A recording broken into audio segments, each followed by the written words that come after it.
Tahitian.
Tahitian.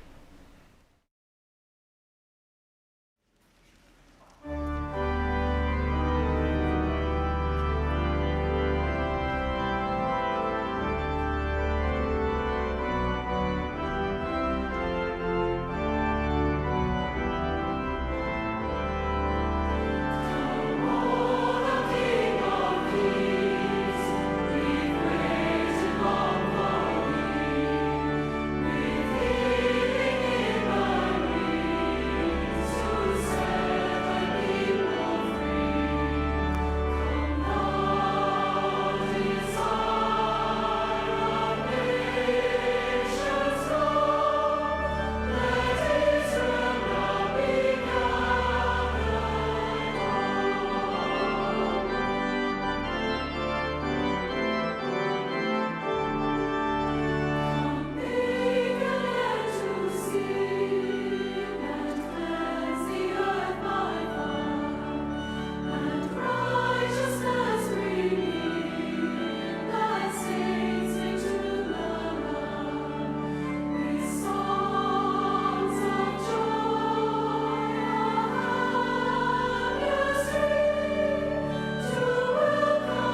Tahitian.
Tahitian.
Tahitian.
Tahitian.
Tahitian.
Tahitian.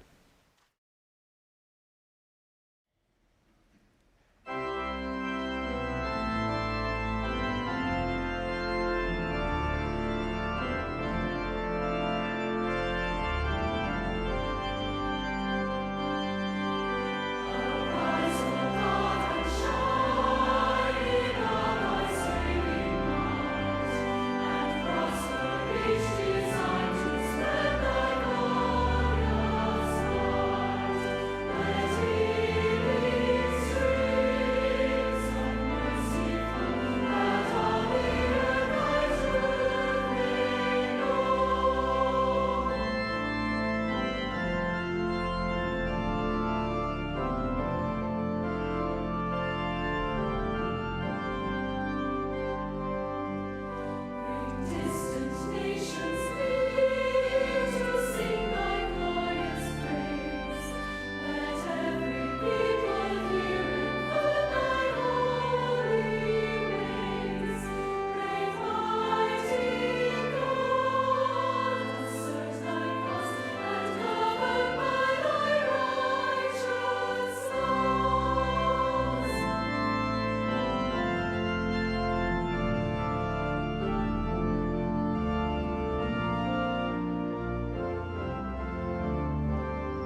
Tahitian.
Tahitian.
Tahitian.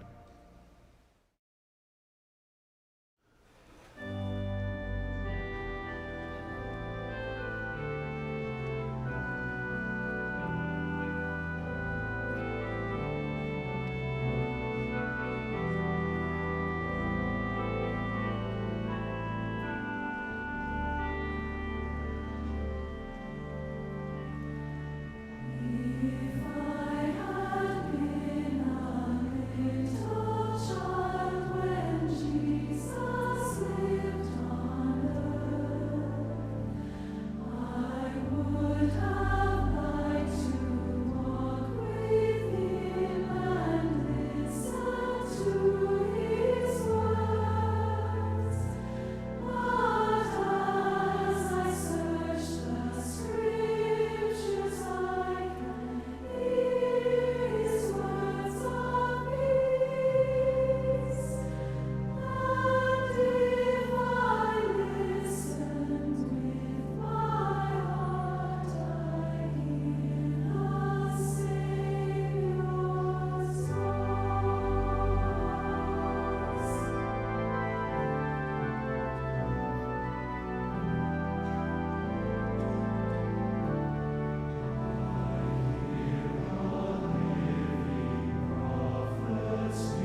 From the Conference Center in Salt Lake City, Utah. Tomiti Utah.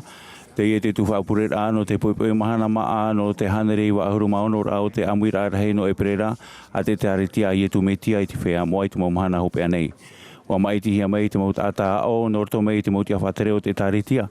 Te pehe no te tuwha purera'a e hapohia mai e te pupuhi mene no te whare mene i Temple Square. Tātara'ehia te hapurorora e te teie te Bonneville Distribution. E nene te reira e whaahupahia no te tātahisho i te whare no te utua whare aurera i te whare purera'a e ihara no te tapi ho'o. Nā te pretiteni dito at Christopherson no te pretiteni Mā'a Mo'a e rata i te tuwha purera'a.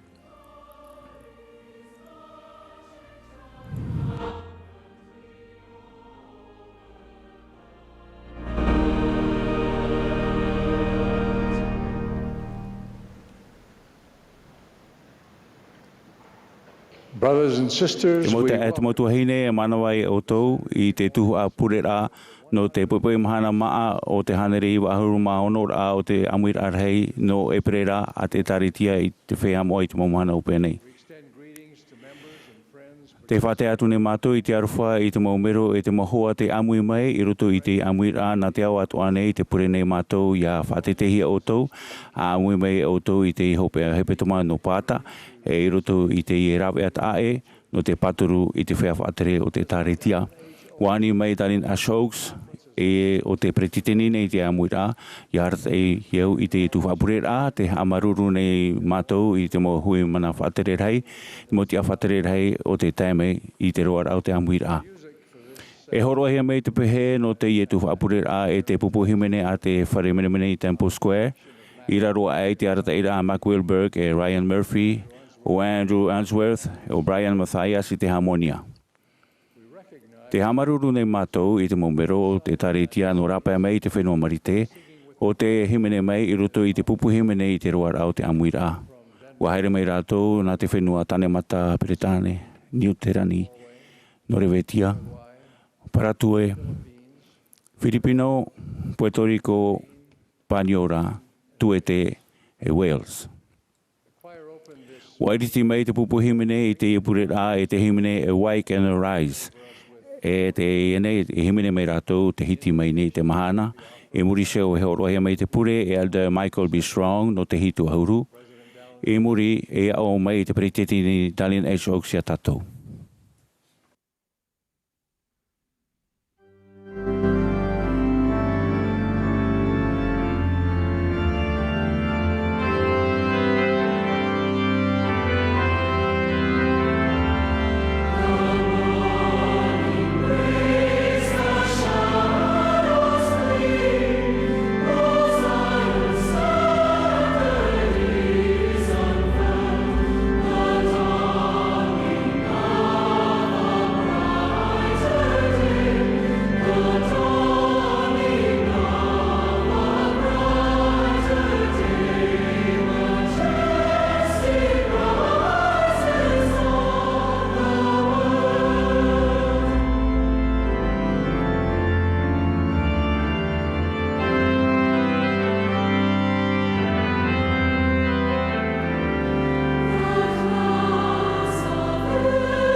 Our righteous Father, who art in Mātou heaven, mei tua here te ora.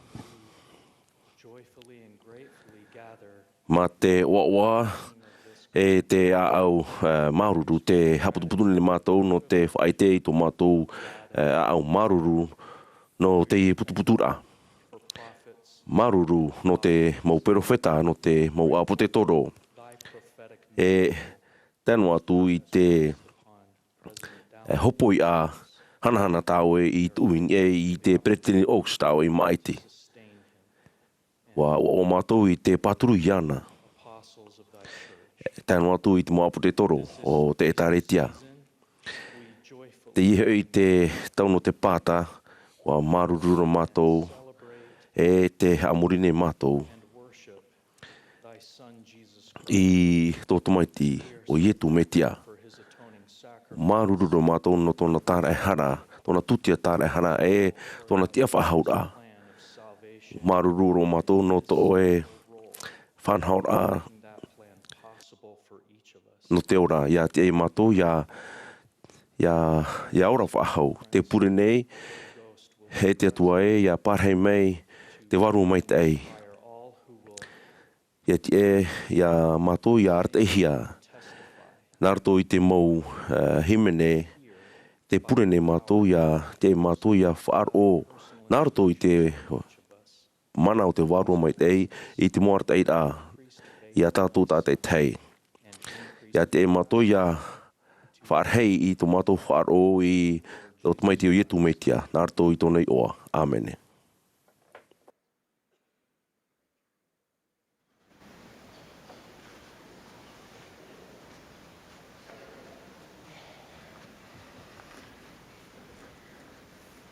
My dear brothers and Ea sisters, mota ea motu hei nehere.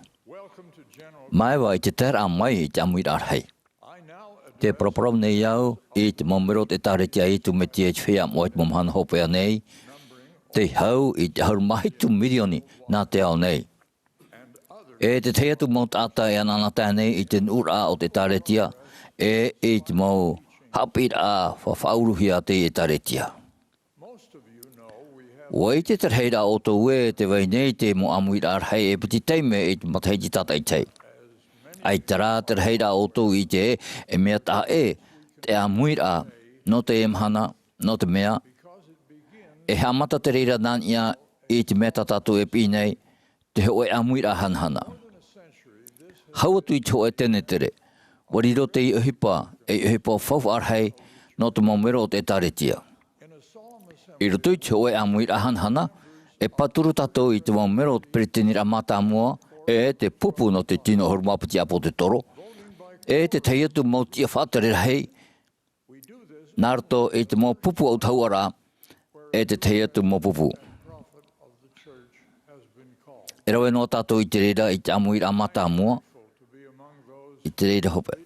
Te maruru nei au no te mea e whaari papu mai te hia o tō upira e tō te teia tō atu nārto i te Rā'ere. E te whaetia tō nei au i tō tapa o maruru no tō tō Amuira'a mai i roto i te teime Feiā Rahi. Nā muaroa, te whaetia nei au i tō mātou maruru e whea whātere no te tāretia no te paturura, te mau pure, e te paturura a tō mātou maumero. Te pure ato nei mātou no oto, i tā'āto'ara'a e i manu i oto, a tamuno ai i te tawine i te mautamari a te atua nā te ato'a nei. I te ie puetau pāta, te apapu whahau nei au i tō tātou i te apapu non ia i te whatu te tia whahau e i te e o oia te upo o te e tāretia. Te pure nei mātou no tāna mo hamai te rā in ia i te Amuira'a e in ia i oto pātoa. Nārto i te ioa o Iesu Mesia. Āmene.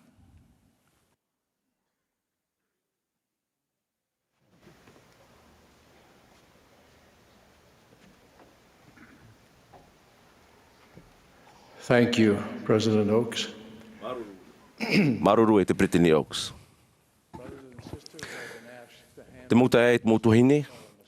Wānihia mei au ia hapa o i te ohipa o te Amuira'a hanahana. Te tupura o Feiā Mo'a, no reira tātou putuputu mai i te imahana. I roto i te Amuira'a hanahana, e paturu tātou ma te mau pupu o tā'ara'a e te mau pupu tauturu.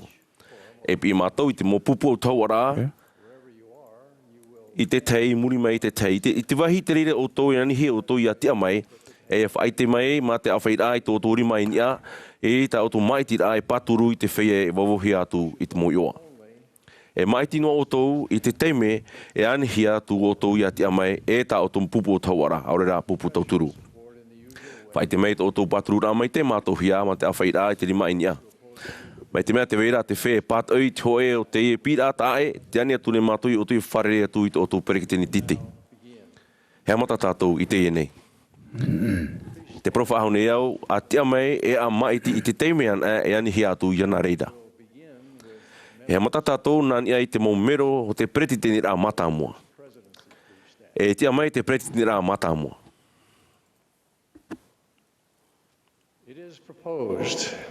Jani hea tune ia paturu te perekiteni rā matamua ia Darlin Harris Oaks. E perofeta, e hio, e heheu prau, e perekiteni no te ētarētia i Iesu Mesia i te Feiā Mo'a i te Mahana Hope'a nei. Te momero te perekiteni rā matamua e whāri'ihia nei e whaite mai te reira. Te ani hea tune ia paturu te perekiteni rā matamua ia Henry Benyon Eyring. E tauturu matamua, e ia David Todd Christopherson, e tauturu piti i roto i te perekiteni rā matamua o te ētarētia. Te momero te perekiteni rā matamua e whāri'ihia nei, ia whaite mai te reira. Te anihi atu nei, ia paturu te perekiteni rā matamua, ia Henry Benyon Eyring, e perekiteni no te pupu no te tino ahurumapiti apo te toro, e ia Dieter F. Frederick Uchtdorf, e mono perekiteni no te pupu no te tino ahurumapiti apo te toro. Te maumero o te perekiteni rā matamua e whāri'ihia nei, ia whaite mai te reira. Te anihi atu nei, ia paturu te perekiteni rā matamua i te maumero e muri nei e mero no te pupu no te tino ahurumapiti apo te toro. Dieter F. Uchtdorf, David F. Bednar, Quentin L. Cook, Neil L. Anderson, Ronald A. Raspend, Gary E. Stevenson, Dale G. Renlin, Garrett W. Gong, Ulysses Suarez, Patrick Kiron, Gerald Gosset, e Clark G. Gilbert. Te momero o te perekiteni rā matamua e whāri'ihia nei, au ia whaite mai te reira. Te anihi atu nei, ia paturu te perekiteni rā matamua i nā tauturu i roto i te perekiteni rā matamua e te pupu no te tino ahurumapiti apo te toro, e perofeta, e hio, e heheu prau. Mo mero o te perekiteni rā matamua e whāri'ihia nei, ia whaite mai te reira. Nen he te perekiteni rā matamua e pārhei. I te nei e paturu te momero o te pupu no te tino ahurumapiti. Te ani nei mātou i te pupu no te tino ahurumapiti apo te toro ia ti amainia. Te ani hea tu nei e paturu te pupu no te tino ahurumapiti apo te toro ia Darlin Harris Oaks. E perofeta hei hio e heheu parau e perekiteni no te ētarētia i Iesu Mesia i te Feiā Mo'a i te Mahana Hope'a nei. O ia ato'a tōna nā tauturu e te momero no te pupu no te tino ahurumapiti apo te toro, mai te wawohia atu e te paturuhia e te perekiteni rā matamua. Te momero no te pupu no te tino ahurumapiti apo te toro e whāri'ihia nei ia whaite mai te reira. Nen heo tō e pārhei. Te anine mātou i te mohitu ahuru hui mana whaatarere hei, te mohitu ahuru ārea i te momero o te epitopora perekiteni a te amainia. It is proposed that all general authorities ia paturu te tā'āto'ara'a o te mohitu ahuru hui mana whaatarere hei, te mohitu ahuru ārea e te momero te epitopora perekiteni ia Darlin Harris Oaks, e perofeta hio e heheu parau e perekiteni no te ētarētia a Iesu Mesia i te Feiā Mo'a i te Mahana Hope'a nei. O ia ato'a tōna nā tauturu e te momero no te pupu no te tino ahurumapiti apo te toro mai te wowohia atu e te paturuhia e te perekiteni rā matamua. Mo hitu ahuru hui mana whaatarere hei, mo hitu ahuru ārea, e te mo mero te epitopora perekiteni atu o e whaari'ihia nei, ia whaite mai te reira. Nen heo tō e pārhei.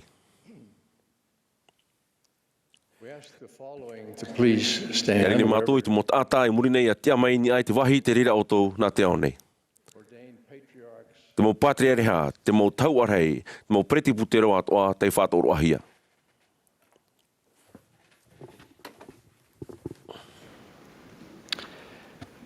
It is proposed that Tēnei atu nei, ia paturu o tou, ia Dallin Harris Oaks, e perofeta, e hio, he heu pro, e pretinino te ētaretia i tu me te Feiā Mo'a po Mahana Hope'a nei, o ia ato'a tona nā tauturu, e te mo mero no te pupu no te tino ahuruma piti apu te toro, mai te vovohia atu, e te mā'itihia.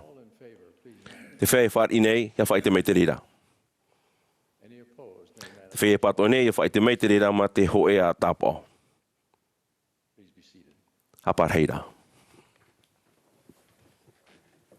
will all members of the Relief Society, that is, Mero ato'a o te tote i te tauturu. O i hei te mauhini ato'a mai te ahuruma o Tāiti e hau atu, ia te amai. it is proposed that Dallin Harris Tēnei atu nei, ia paturu o tō ia Dallin Harris Oaks, e perofeta, hi o, he heu prau, e pretiteni no te ētaretia i etu metia i te Feiā Mo'a i te Mahana Hope'a nei. O ia ato'a tona nā tauturu, e te mo mero no te pupu no te tino ahuruma piti apo te toro, mai te vovohia atu, e te mā'itihia. Te whea ato'a e whāri nei, ia whai te mei te rira ama te awhai raitiri mania. Te pato i nei, ia nā rira ato'a mai. Nen heo tō e pārhei. will all those holding the Te whea ato'a e mau nei i te ōmuara'a arona, ana e. O i hei, te tā'āto'ara'a o te mo taua, te mo hapi, e te mo tiatono, te whāto'ara'a, ia te amainia. It is proposed that Dallin Harris Ia atu Oaks nei, ia paturu o tōu, ia Dallin Harris Oaks, e perofeta, hi o, he heu prau, e pretiteni no te ētaretia i etu metia i te Feiā Mo'a i te Mahana Hope'a nei, o ia ato'a tona nā tauturu, e te mo mero no te pupu no te tino ahuruma piti apo te toro, mai te vovohia atu, e te mā'itihia. Te whea ato'a e whāri nei, ia whai te ato mai, ma te awhai raitiri mai nia. Te whea e pato nei, ia nā rira ato'a mai. Nen heo tō e pārhei. will the young women Te anihi atu nei a paturu o tōu, te whea apita mahaini mai, te ahuruma hoi ma Tahiti te atu i te ahuruma o au. Ma Tahiti ia te amai. it is proposed that Te anihi atu nei a paturu o tōu i a Dallin Harris Oaks, e perofeta, he hio, e he heu parau, e pretiteni no te ētaretia i etu metia i te Feiā Mo'a i te Mahana Hope'a nei, o ia ato'a tona nā tauturu i te mo mero no te pupu no te tino ahuruma piti apo te toro, mai te vovohia atu e te mā'itihia. Te whea e whāri nei, a whai te mei ma te awhai raitiri mai nia. Te whea e patoi nei, ia whai te mei ma te hoe a tāpao. He nen heo tō e pārhei. we now ask I the te entire nei, membership of the church te anine mātou i te tā'āto'ara'a o te mo mero te ētaretia, i te wahi te rira o tōu, taino atu i te whea ato'a, te tia mai nā mua atu, ia te amai nia. It is proposed that Te anihi Dallin atu nei a Harris paturu tātou i a Dallin Harris Oaks, e perofeta, e hio, e he heu prau, e prekiteni no te ētaretia i etu metia i te Feiā Mo'a i te Mahana Hope'a nei. O ia ato'a, tona nā tauturu e te maumero no te pupu no te tino ahuruma piti apo te toro, mai te vovohia atu, e te mā'itihia. Te whea ato'a e whāri nei a whai te mei ma te awhai raitiri mai nia. Te pato i nei mai te mea te wira, nā rira ato'a mai. En heo tō e pārhei, mō ta e mo tuene maruru. Maruru no ta auto paturu a, i te mō te awhatere o te ētaretia, i etu mei te Feiā Mo'a i te Mahana Hope'a nei. we're grateful for your Te maruru ne mātou no te auto whāro e ta auto mō pure, no mātou. choir will now favor us I te ene e himene mei te pupu himene, we listen to a prophet's voice. I muri mei te himene, e wharo mei tātou ia Elder Patrick Kiran no te pupu no te tino ahuruma piti apu te toro, pe hia mai o ia e te tuahine i. Tauturu piti i roto i te periti tini rārhei o te tote i te tauturu. E muri so e au mai Elder Clark G. Gilbert no te tino ahuruma piti apu te toro, ia tātou.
just beautiful.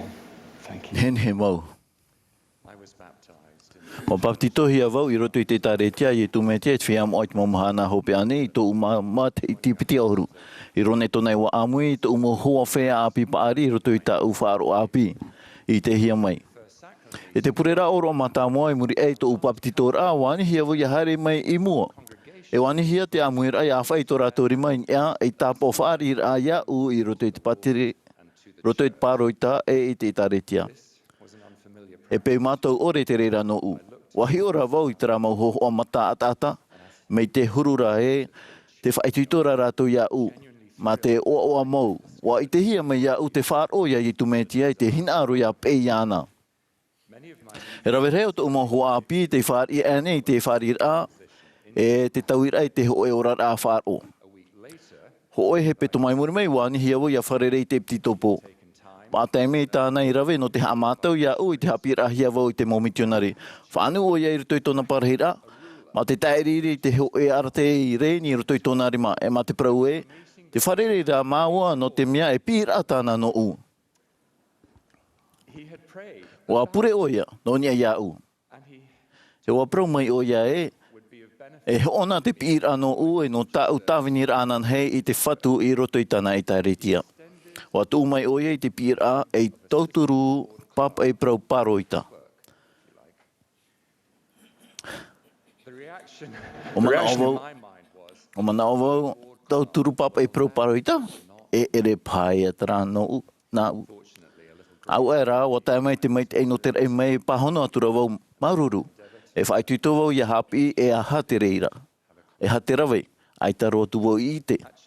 I te wharepurera I te tāpati no muri hou ani hia vau ia tia I nia. A prau hia e to upira ani hia atura I to utua hre paroita ia awhaitiri mai nia mai te mea e whareira tō ia paturu ia au. Au e te mahanana wa I te au I tra nauri mai te pēra I nia I te mata atata atia ia ui ruto I te Amuira'a. Matno tā mahanana ia. Paturu mai te nau hoi api ia ui ruto I tō matno mai te Haere afro mai nei te papa e proparoita. Haere mai Patrick. E whaite wau e nahea te rawi te upa I te roar au te mo au wa whaite mai hua o ia e mea nahea te rawi te mo mea atoa. Ma te pārhei pihehu ia upini pini rawi rei hora I roto I te piatoroa a te papa e prau. E piatoroa nein e mau. E ere no te mau papa e prau nein e. Wa ape mai te tea tumu pira. Wa vai no te matara I te o to upe e pti toponi ai a u e te hoe tae me whaite mai ne o ia. Whauru te whatu iana ia tū mai te mopira o te nena atua ia u. Ma te tiaturira e ere te mea teimharoa. Huru I te atura vau I te whae te mana I roto I te pira tate te tau I whari. Ia he o I muri te huru I te rawau I te whaurura a te pti topo. Whanau ato o vau I te paturura I te tea tumo tātai rawerhei ma te tāmata ma te oa'oa. A hap I mai e mātou pātoa ia tāwini āmui. Pinipini te pira e te tua te hua e te mohoroa e te motareini a te tāta e te te mota e mea mona vau. Mai tira huru maere. E te taimei huara o vau te mai te hia no te reira. E te maurima inia e te maumata a tāta e te whaito e tō te āmui nei tātou I roto I te whari tā'āto'ara'a. I reira tātou mai tia I a paturu nā roto I te awhairei te rima atau inia e te whea te pihia tāwini. E anu I anhen he te whari tā'āto'ara'a no te tiamara I a maiti e te taho e te wharo. E prauwhawhau ma te āautāia na te tātaho e a turu ia whaituto ia tauturu I te motawini te pihia te whatuini ai tarato hopoia. Me rono te ptitopora nei, tauturu ha maramana whea api, tamahine orometu hapira tapati o re Ēperēra te ni primary. Paturu tātou I te teite teina roto I tātou mo pure, te here, te whaoro mai e tō tātou wharo. Tu atino ane ia tātou I tō ia rātou, manono ane tātou e te rawene rātou I te hupa mai e te tāwini mai tā te whaorei rawe. Pene e eita, e oti apha tātou, ia purera'a tātou no rātou, e rātou no tātou, e patuhia te mau e aturu fofu arhei no te taho e. O ahuru maramarama vau no te aha te mo tātou e tāwini I te tei roto I te hoe paroita. Whawhan o te reira, ia tātou pātou I te rāwia no te tāpapa I te metia I tōna hiroa, mai te aroha mau, te heha, te maru, te whaorera hapa I te here. E I te montātā tā'āto'ara'a tātou. Wa te papuro wau ina hea te whāroe te āpuahia i te tino te metia i te rore Amuihia. Tia iau ia i te whatu i te huipara nā roto i te mō tāwini te ore i te whaito mai te roa, te tūtawa i te haroroa tōna hina aron te whea tā rātou i tāwini nei. E mō pīra e mea nenar hei roa te tā'āto'ara'a e wiwi ia te manao e aitāne mea e atua te nenhe anime iau ia rawe. Nene o e tāwini i te ho e tīa'ira'a i te aroa hia no te hoe tau, e muri me e pihia i te tā'āto'ara'a mō e te ite ore hia. Āmura'ā ia turu i te tātai mea iti te ite ia tātou.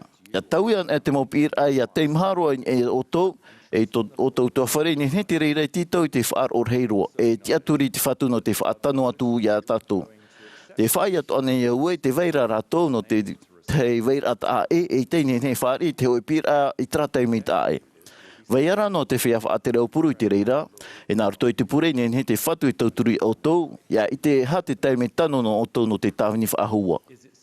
I te teitaime au ore anei no te tāwini roto i te hoi pira i te tau ne tātou, ne hane tupu to tātou tāhoa i te otoera, hapi me iau e whaahua, no atua tā tātou e pupu, i roto i te wharaweira a fufu a te whatu, wariro no te rei e tātou. I te pira te whaore Petero ane te ria ia topo i oane, ia peiana, ua wharue rātou i tā rātou upea i reirara.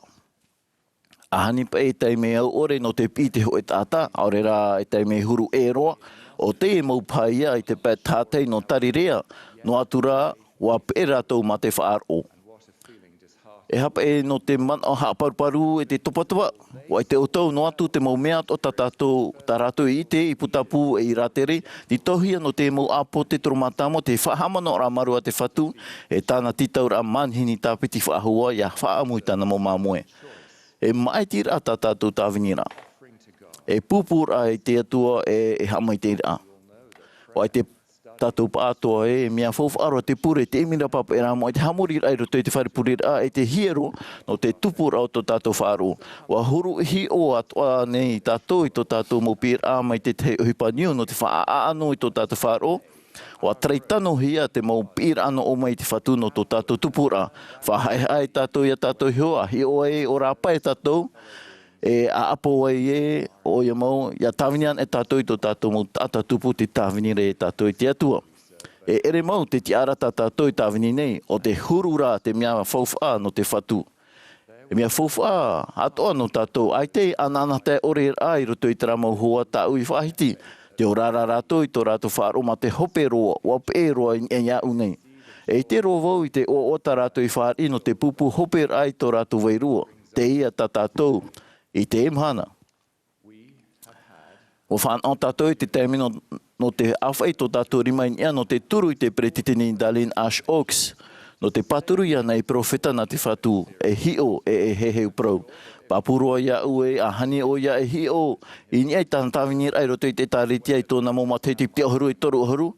Āmura'ā, aore mea i roto i tōna wheruri rai man ori i e riro mai o ia e pretitini no te tāretia. Ēperēra te tāna i ore i tau e ihia ai. E mea reiro ino, e te teia te teimhao te hopoi a. I te nene tāu e ore e wheruri tōna papa, te poi te hitura anoa te mateti o Darlene, e tōna o me tō vahine hapo mai te. Te atu i te hoe tamaiti a teu te pai manawa, e te itu i tō atoa. O te pihi atu mai roto mai te Ōmuara'a Rahi, e te ara, no te tāwini e mero no te pupu no te tino ahuruma piti apo te toro i te enei, ma ahuruma piti ma Tahiti murmei, te paturani tātou iana ma te ōoa, e apo te toro whaatere rei na te whatu. A pahono whahaua i tōna wairua tātou e te pira, ma te whaahua ore aita tōna e hape, ma te tiaturi rā i te rima aratei o te whatu. Mai te Tahiti tautini, wau hanere, wau ahurura, wau protātou i te taime te Amuira'a hanahana. E putuputura Mo'a no te Feiā Mo'a mai teie. Tā e atu te tura papu o te Mahana no tau whāra, e Mahana o te no te maruru rei, te oa'oa rei no te whanoara'a, te tā'āto'ara'a o te taretia, ia āmui mai no te rawe te whāri tā'āto'ara'a. No whaitino ni tātou i tō tātou nyeini, ia turu i te pretitini oks nā roto i tō tātou tiauturi, te whāro e te mopuri. E ai whaito no te tātata te te hatu mo purera'a ia whaohipa ma te pāpue te tura i tōna tīa'ira'a mana ia turu. Āorera ia ore turu ia ana. I raro e te rā whaanhor a no roto mai te heura. Te maitihia no te whaatere. Te ahoruma pitira o tōna mataiti wa i te hia mai e tue tōna nā me tue te hapi rairo toi te hieru. Wa poro'i ia rā oe te hapora o ia i te uhipa tāna me tua. E nen hea o tātou.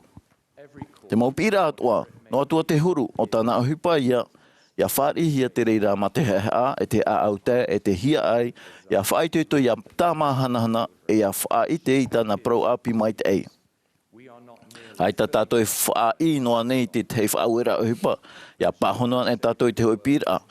Te āmui nei rā tātou i te whaorote o nei i roto i tāna uhipa tāra'ehia tā'ato'ara'a, te hinaro nei oia ia otou, te hinaro nei oia ia au. Mia mai te e te orara, mai te e te momi ato'a, ia hapa atu tātou i tāna uhipa. Nā roto i te o Iesu Mesia. Amene.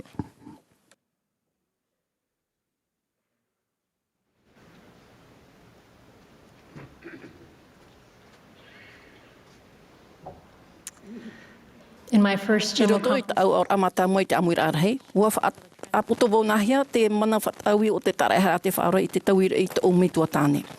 I te mahana, te hir aone eo e poro'i atua mea nahia te tauira i te hamatara'a. Ua whaaruru te ōmuara'a tuatāne i te hoe tauwhiwhir heiroa, a hamatai i te pitita e puri te hare me e whārere iana. Wani te hoe o rāua i te ōmuara'a tuatāne i hare mai nā muri iana i tāna wahine i te heru.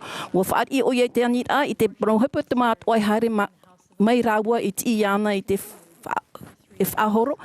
E no te haamuri, te tāminirto i te wharo te whatu. Wa tā maunua i te reira i te roa rai matamata i muri ho, wa whaoti tau papa i ariro e hape no te hero.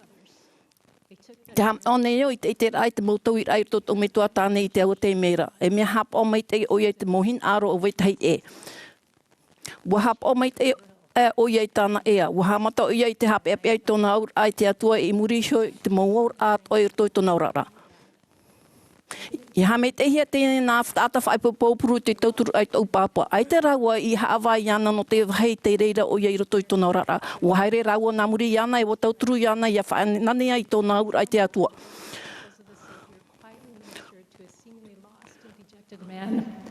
My family no te mea wāpuru. Wāpuru maru te ia maupipi hei ai te tōi te whāro ai te ho e tāta o te moe.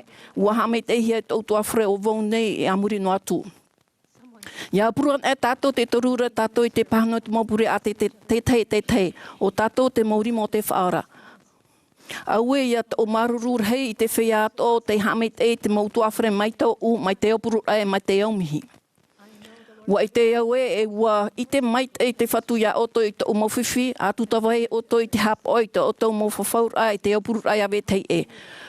Mua profawhau o ia i te moha mai te ai te tauturu hanhana no oto e te oto utuawhere, a whaahupai e oto whaar o no te tamini iana.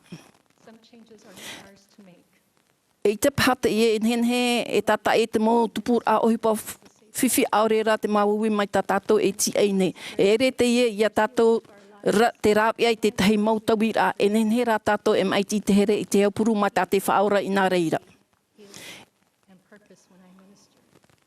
I find the Savior when I minister.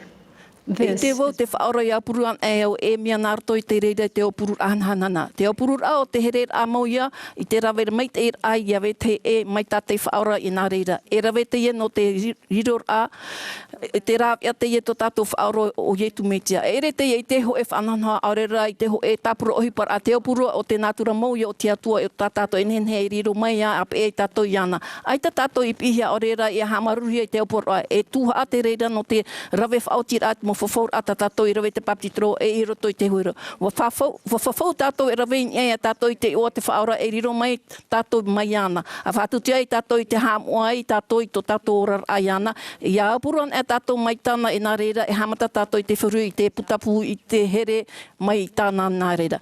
E rawe whaoti tātou me tua i te aora i tāna ohipa i te ōmuara'a i te mohina aro i tātai te o tāna motamari e hoe. Ua whai te pnipne mai te whaora ia tātou I te eho hoai, te oroar ai tāna tāmina I te tahi, mai te whaamai te ira te whaora ai te whaamai te ira ai te hoe. And when we bless the one, we bless the whole. The Savior shows us the ultimate individual. Te whai te mai nei te whaora ia tātou I te hoe āmau o te here o te atua nā roto I tāna tusia tāra'ehara e te ārawhiri hana. O tāna e waira no te whaora e te opuro ia oto ia o mai te hoe whaito omue. O mai tu tu me te maui no tātou mohara e no te tarai I roto I te māma e whaito ore. Ia tia ia tātou ia whaorahia e ia whaari te whaora ahanhana. Wa rowe o ia te mau mea atoa mai te ore I Papua e here tātou iana e whaahaira. Teie te huru o tāna here e vai nei no oto e no u. E teie te huru o te here tāna hin aroa ia vai to tātou no te tei. E tua tu voi te pro api na o tōna e aroha o tōi o tōhio mai au e aroha ia o tōna. E aroha o tōi ia o tōhio. E nene tātou e whaite to tātou here iana mai te hapor ai tāna mo Ēperēra e te ōmuara'a awe te e vai ai to tātou e tāta parau ore. Wa tōna hia mai tātou I o nei no te hapi mai ia here I te atua e te tei ma tātai whaaroi rawe. Ia here ma te rāp e whātutia e te tā'ira'a. Te mau rāp e o te horoa mai te ōmuara'a Rahi noa e. Nā roto I te tareha te whaora e nehe te here e tā mei ia tātou ma te rāp e hau ia tupu. E ere te maiti ai au puru I te mau hau nunga aurera I te mau mea e maiti. E tītau te reira I te whaatutia te whāro, te pāruru ore e te tītau ai tupu mai te mau mea mai te peu e waihio tātou I te atua iau pōtia. Ia whaean e tātou ia maiti I te hapea no te hoe tāta e ha no te hoe ohipa e nenhe tōna wārua I tōna here. I tōna here e tomo mai roto ia tātou e nenhe tātou e whaari te hau. Ua whaite mai te hoe tuahine api e pinepine o ia I te taia no te ōmuara'a no te mea aita o ia I te nahea vei te e ia pahono mai. Ua ui wau iana e nahea o ia e ti au te reira. Ua au tāta o ia ua parau mai e a haere o e rahi te me e tupu mai e te reira I te ōmuara'a.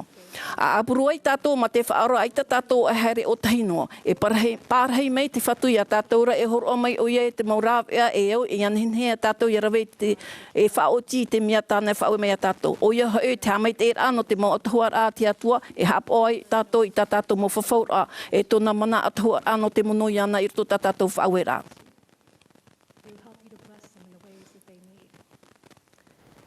Think of the significance. Awhiruru te aura'a mo o tātou mo whaoera o te ōmuara'a e whaari I te mo pretinin ato te te tautura I te pupu pritu te ro I te heheura o mai te whatu no te horo mai a tātou I au te mo whaoera whaoruhia, te mo whaoera no te mono iana e no te ohipa namuri iana, te ōmuara'a e te mo tamari a te atua. Mai tātou pretinin o rani parau, moani he manihini tātou ia horoa I te atua I tō tātou pātoa me tua I te ho eri matauturu e tāna ohipa, rahi ia pahono I te mau pure ia tā maro te mau roi mata. Mai te peu e te hin au nei o tō e putapu I te āhia, ia ro ai te hoe mana no te riro ahanhana, e ia rawe I te hoe tā'āto'a mo I te au nei, te ani nei iau ia o tō ia pe te whaora ia apuru nā rato I tōna I ua. Ai te roa te hin aroa ia whaitaitehia, ia apuehia, ia whaorahia, te mo vairua I roto, I riro e mea rahi I te e nā rato I te tara'ehia ia tumite. E rawe rahi tō tātou te hin aroa nei ia putapu I tōna here. E mau pipinana te aoto ia un te hamit e ai te hopo ia te whawhaura no te awhai atu I te here I te tamanana o te whaora I te mari ato'a te atua. Ai te whaora I taoti ai tāna upuru ai tōna utuawhre I te whea api mai ana. Wa upuru o ia I te tā'āto'ara'a te ani nei ia tātou ia nā reira ato'a. E whaari rato I te mo whauera o te upuru ai no whananea ai tātou. Tō tātou arewehi no te here awe te e ia waiara e ia hat te hoe tāta ia mohia.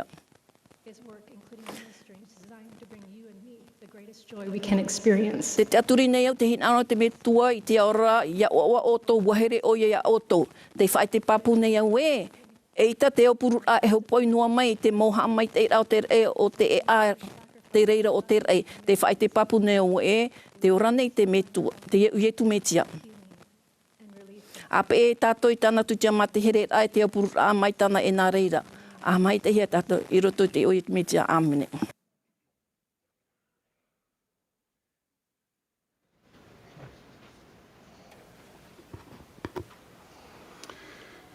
In Elder Patrick Kieran's remarks of Pro a tā'ata Kieran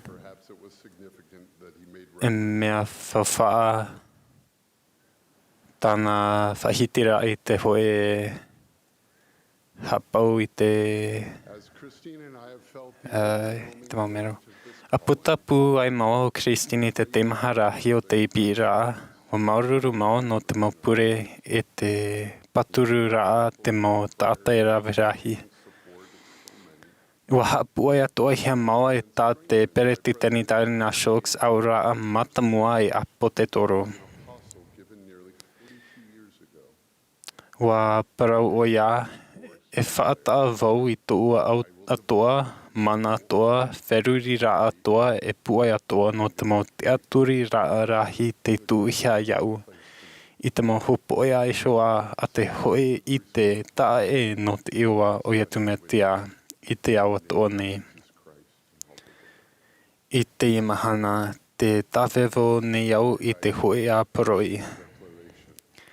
Te whawhau nei au I tā'ato'ara'a ia riro I te no te iwa o Iesu Mesia. I te mahana e whai te papu tae vau I te mo iwa o te tāra'ehia e te tātai. A ro tahia iau ini ai Tate Mesia āmui-manihini-hia ia hui mai te whare. E whaahiti te mau parau tuiro a William Shakespeare e ruuru te mau whanau Rā'ere I tō tātou nanhei. Te waira te hoe nanumiti roto I te mau hipa a te tāta nei. Mai te mea au hipa I te tīa'ira'a no a mai te whawha'a ia ore e nā reira te tā'āto'ara'a o te ōmuara'a ua rū'ihia ia I te oto. Te waira te mau whaahope'ara anō te mau mai tira'a. Mo I te ato'ara'a tātou e ia moe ana tātou te whaatea noara te whaura ia tātou ia taui. Mai tā te pere titani Jerusalem Nelson I hapi. Māti tā tātou whawhaura I te atua.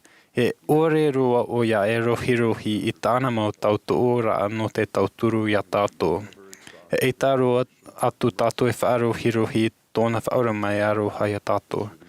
E mai te mea e hahi e tātou, e tauturu o ia tātou ia iti tō tātou e Amuira'a. I mure ai te whanau Rā'ere ta mau tamai te matamua, hua tāwhiwhi mau Christine te whanau I te tai atua mau tamari. O I tea ia mau te tīa'ira'a I roto I te hohoa peni no te hoe me toa wahine pionie. Mai taua wahine rā, te taparu rā Mā'a ia putaputa Mā'a mau tamari ia mure I tō Mā'a utua whare. I te Hope'a o te mai rato, e mea ātara tō Mā'a mau matahiti o te tīa'ira'a e te pure. I tau mau hipa I te Hope'a heptoma, ui te pinepine au I te matata I te huira I te whare. Ai ta Ēperēra I te oa'oa no mai, o tupu rā te rera, whaaho e whaahoa. E rawe au ia oto na mure iau, I te tei o te rera mo wharerera o purera'a. Wa whaarue te tuahine Anglesi I tōna whare e tōna whaaro o toru huru matahiti na mua atu.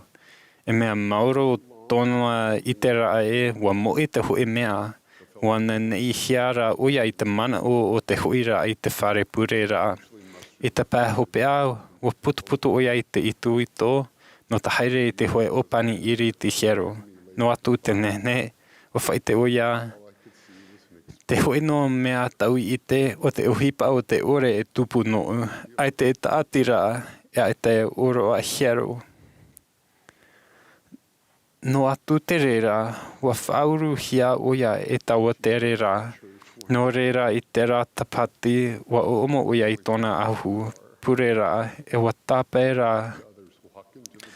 tāpera oia I tōna pere o no te mataitai noa ia whetahi e. Haawihia e te ahu, wa hoi atu oia I te whare, Wa tau I tōna ahu e wa tai. Wa tōno atu te hoe e pite topo whauruhia I te hoe poro'i no ani ana I hoi mai I te etaretea. Wa wharere au ia tami I muri noa ai tōna oro a hiero. E toru a huru matahiti tōna tā'āto'ara'a. Te mau tapati I te parehi o tahi noara ai roto I te whahi tape Ēperēra. Wa awhai mai rā te whatu iana I te whare I tōna maramarama e te here. Next, I speak to those who feel they don't measure up. Wa awhai atu te hoe tere au purera'a iau I te hero no San Antonio, Texas. I reira wa wharere te hoe te mau misionare au vau I te utua whare Vargas. Te tāwhinira Andrea Ēperēra titani no te primary. No atu e area o Luis I te mero. Te haere maira o ia I te purera'a. Wa whaita mai te pere titani mitioni iau. Te mana ora te tae Vargas e aita tōna mai tai na vai no te Pātate tāra'ehia. Ini ai te mau tā'āhira e au te hero no San Antonio. Wa parau atu rā vau e te tae Vargas ai te tītau-hia ia mai tai roa oe ia āmui I te ētaretia. Wa tītau-hia rā ia rāwe oe I te mai tai te mara'a ia oe e rāwe ia tu I te toea. I te Mā'a Hope'a o te tere, wa whariu atu o ia I tāna wehine, wa parau hani wa tae te taime ia āmui au I te ētaretia, ia riru vau I metua mai tai e tāne mai tai Wa papetito hia o ia hoe awa I muri mai, e wa taati hia tō rātu utua whare I tau iso hiero rā. Wa whaatea e atu Justin e o Kena Valdez I te uto whare no te whaauhia I te wharuera I tō raua whaaro. Wa hina aro noa rā tā raua tamari I e whau matahiti I te papatito hia. I te itera I teie whanau. Wa tāre nā te hoe pere titani titipari I te hoe wharerera au purera'a I tō rato uto whare. I te Mā'a Hope'a wa whai o Kena e te whaaru o noa o ia I te whaura. I te rā papu hui tōna no te puta mormona. Te whaaruru rā o ia I te teimau whiwhi, hapeapea o te tā'āto'ara'a iana. Wa whawhau mau ia rātou e ia tūtaua nei rātou I nia I te mau mea tā rātou I te aturi e tauturu mai te whatu I te toea. Ēperēra te tā marura I tā rawa mau peapea I te pahonora I te mau wira ato'a noni I te wharo. O te tauturu rā'ara ia rātou ia ite I te vaurua mai tai. Mai tā te pere titani oksi hapi. Te ora nei tātou I roto I te hoitau e arawihi ai roa te enemy. I te hunara I te paramau. E mai te mea aita te varo I roto ia oto e vare ia oto. Wa hamata Justin e o Kena I te hui te ētaretia. E ono vai muri mai I tō mau wharerera, wa papai mai Kena iau. Iau rana Elder Gilbert, hui inene tātou no te tā'āto'ia e utua whare, e hoho a teie no te mahana I tā'āto'ia ai rato. I tū wharerera ia Jean Ras, he ere a oia I te mero no te ētaretia. Wa whaata maa tāna wihine o Kailani I te pere titani rā titi e wa ani manihini mato ia raua, ia āmui mai ia mato. E awe wa rohiro I John no te āparaura a pāwarua, wa hapapu rā vau iana I riro whiti maua I mohua. E tāta whahoro popo o ia no biwa iuna mo atu, wa whaituito vau iana I tō utamari I rā. Wa wi mato I te Mā'a Hope'a, ia Ioane, ia Jean, no te aha ai tau ia I āmui I te ētaretia. Wa whaihiti o ia I te tītau-ara'a ia whaature I te mau peutumu o tōna na metua te pohe. Wa tauturu mato iana I te wa tā ia raua te ētaretia I teine e whaatura raua I tāna whautira. E piti awa e muri mai wa papetito hia o ia. Ho e matahiti muri mai wa tā'āto'ia tōna utua whare I roto I te hero. Te mano e ai te wahi no tātou, te whea aurera te tā'āto'ara'a hia I te mau peutumu, O te tei no mautumu e ore ai tātou e imi viti no rua I te ea yahu I te whare.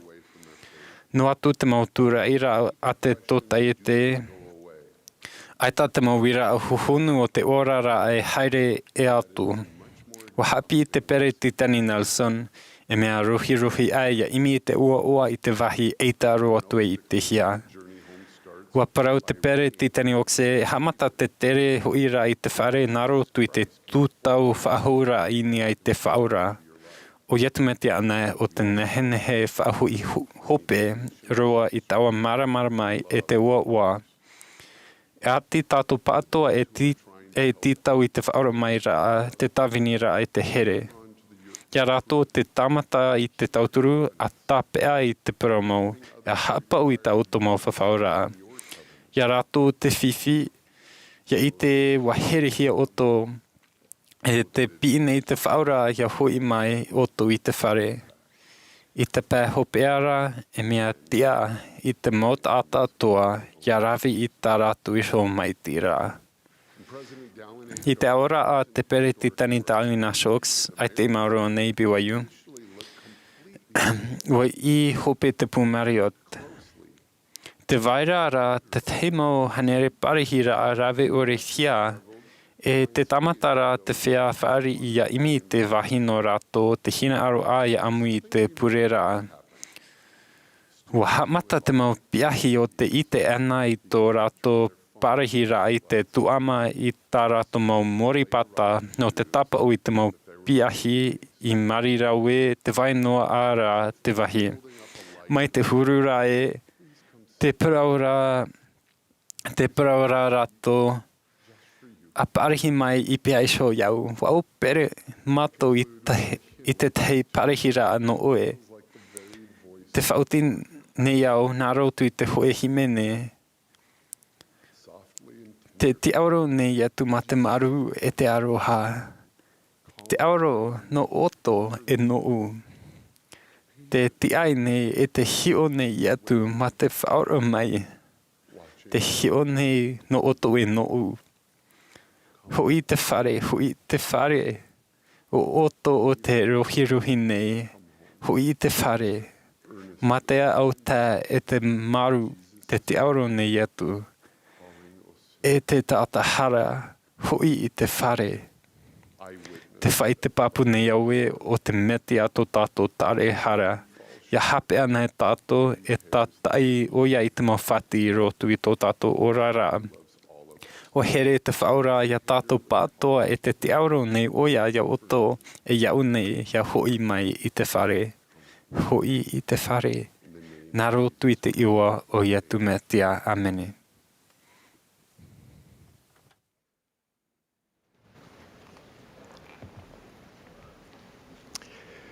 The congregation will Teie nei join. āmui mai te Amuira'a e te pupu himene no te himene e aru e tātou nei.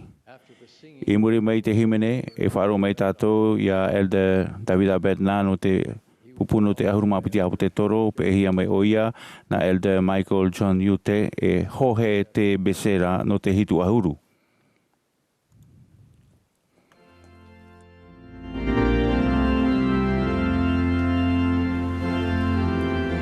This is the Saturday Teie te tuho a purera'a no te poipoi Mahana Mā'a no te hanariwa ahuru ōmuara'a o te Amuira'a Rahi no Ēperēra o te ate tāritia Iesu Mesia I te Feiā Mo'a I te Mahana Hope'a nei.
I've participated in Waraweo i competitive te mau tāta'ara'a maona mai tau Ēperēra. O te horora te tumu I vai mai te ino ai tau tino. I te roara o te mau Tahiti o whaatupuwa I te ta'amura'a au te au ore no te horora. Tā'āto'ara'a tātoa. E mea au nā u te ho'ona pai tino te ato'a pai whairuri ai no āmui I roto I te tu'āto'ara'a tāmau. E mea au ore rana u te uaua mau I te Mahana Hope'a. Te rore ia te Hope'a o ta'u mau horora te I rawere e whaatoa wo ia ui hui no ia tūreia ia tāpea no ia whaoro mai I tēnā tui te Hope'a. I te pēno te whaahau tītira tino e au te prau whaoro mai te vai pūai noar aia te uhipapa tino e pēwheruri ai te ho e tae me huru maoro. E rawere ato o tātou te whaatua tinei I te prau whaoro mai I te huru teimha e te ore o te uhipa e te mohopoi a tāmau. E rotora I te hei parau paiwarua, e hau atu te whaoro mai ai te tāmau noar a ma te ono, ia vai whaoti, ia rawi whaoti te mohopoi ai te mo uhipa whiwhira hei. Te apapune I te mo papaira mo ai te mo whaohipa a haa maramarama o te prau whaoro mai. E hiora o prau te whatu I te atine whi, hio mai au nei e a tāmau ai tēnā atu I te Hope'a, e roaia o tau te ora. E o oia o te tāmau wā e tēnā atu I te Hope'a o tāu ia e horo atu te ora mure.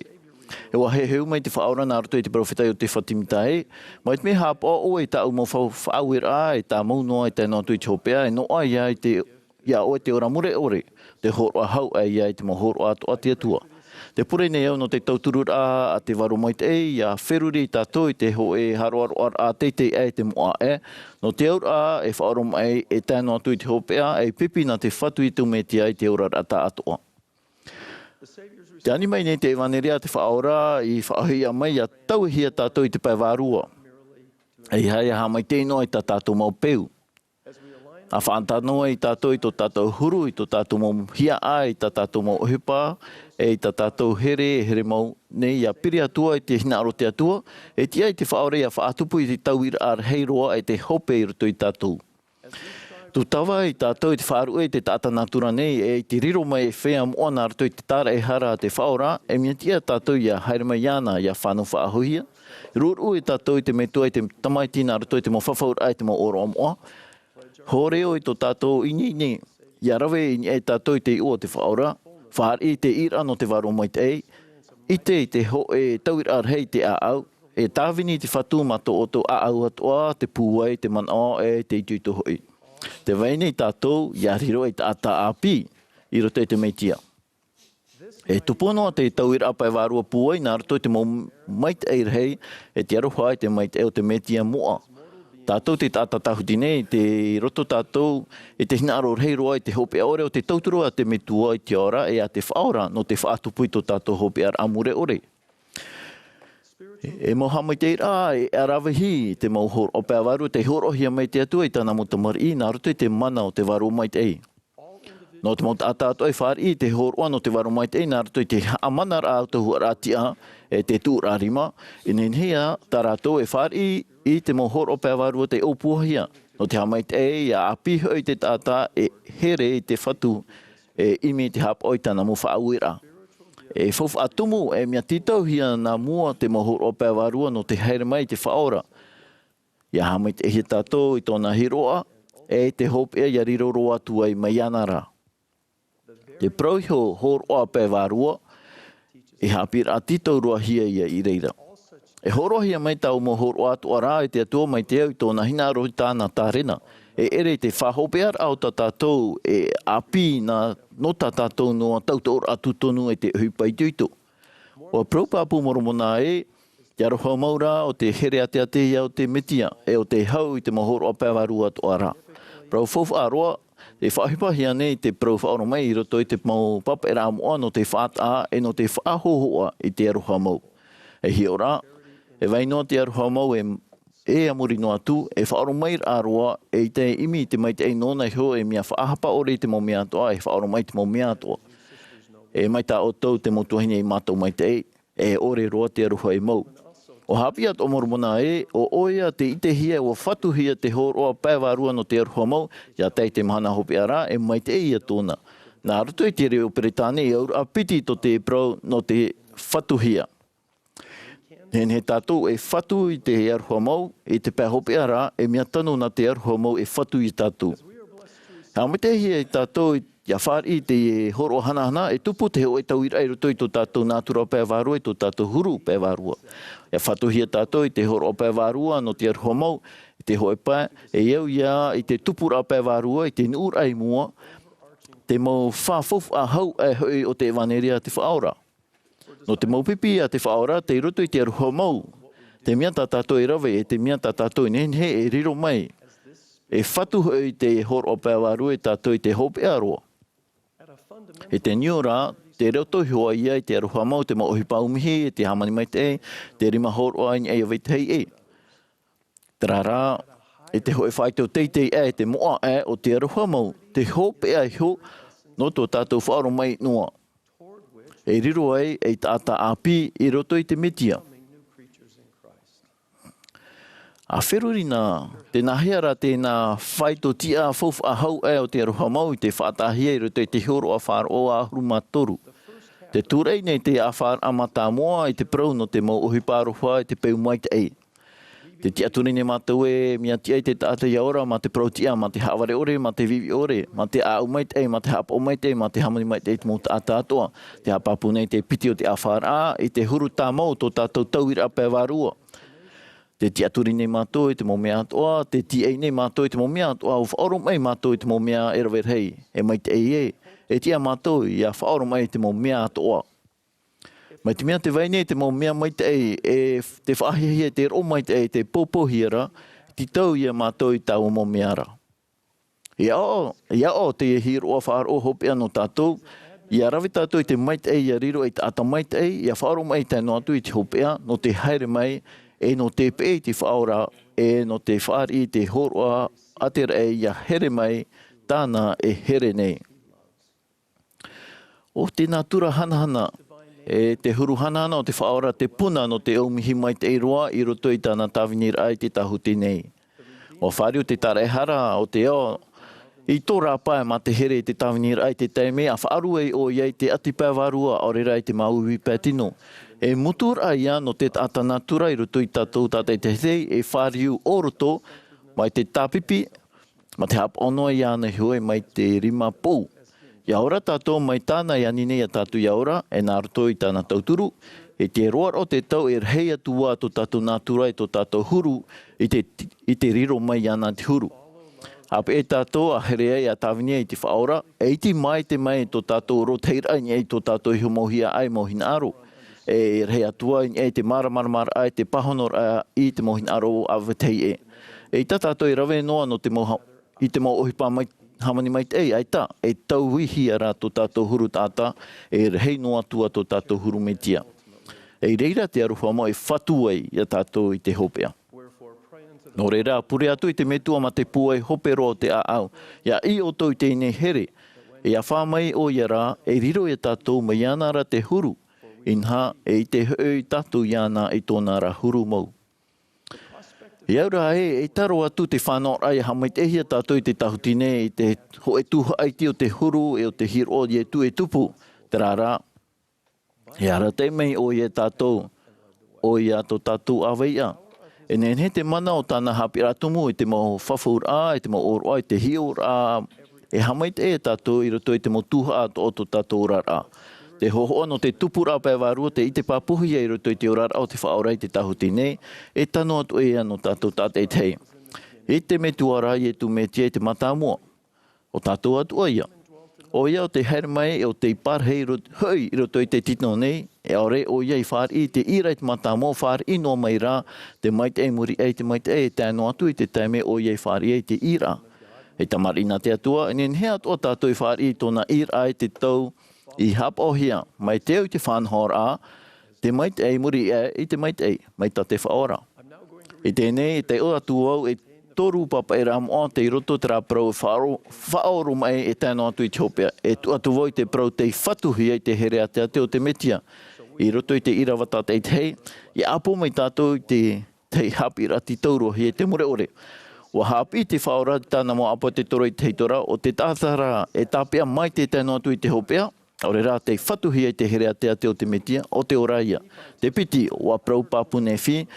E wa fāri'ihia wau te hoe reo no o mai te metuara i te na ora mai o ie prau mau. E te haaware ore te mau prau a tā'autama i te here o te tātou te whaitu tono e tēnō atu i te Hope'a. Ōmuara'a te whatuhia i te herea te ateo te metia e whaorahia ia. Te toru wana ōmuara'a o te roa te aroha i te tamo mai te tēnō atu i te Hope'a rā. Ōmuara'a te whatuhia i te herea te ateo te metia e ora ia tōna. Wa tū ati matara ore te whaoromaira i tēnō atu i te Hope'a e te hor o pēwarua no te aroha mau. E ere te whaoromaira i tēnō atu i te Hope'a e te whaotira atu ore e noa e tāpea i te paari e tū hope i tō tātou pua i tino e te wherurira e te tūra e noa nā roto i te mawhiwhi e te mo ati o te rara tahutine. Wa hau atu i te reira. Te whaoromaira e tēnō atu wa hau atu i te reira. Te whaoromaira i tēnō atu i te Hope'a o te tere oa'oa ia o tō tā'ato'ara'a. E haerera i mua ma te whaaroia Iesu Mesia mai te tīa'ira'a mai te whaora e te fāri'ihia i tāna tauturu no te riro rei atua mai ana te huru. A tupuno ai tō tātou here i ana i te puai e te hohonu e nen he tātou i haumai te hia i te hiora apa e wārua i te aroha a puai o te whatu e i te oa'oa heiroa e i te nen he prau.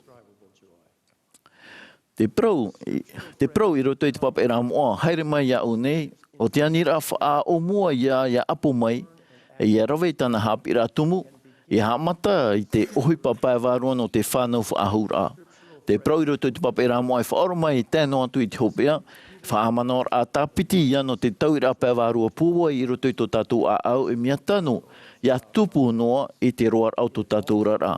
O tāna ato'a prau whawhau no te mea, tā tātou i he riro mai te pēu, o whatu mau hia tātou i te here te ate o te metia.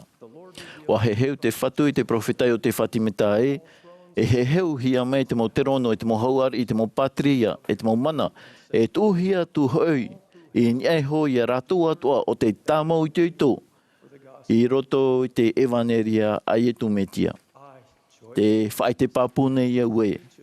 Nā roto i te mai te hei e te aroha o te whatu, e tia tātou tātai te hia tia turi, e te mau mea atoa ia tia e te mau mea atoa ia whaoro mai, ma te ito e te mau mea atoa. Te prau pāpune iau no te reira i te ōmuara'a o te whatu Iesu Mesia. Āmene.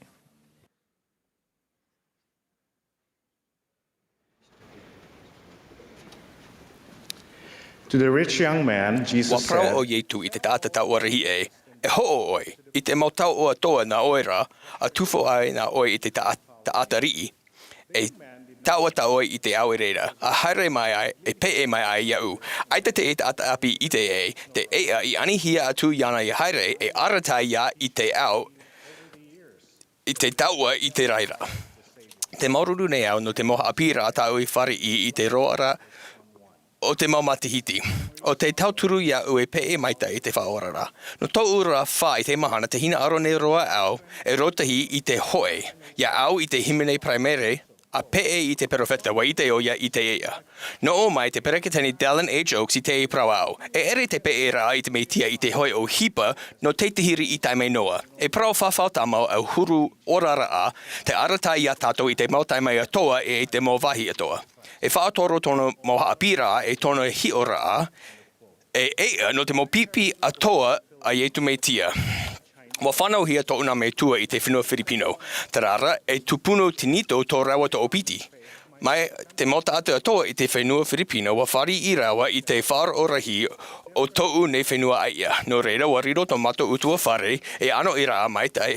No te mau pēu e iho tumu utua whare tā'āto'ara'a e no te pai whaoro i te wha i tā'ato'ara'a i te Mahana ato'a. I tō una me tua ōmuara'a atu i roto te Ēperēra, ai te rawa i te te fāri'ihia rawa i te tahia tu mau fōwha e mau pau tumu. O ia ato'a te Rā'ere o te Ēperēra, te niuhia i nia i te whaanhora'a, no te whaoara'a e te mau whaoera'a a te atua. I te roara'a o te tau, a tutawa ai tō mato utua whare i Mā'ha Hope'a i te Ēperēra wa i te mai tō una me tua e, ai te teitihi o tomato maupau herehia I tuate I te ta'ere a te Ēperēra. Wa I te tīa'ira'a tītau-manihini-hia ia rawe I te hoi mai tīa'ira'a. Wa hamata ai rā tomato utua whare I te ha'apāira'a I te maupau tumu I te mau tā'ere tā'āto'ara I te tā'ere o te Ēperēra. Wa maururu roa vau I te mea wa whao hipa to'u nā mei tua I te whāro'o wa maiti ia ha'apau I tō rawa whawhaura'a. Wa riro tā'āto'ara'a o roa I te pāri.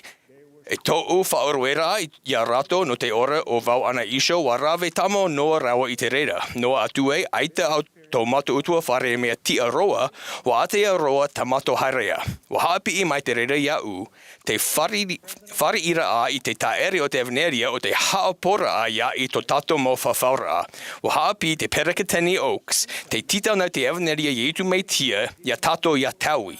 Ia prau poro'i pinipini roa I te tātara'ara'a. E te tātara'ara'a o te whaoruera ia I ta tato maupau ato'a aite I tuati nei I te mau whaoruera te atua. Te tumo o te Ēperēra o te tā'ira'a ia I te mau tā'ata tahuti noa e huira'a tira tire tiera. E te tītau te reira I te tā'ira'a. For God's choicest blessings. End of quote. Tau hepa toma I mai rea nei, wa mana o te hoi peretesani titi te whenua tapo nei e haere Mā'a e Rā'ere I te hoi tā'ata te tīa'ira'a I te ma'i mariri ai tā'ata tona. Noa atu te rāwea no tona rā'ara'a, wa pārere tāmao noa te ma'i mariri ai tā'ata I roto I te huru wharerera mea whiwhi no ia I te moprau tano. No reira, e rāwerehi mahana tāu tāpuru noa rā I te tauturu a te whatu. Wa whairuri au e wa ino roa e wa pepe roa te tā'ata. O mana o vau e wi mai oia ia Mā'a e no te aha te whatu e horoa ai ana I te tā'ara'a. Wa whairuri au e wa riro oia e tā'ata tapi neva. Wa taimai te mahana wharerera e wa tā'ato'ara'a noa a vau. I te whārerera mato wa maere roa vau. Te tā'ata, te tia mai mua iau e ere roa ia te tā'ata tā'ui mano. Wa ana e wa oa'oa tono hohoa mata. Aito roa hoi ai hi'ora pea. E aito roa o ia e wi e no te aha. Jesus Wa Christ. haapu ai I tu meitia I te tā'ata. No te whaoro mai I tona mau tā'āto'ara'a. Mai peretani o ti haapi'i, wa I te e wa mamai tō tato whaora I te tīa'ira'a o te mau tā'āto'ara'a te huti ato'a. No reira wa I te o ia tō tato tā'āto'ara'a, tō tato a'ao mauiwi, tō tato mau whaahimara'a e tō tato mau mauiwi no te mea nā roto I tona iso hina aro, wa ora o ia I te reira mau mea ato'a e tuwha'a fofa'a no tona tāra'ehia. Nā roto I te reira wa horoa tona tāra'ehia I te mana I roto iana no te whaora ia tātou, no te horoa mai I te puai I roto to tātou no te amo I te tā'ato'ara'a o te reira. I piti matahiti mai rene wa ani hia mato ia ora I Hong Kong. Te ite hia no tona mo whare teite. I hi ora a hai roa to mato whare I mua I te mo whare teite roa ai haati rai te reira. No reira wa ine au no te ora I roto I te maru. A whairuri nā tau oa'oa ia ara mai e ia hio I te hihi mahana poe ana I roto tomato ha'amarama. I tā'ato'ara'a mai tīa'ira'a wa maere roa vau. Aita tomato mo ha'amarama e whari'ihia I te hitia o te rā. Mea nā whea ia mato ia hiti hia ai I te mahana I te poe. I muri ai te tuatapapara'a wa I te tīa'ira'a vau. Nā te whare teite I mua ia mato e whahiti mai I te hihi mahana I roto tomato whara. Wa whaaha amana o hia mai au e ia tutawa ana e au e pe'e I te whaora e whaohipa o ia no te haa maita ia veitihie. Nā roto I to'u hi'ora I to'u tawini rā e veitihie e I te rato te here o te whatu ia rato. No o mai Pereteni Oaks I te roa rā I tona tawini rā wa haa pi'i I tu e. Inaha o vau te maramarama I wha I te atu nā vau I te hi'ora no oto. I muri aira wa prau o ia I tona moa potatoro. A Pātate I tō oto maramarama. Ia ana atu I tote au nei. Inaha o vau nei te maramarama o tō oto I whaateite atu I nia. Te mea ta oto I te iau I te Rā'ere.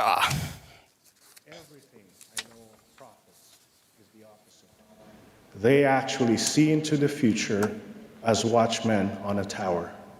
As we learn in the Mai book tā of tātou e hāpi I roto I te puta mo tia, e tia I te hio ia I te mau mea I tupuna, e te mau mea hoe e tupu e muri atu.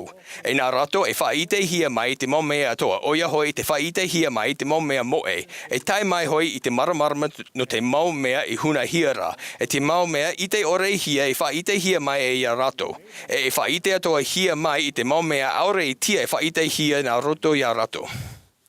Te whaite papu nei aue, te tā'āto'a nei tātou I te mana I te hoi perewheta ora, te pereteni talent e-jokes. O ia, atoa I te mo tau turu I roto I te pereteni mata mua e te pupu no te tino huruma pitia po te toro, e mau perewheta, e mau hio, e mau hehu prau mau ia.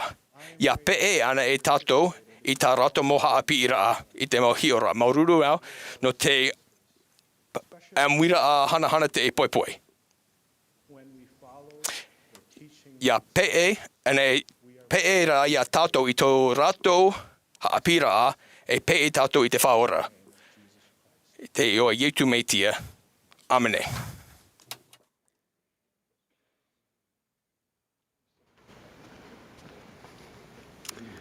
The prophet Alma asked several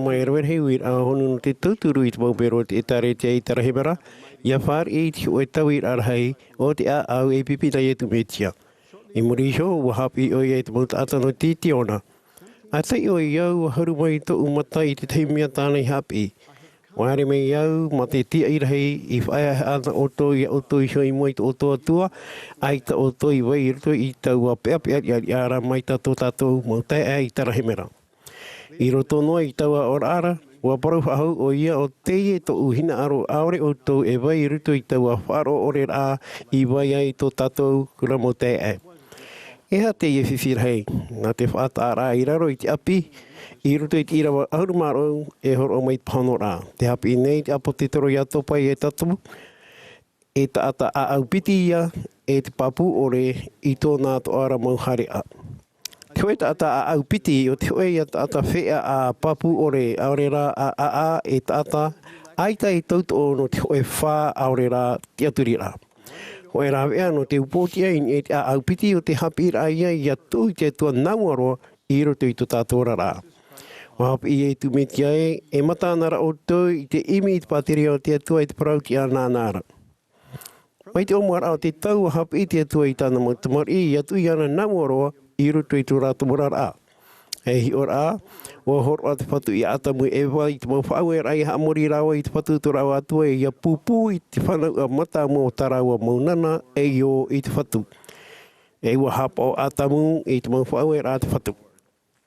E murisho I te mau mahana e Rā'ere hei wa whamaira te oemeira hei a te whatu I atamu na ōmuara'a no te ha oe e pupu ai I te mau tutia I te whatu.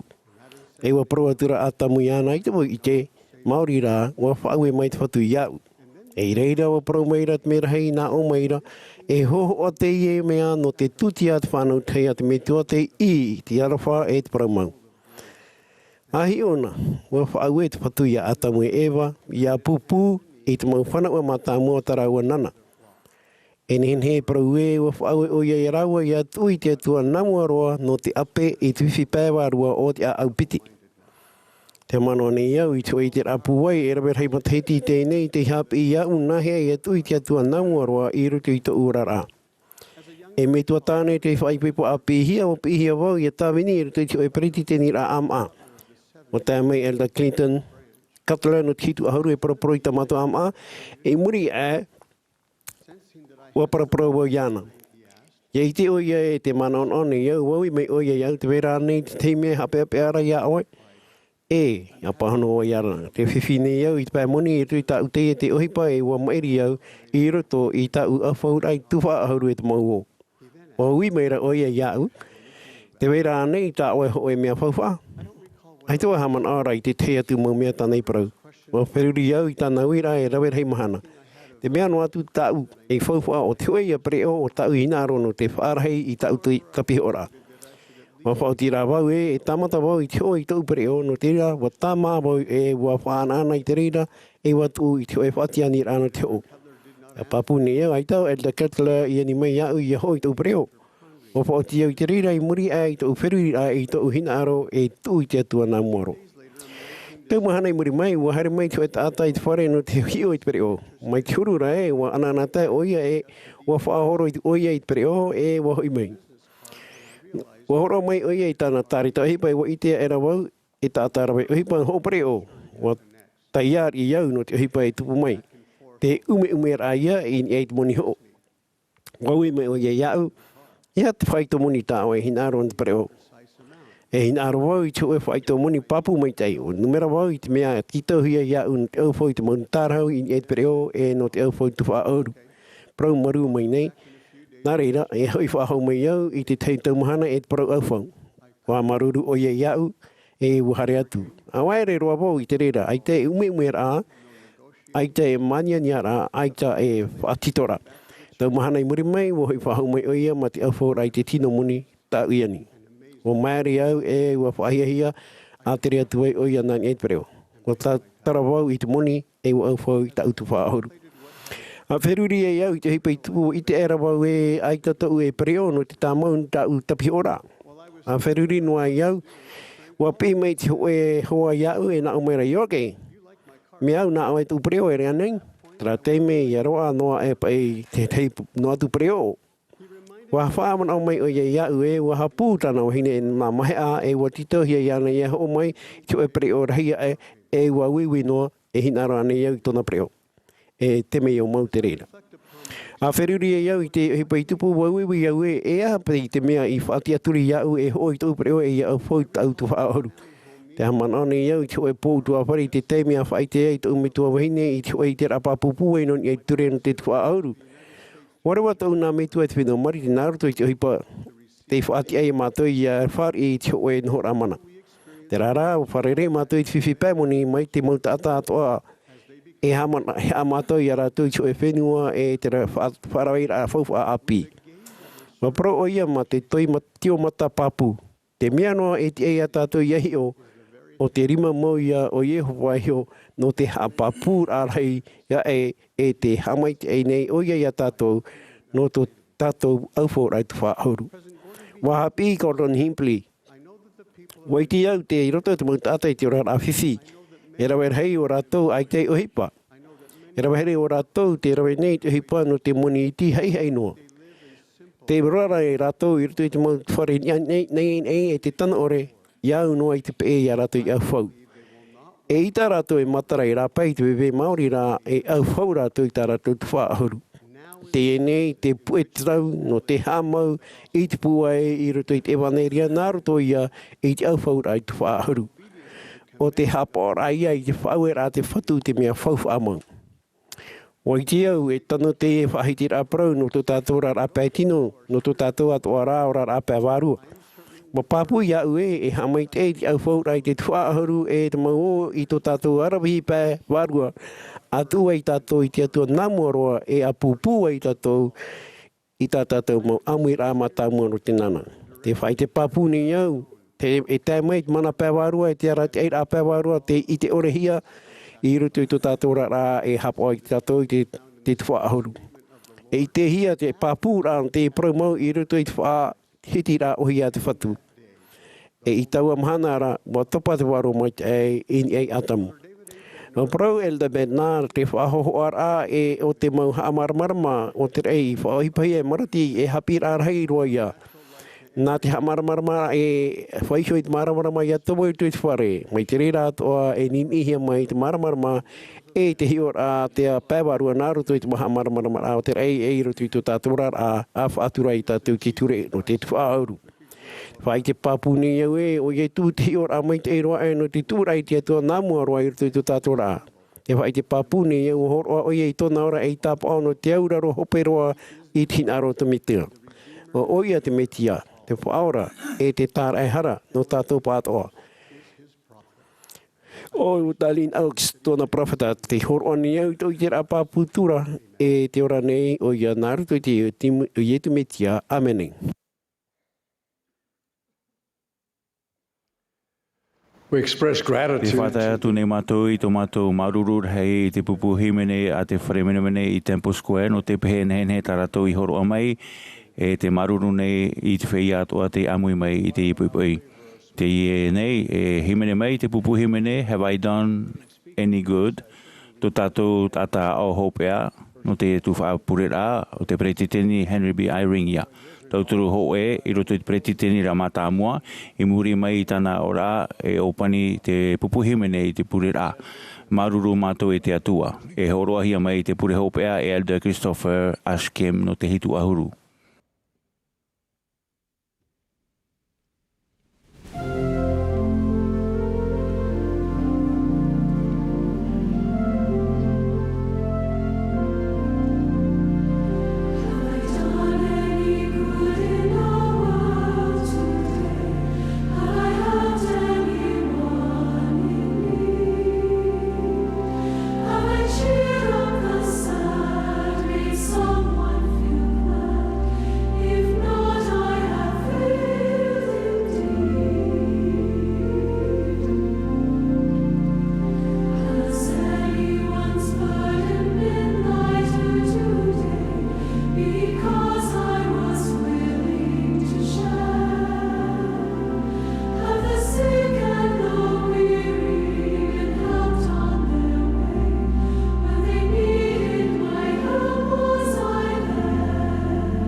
My dear brothers and Ea sisters, mota ea motu heinehere. Te o ane iau. Ia tama ira tupu i oto i te teme. Nen hea i tātou i haman of ahau. I te tamhanahana a te whaora. I tāna mo apotutoro. Mai tāna i te e whaarue oia i rato ana. Mā te ore e aratai. E paruru. E whaora i rato irtu i tō rato mauati. I taua Mā'a Hope'a i horo ai oia i teie mopipihap o maitai i te oe whawhaura e tamau noa i te tamahanahana e i te whaituito i tāna mopipihap o maitai i te imhana i ruto i te mowhiwhia toa tātou e whaaruru nei i ruto i tō tātou hiorara. e hau tāu e veho I otou nei. Otou nei hau tāu e ho atu I otou. E ere mai tātou te au nei horoa tāu horoa I otou.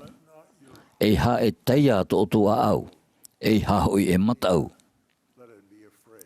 Me tirura e te are purupunei te au nei I teie mahana. Te wai nei te mau tamai, e te mau ro'o tamai. E aura e mea papu ore te mau tere-a o te mau whenua atoa.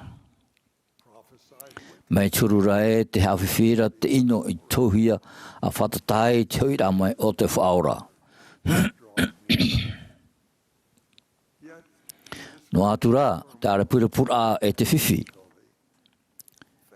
Wa wha'i te Feiā Mo'a o maitei I te Mahana Hope'a nei, I te rei. I te mau pure. E mua I te tata, e iroto I te wahai ōmuara'a, te taparu nei rato I te whatu I te tauturu, te tamahanahana, te ārateira, e te hau, no rato tā'āto'ara'a. Wa I te pā'oto I roto I tā'oto mo Amuira'a, e I roto I te oto mo utuawhare, ai te I rei noa te mau pure, wa rahei ato'ara'a, te a'au tāmau. Te whāri'ihia I te metia I te aura nārato I te pure tutu ore I te teime whiwhi roa te au nei, wa ai whaito noaia te reira I te teito o te tata nei. Te mau teime matau, te tīa'ira'a, te ati, te whiwhi, te pēpea, āorera te mai. Pinepine te tata e whārio I te atua nārato I te pure. Tāna ta mai te here o Iesu Mesia, I roto I tōnei o a tātou e pure nei, te ora nei o ia. Wai te o ia I tātou. Te ara nei o ia I tātou. E te hapa o nei I tātou. Te haman ora pā'otou I te mau parau tamaru a te ari I tawita I roto I te puta taramo. E hapūra a hoi Yehova no te Feiā I hamani-ino-hiara. E hapūra I te anotau wa hauhaura. Te Feiā I ite I to oere oa, e te aturia oe. O te imihoi ia oera, e Jehova, o te oreia e fāri'ihia e oera. I roto I te mo te me mauiwi, te vai o tīa'ira'a, āorera te hauhau. Wo I te tātou e, wo I te tō tātou metua I te aura e tāna ta maiti here, I tō tātou ōmuara'a e te hin aru nei rāua e hāmaitei I a tātou. E mea marmara mamaitei te mau parau a te whaora. E parau tu ia I otou, e ani e no aia I otou. E imi, e I teie otou. E patoto, e irtihia I te opani I otou. O te Feiā o hoi I anira, te no araia. E o te imira, te itereia. E o te patotora, te irtihiareia, te opani iana. Aitat irtira I te moha marmara mau te rei, nārato I te pue, nārato I te pure tutu ore, e titau I te whaahipara I te mau tā'āto'ara'a hei, āorera, te o e unauna. Te ituito I roto I te pure tātou metua I te aura e titau nei tātou, o te nini'iraia I tō tātou wārua I te mawahe ōmuara'a. E ia I tō tātou au I te pure tutu ore, iana, ia maita I tātou. I roto I tāna ora I nia I te maua, wa hapi I te whaora. Ar e ia pure oera, e haere I roto I tōpia, e opani maite I te opani apurei I te metua, te moera. E nā tō metua hio I te mea moeroa e whātua ia oena. E ia pure o tōra, e I hai ia rahei te parau I whauwha ore, mai tā te mau etenera. O te man aoe, te I te rahei o te parau, e I te hia mai ei rātou. Ei haro e pe atu i rātou. Wa i te hei to oto me tua i te maumea e au i oto. Hou oto i ane atua i ana. Wa horo ato'a mai te whatu i e tātou i te apapur aputapu no te mana o te maupure parau orhia. Te pupuhia i roto i tō tātou a au. I roto i te puta a mormona, te tei o nei tātou nonia i te nuna o arama, o te ha mauhia a purehua i ratou. A ore atura arama e tō nāra mautata i whāteitei i tō rātou reo in ia i te whatu i tō rātou atuara. Inin i huatura i tō rātou a au iana. E i te mai oia i te mamanao o tō rātou a au. Ua tā mai hoi te parau a te whatu i a rātou i tō rātou vai a tīa'ira'a.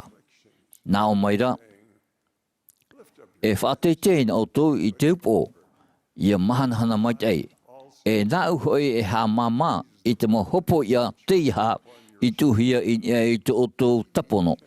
E i te roa te oto tapono e mauiwi o i wei e oto i te tīa'ira'a. I ha māmahi e hora te mohopo ia i tuhia mai i i arama e tona mautea.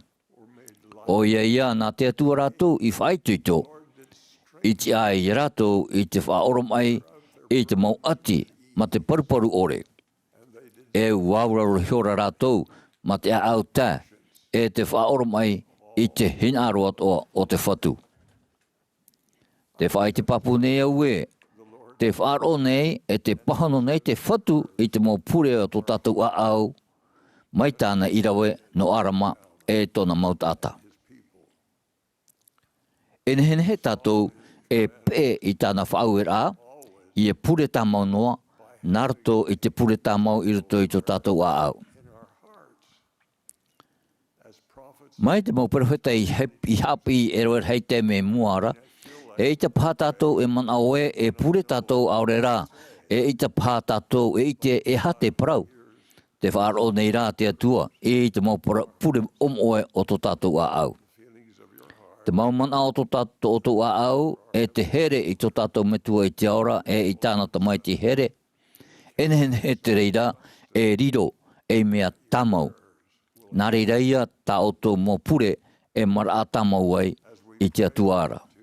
A pure tamau nuai tātou, e noatu te huru o te ōmuara'a, e pupu mai te whatu i tātou i tōna hau, e tāna paturura a tamau. And abiding support. I am reminded of the Te hamana whahau nei au i te ōmuara'a o te Māti a motia te manuia i te poro'i i te waneria. E u hapua hia i te paiwarua, no te mea ua pure tamau no rātou. Te teo nei tātou i roto i te puta a arama. Pine rātou i te pure e i te apa i te Mā'a. No reira i no ai i rātou te warua tohu.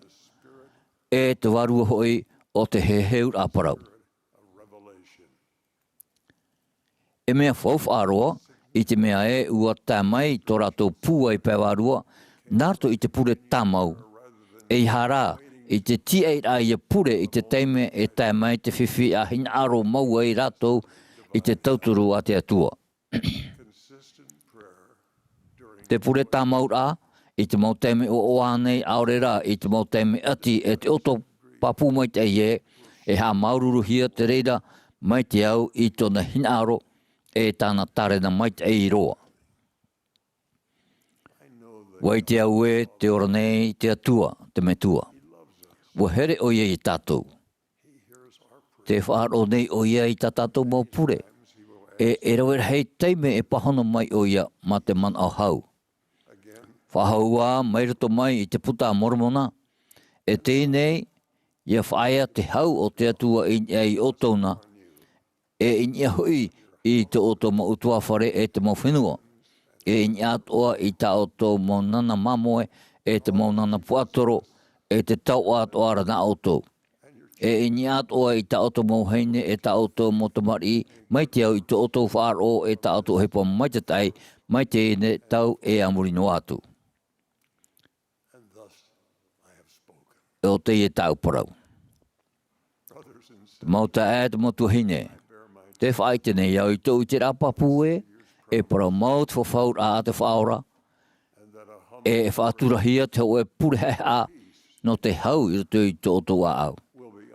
Wai te au I te reira, I te hunara o tāu hine, e ono haumaho e Tahiti. O maere au I te man au hau, e whatata I te oa'oa. Wa ui pā te mautata I te oro hunara e, no te hau au I atatai. No te mea upahano mai te whatu I tāu pure no te hau, ma te ho e ha papur ano o mai te waru mai te ie. Ua I te au I te fāri'ihia oa'oa e ona. Ua horo mai te whatu iau I te hau e te teaturi rā tānei whawhau I tāna mau pipi.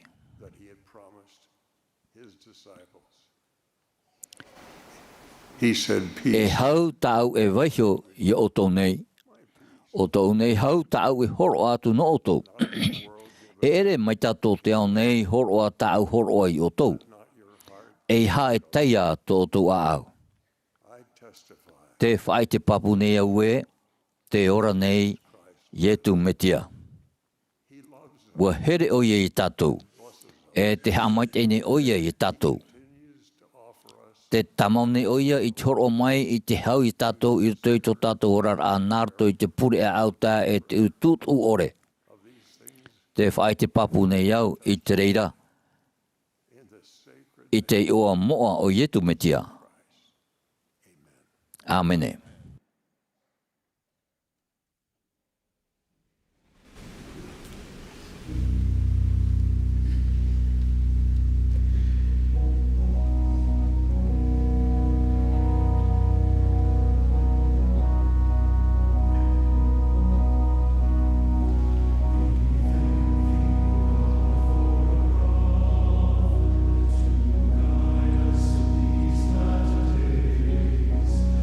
We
Our dear Heavenly Mātou Father, me tua here te ora.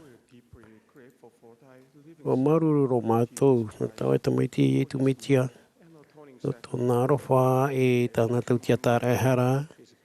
A whaahaman o ai mātou i tōna tia era whaahura hana.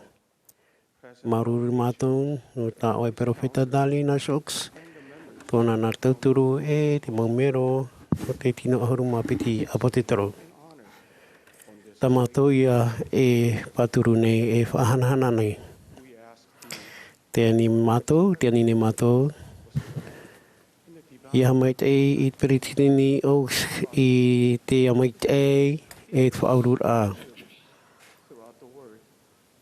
O mātou pa ato'a tō wai mautumar i nā te au nei. E hin aro nei. Ia e i te hoho a mait e. Ai e tu meitia i ariro mātou e maupipi mait e. Te puri ni mātou nā rito nei ōmuara'a i tu meitia. Ameni.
This has been a broadcast of the Teie ia Saturday. te purera'a no te poipoe Mahana Mā'a no te hanere wa ahuru ma ōmuara'a o te Amuira'a Rahi no Ēperēra a te tā'aretia i Iesu Mesia i te Feiā Mo'a i te Mahana Hope'a nei.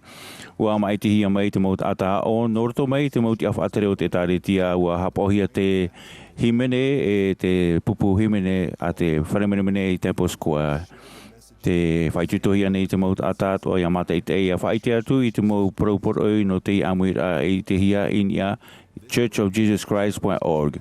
Kua whatarehia te purera'a i te Bonneville Distribution e nene te reira i whaohipahia no te tātai so i te whare no te utua whare aurera i te whare purera'a e iahara no te tapiho'o. Copyright 2026 by Intellectual Reserve Incorporated, all rights reserved.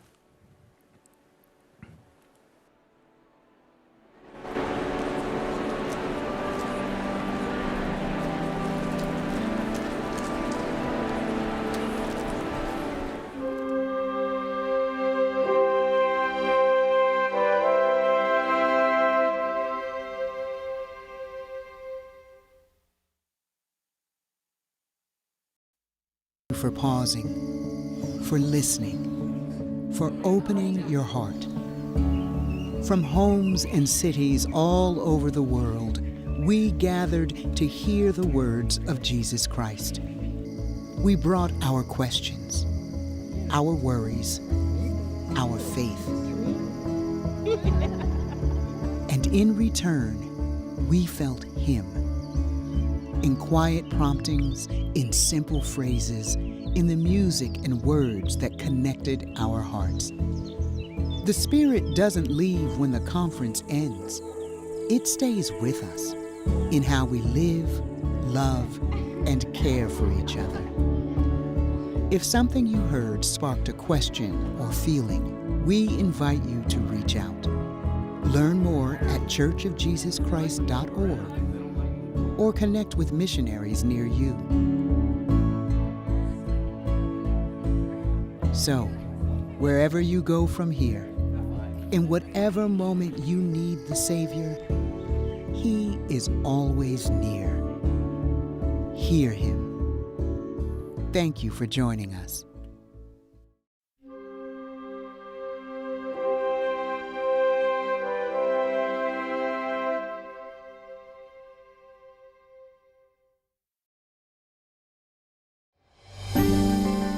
This is the World Report of the Church of Jesus Christ of Latter-day Saints, April 2026. Coming up, the mystery of the Nauvoo bell is solved, and after 180 years, it rings out as different faiths foster friendship.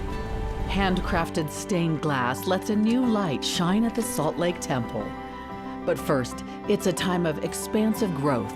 Newly called church leaders usher in a new year of continuing restoration.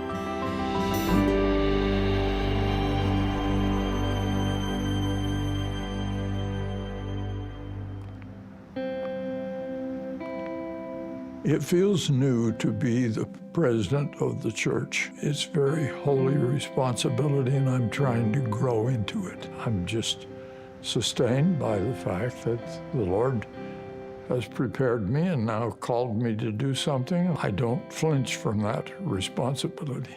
With the passing of President Russell M. Nelson, Dallin Harris Oaks was announced as the 18th president and prophet of the Church of Jesus Christ of Latter-day Saints on October 14, 2025.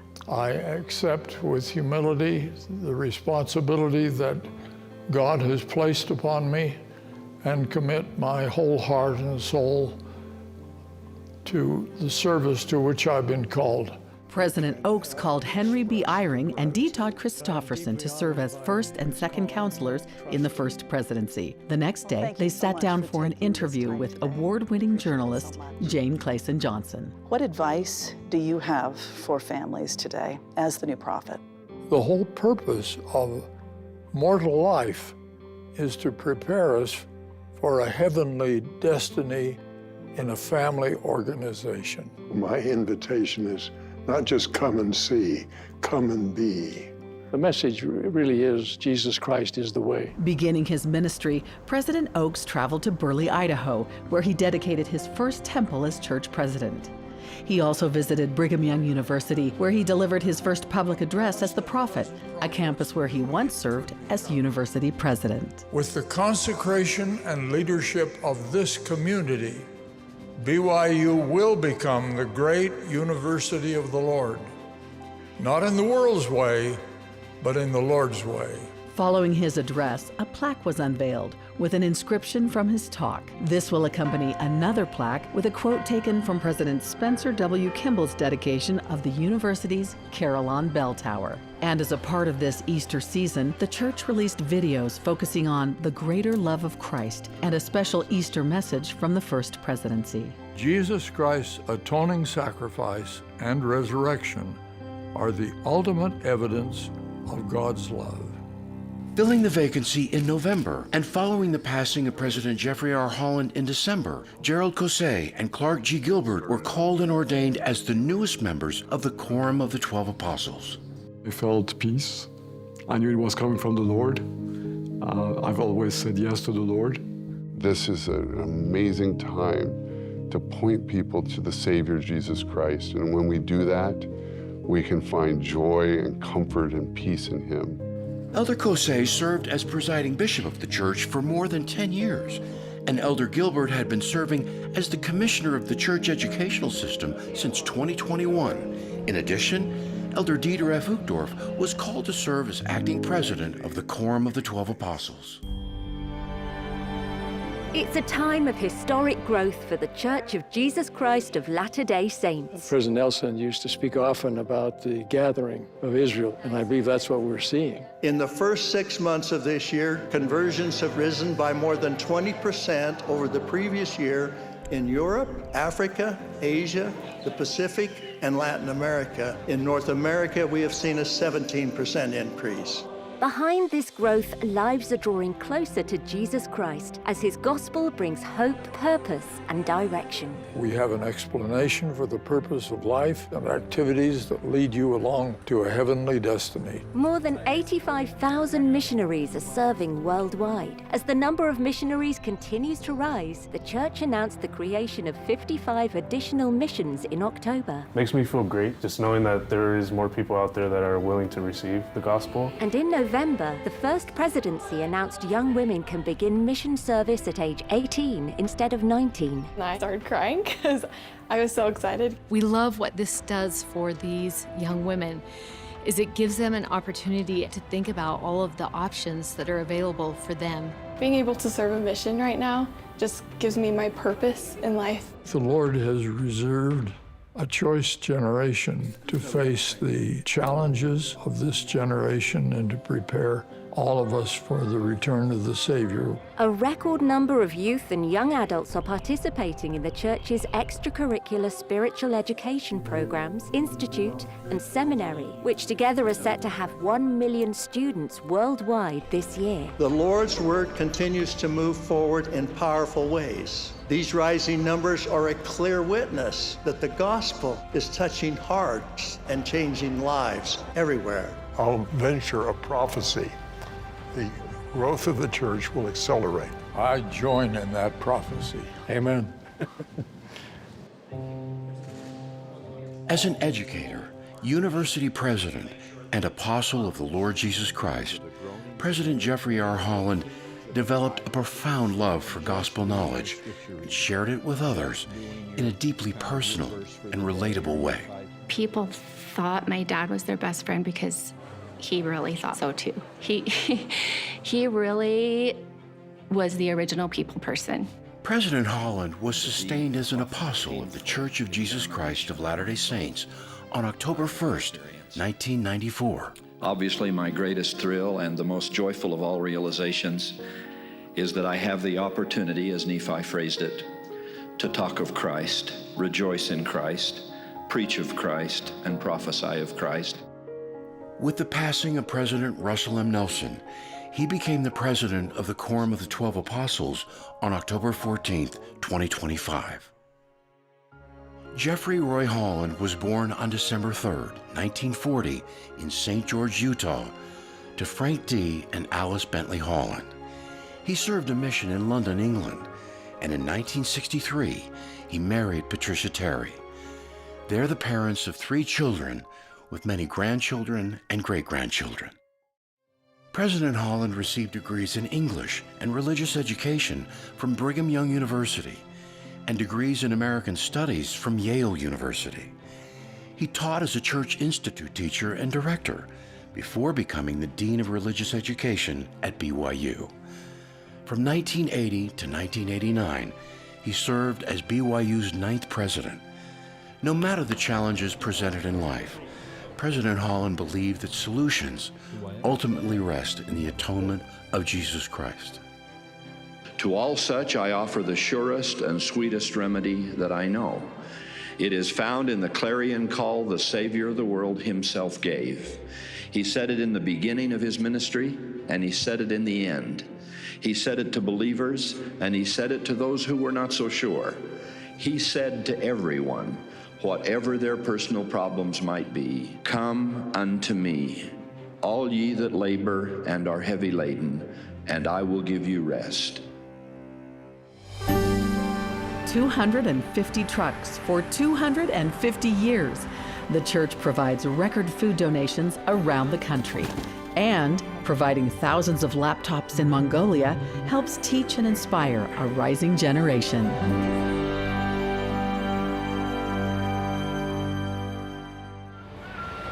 Hooking up and heading out.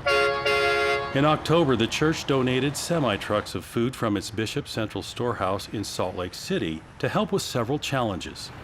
It's one of several initiatives that the church is collaborating with. America 250, the largest anniversary celebration in U.S. history.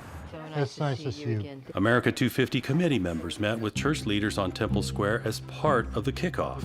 We're delighted to be working with America 250 as part of a national celebration and local celebration with service. We are grateful for the church's generosity. There's no political ideology at all. I'm pleased to announce that we are dedicating 250 truckloads of food delivered to 250 food banks nationwide. It turns out to be close to 10 million meals that we've dedicated for this initiative. From California to Michigan, within days of their departure, trucks began arriving at their destinations. We've got over 31,000 pounds of food here. So this is going to last us like actual years. I think it's amazing that they're doing this all across the country. We hope it won't be a celebration on a single day, but a celebration in our hearts for long periods of time to recognize with gratitude not just the past, but most importantly, the future. But not all of the church's annual food donations make it to their destination by land. In Tacoma, Washington, Tote Maritime Alaska picked up the tab on the church's 40,000-pound container of butter and cheese, shipping it by sea on its final leg to Alaska.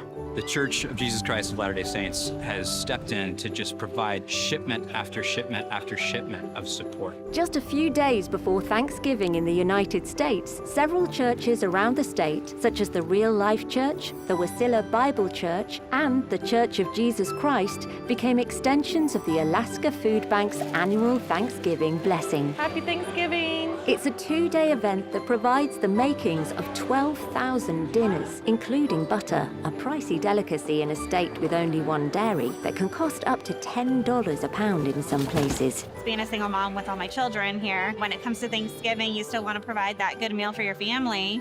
And you guys being here to help out with that is definitely a blessing. My 2 youngest have kidney diseases, and I'm not able to make as much because I have to work from home. So this helps me tons. Hi guys, happy Thanksgiving. I like the fact that they make you feel like you're not getting a handout, that it's warm and it's welcoming and it's kind of we're here to help. It's a huge effort that includes months of planning and collaboration of dozens of businesses and faiths. The support that the church has given the Food Bank of Alaska really allows us to fulfill our mission in ways that we wouldn't be able to do so otherwise. In the quiet, vast stretches of Mongolia's Gobi Desert, excitement and joy rings out in rural schools in September with the arrival of 240 Chromebook laptops. The ambassador of the United States from Mongolia, he said, in these provinces, they need help. They need a way to study online. And so, with the help of a donation from the church, a nationwide effort began that would transform schools across Mongolia. Энэ маань бол яг сурагчдад яг цагаа олсон хамгийн хэрэгтэй бэлэг буюу тус гэж ингэж харж байна. Яагаад гэвэл сурагчдын сурлагын чанарыг нэмэгдүүлэх, за мэдээллийн технологийн чадрыг сайжруулах. By the time the initiative concludes, 3,000 Chromebooks will have reached 300 schools, empowering over 100,000 learners with the tools to dream bigger. After Hurricane Melissa swept through Jamaica in October, hundreds of families were left without homes, electricity, and water. In response, more than 50 church volunteers prepared over 100 emergency packages. What we're doing here today is manifesting the work of the Lord, serving our brothers and sisters, helping to relieve their suffering. General Authority 70, Elder Ahmed S. Corbett, directed the effort with local leaders and the church's welfare department. Jesus Christ has commanded us to reach out and to bless our brothers and sisters. And the people feel it. And they feel the love of Jesus Christ as we work together to help people have what they need. In January, multiple large fires broke out in southern Chile, becoming one of the most destructive catastrophes the region had seen in decades. And in response, volunteers from the church stepped up to help, many of whom had lost their own homes in the fires. Soy una de las personas que fue afectada por el incendio. Yo perdí mi casa en el día del incendio, al igual que muchos miembros de la iglesia en este barrio, el barrio de Lirken. Y la verdad que fue una experiencia bien dura. Bueno, yo perdí personalmente y como muchos hermanos del barrio, perdimos todo, perdimos nuestras casas. Coordinating with local government and the church's service website, Just Serve, hygiene kits and essential supplies were gathered and distributed. Bueno, tenemos varios proyectos humanitarios que se están preparando y que han sido aprobados para poder ayudar a los hermanos a levantarse. También tenemos las hermanas de los servicios para la familia que han venido a prestar auxilio psicológico en una instancia que es muy difícil en lo emocional. In seeking to follow Jesus Christ's example of caring for those in need, the church released its 2025 annual report. Nearly $1.6 billion was provided in more than 3,500 projects during the year, across 196 countries and territories. In addition, 7.4 million volunteer hours were served. When we come back, providing hospitals with learning and medical equipment, educating the saints, and opening a new missionary training center, the ministry of church leaders brings the love and hope of the gospel. Definitely came out a whole different person.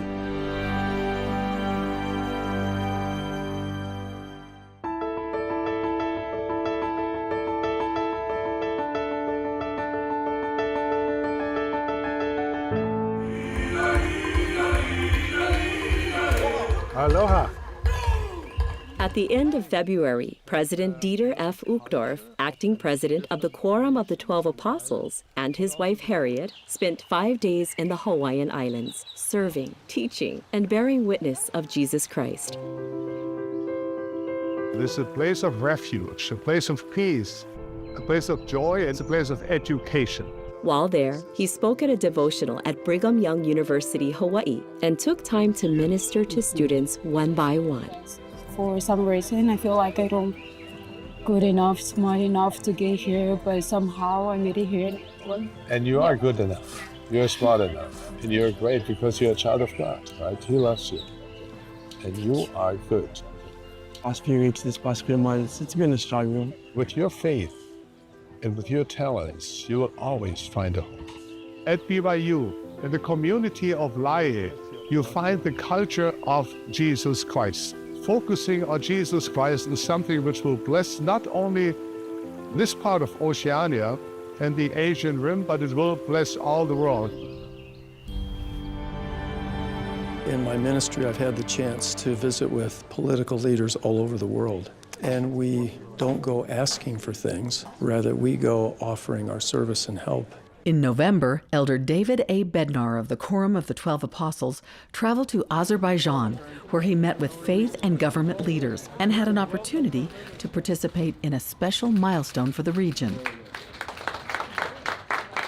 the inauguration of the first meeting house of the church in the country after receiving official recognition in 2024. This is an historic day in Azerbaijan for the Church of Jesus Christ of Latter-day Saints. We are honored and delighted to be here, to be formally recognized, and to be able to dedicate this facility where we will meet and worship. The event was covered extensively by national media and was attended by distinguished guests, including government officials and religious leaders. In the evening, a meeting was held for members and friends of the church, where Elder Bednar offered a dedicatory prayer. The new meeting house will host Sunday worship services, youth programs, family history activities, and community events open to people of all backgrounds. As well as meeting with the presidents of Azerbaijan and Uzbekistan, Elder Bednar participated in the Festival of Tolerance and Coexistence in Abu Dhabi, where he was part of the opening ceremony and the church's booth, which operated throughout the festival. We are on the front edge of the gospel in the Africa Central area. Elder Ronald A. Rasband of the Quorum of the 12 Apostles, along with his wife Melanie, concluded a 5-country ministry to East and Central Africa in November. Everything that we're doing here is putting in place a foundation for the church to grow strong and be healthy and bring many, many more souls to the Lord Jesus Christ. In the Republic of the Congo, Elder Rasband spent time with young adults at the church-sponsored BYU Pathway Global Education Center in Brazzaville, where students receive a spiritually based education available online. As I went from room to room, they were packed with students. They're not only there for Pathway, but they're there for Institute also. You look wonderful. In the Democratic Republic of the Congo, Elder Rasband met with missionaries and dedicated the new Kinshasa Missionary Training Center. Many young converts of missionary age want to go on missions. This MTC in the Congo will cater more to the Congolese missionaries. In the island nation of Seychelles, Elder Rasband met with a small group of Latter-day Saints and presided over the country's first ever official sacrament meeting. It's been a very broad, excellent trip. I think we've brought people closer to Jesus Christ. Good to see you. Portuguese is the language of my heart. When I speak Portuguese, I speak from my heart, I speak from my soul. In November, Apostle Ulysses Suarez and his wife, Rosana, concluded a 5-day ministry to his native country of Brazil, where they participated in humanitarian outreach and met with church members and missionaries. Deus vai fazer tudo o que Ele pode para nos trazer de volta. It was so special to hear the words of an apostle directed so precisely to my doubts and my questions. My mother prayed for this. Definitely came out a whole different person, much stronger than I was when I came in. The people of Brazil are very faithful and they connect with the Savior Jesus Christ pretty easily. In Sao Paulo, Elder Suarez visited a non-profit organization that transforms lives where families struggle against drought and poverty. Elder Suarez announced a financial donation from the church to support the efforts Amigos do Bem is making to increase self-reliance, hope, and dignity for those they serve. Senhor Governador, muito prazer em conhecê-lo, Elder Ulysses Suarez. Elder Suarez also met with government leaders who worked with the church and humanitarian efforts. We work with the government so they can really see our real intention to share the love of God to people, especially those who are suffering. We look in the church for things that are important to do where we can have an impact. Elder Dale G. Renland of the Quorum of the 12 Apostles and his wife Ruth traveled to South America in November, where they got a first-hand look at how donations from the church have helped improve healthcare. We're here at this pediatric specialty hospital, and we have extraordinary people here doing remarkable things. In Argentina, the church donated ventilators and a surgical microscope to the Ricardo Gutierrez Children's Hospital, optimizing respiratory treatments for newborns with critical conditions. And in Uruguay, the church donated neurological monitoring systems that have allowed the Dr. Manuel Cantella Hospital to perform over 4,000 advanced medical studies. We're not trying to make a big splash. We do it because we follow Jesus Christ. We should always try to live our lives to be a light, but that light that we share is the light of Jesus Christ. In his first worldwide assignment since becoming an apostle of the church, Elder Gerald Kosei and his wife Valerie returned to their homeland to minister in the greater Paris area. It was as if we have never left. Throughout the world, including France, a spiritual revival is underway. We are seeing a surge of baptisms in France right now. Last year was the best year in many, many years. A huge growth in the number of baptisms, and many of them are young adults.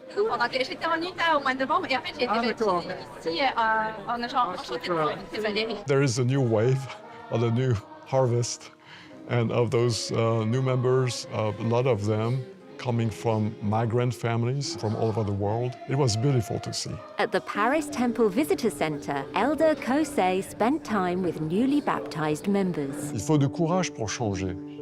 Il faut du courage pour se convertir. Il faut du courage pour changer de vie. Depuis que j'ai joint l'Église, j'ai envie de changer tous les aspects de ma vie, que ce soit ma manière de vivre, mon travail et mon entourage. Every time we can, we try to shake hands at the end. And this is an opportunity to look at someone in the eyes, express gratitude, express the love of Christ for them. We are all sons and daughters of God, and so it's beautiful to see.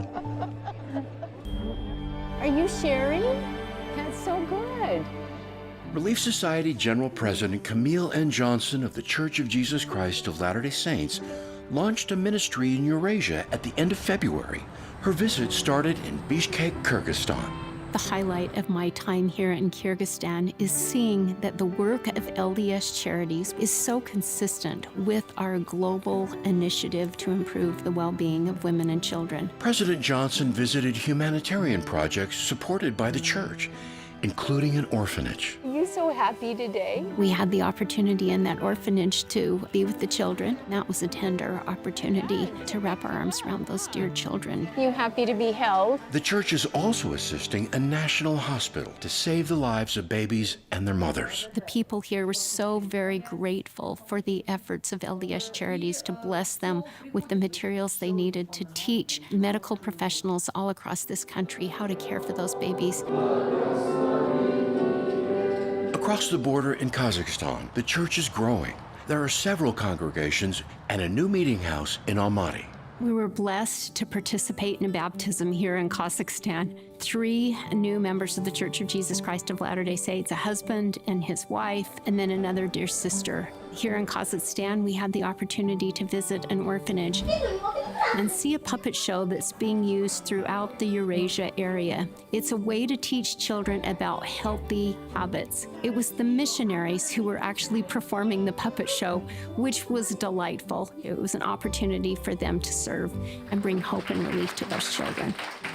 President Johnson concluded her ministry in the country of Georgia, where the church is collaborating with a daycare center for children with disabilities. She also met with women leaders in Georgia and attended a meeting for Relief Society sisters in Tbilisi.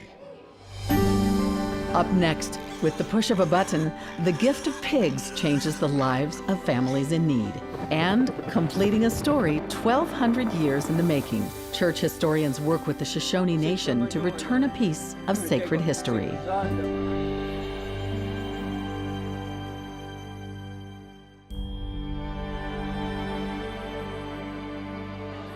Every Christmas, Light the World giving machine kiosks brighten the lives of both givers and receivers.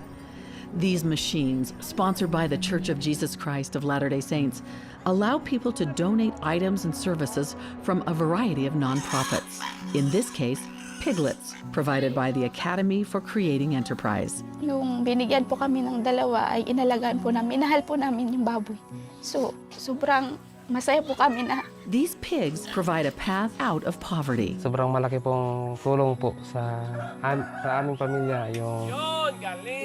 Along with the pigs, the Academy teaches recipients how to turn that gift into a lasting business. Sa ganitong pag-aalaga ng babuyan, kikita ka na sa 3 buwan.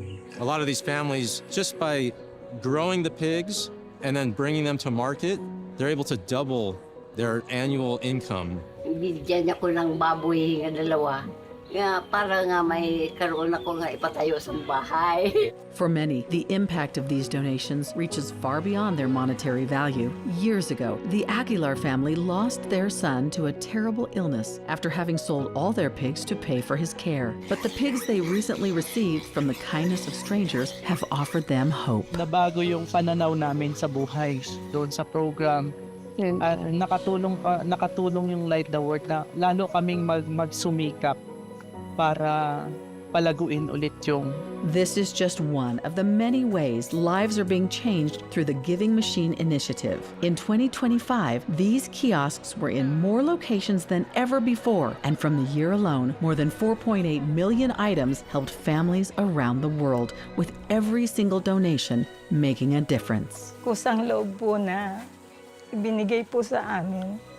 Thank you po sa mga nagbigay.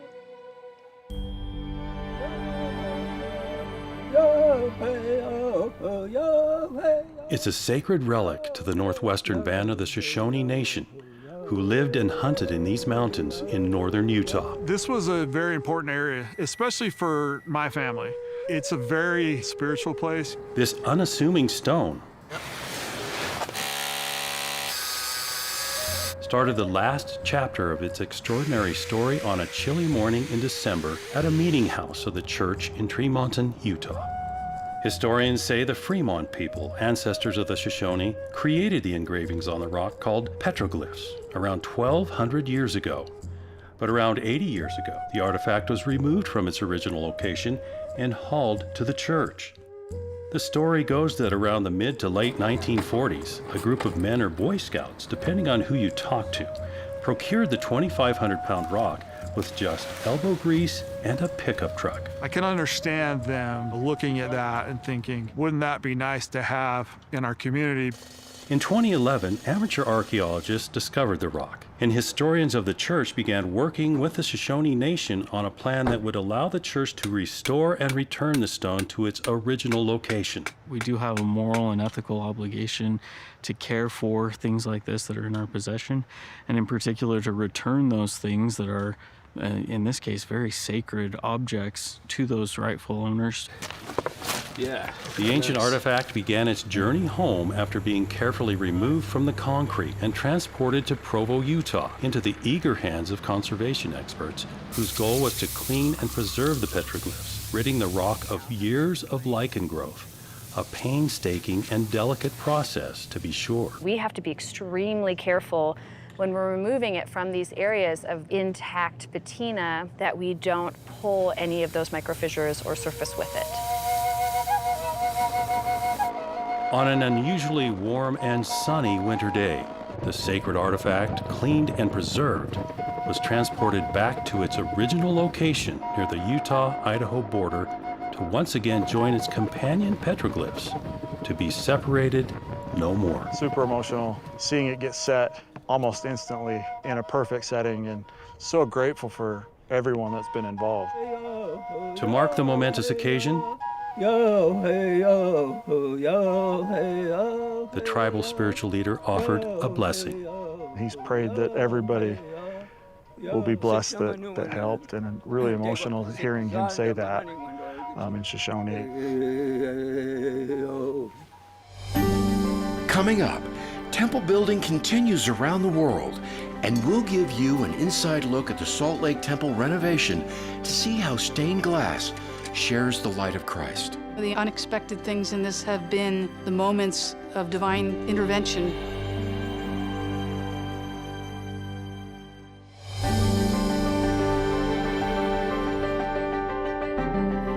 temples of the Church of Jesus Christ are the most sacred places of worship for Latter-day Saints. Their purpose is to help members draw near to Heavenly Father and His Son Jesus Christ by making sacred promises for themselves, their families, and for people who have died without the chance to receive these blessings in this life.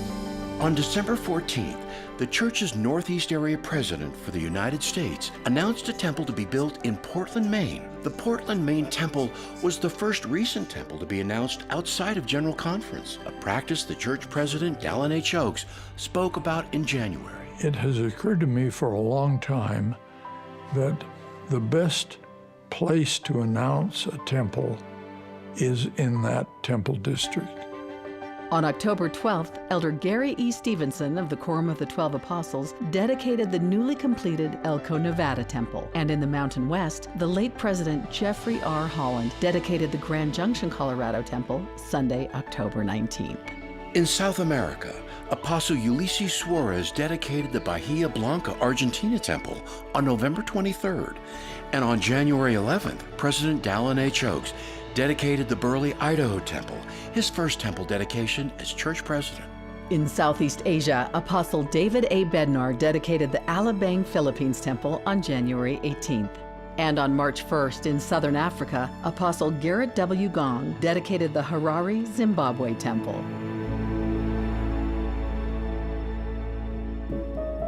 The Salt Lake Temple renovation is shifting from rugged construction to more refined, detailed work that requires an artist's touch.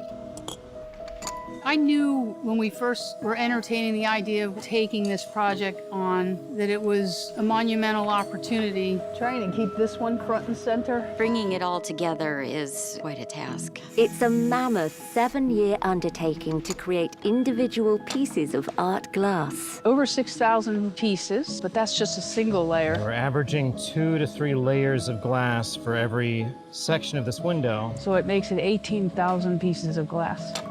Stacking or overlaying the pieces of glass, each with its own unique hue, produces an array of colors, creating scenes from the life of the Savior.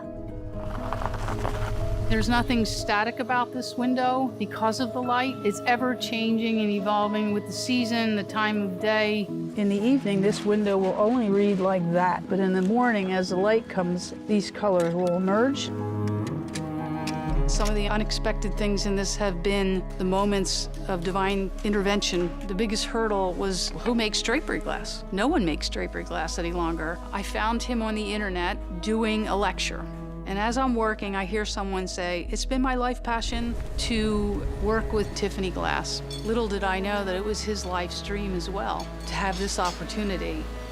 When I first met her, it didn't take long in our conversation to realize we were kindred spirits.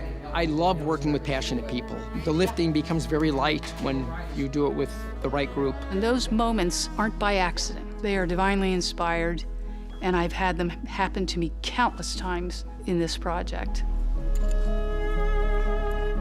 When I look at this glass and the color and the beauty of it, I get a physical reaction to it. I want people to feel what I feel when I look and create these things, and to go away and be equally inspired and to do the same within themselves. 1, 2, and 3. In March 2026, their inspired work culminated in the completion of these triptych-style windows that illustrate a central theme that measures about 12 feet wide by 21 feet high. These masterpieces are now installed in each of the temple's north pavilions to serve as lasting reminders that this is the house of the Lord. It's bigger than all of the sum of its parts, and coming together, it just is like icing on the cake. It's amazing, and they're thrilled, and I'm thrilled for them. The public will have the opportunity to experience the art glass windows up close during the Salt Lake Temple celebration, scheduled from April to October 2027.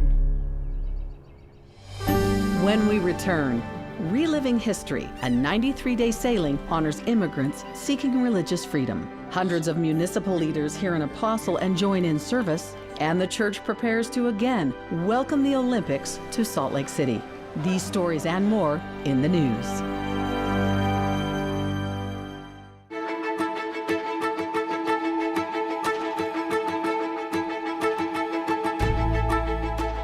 The early Norwegian saints were really critical for the growth of the church. They came at a time when the church needed the strength. Excitement, love for ancestors, and Norwegian pride were on display in October as the wooden sloop vessel, the Restoration, arrived in New York Harbor after a 98-day Atlantic crossing. The journey marked the 200-year anniversary of the original sailing, which brought Norwegian immigrants pursuing religious freedom, many of whom joined the church.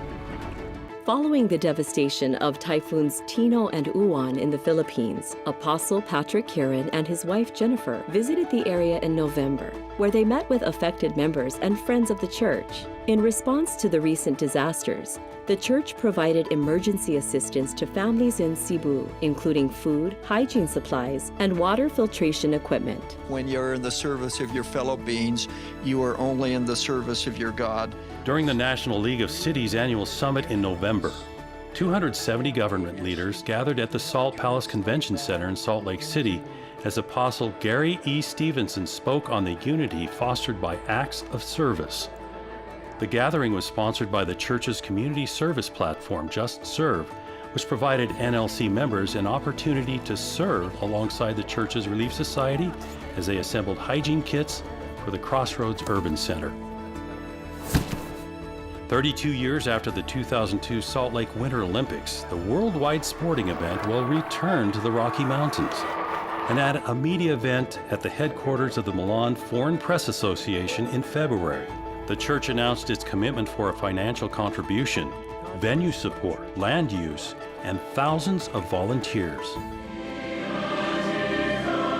Singing to 3 nights of capacity crowds and countless thousands by live stream, the Tabernacle Choir and the orchestra at Temple Square brought their Songs of Hope tour to Sao Paulo, Brazil in March. Apostle Ulysses Suarez welcomed the crowd at the start of each concert, which also featured guest artists from the region and a children's choir. Being in my own country where I grew up was a great emotion and a feeling of deep gratitude.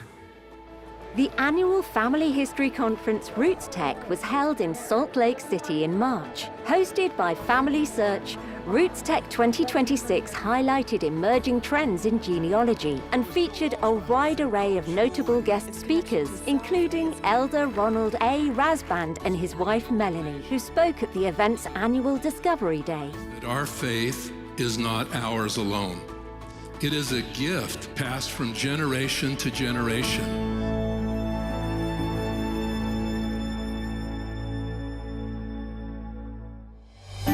You just sit down and scratch your head and say, wow, we can't even make this up. When we return, the solving of a 180-year-old mystery reveals the mistaken identity of the Nauvoo Bell and brings 2 faiths together.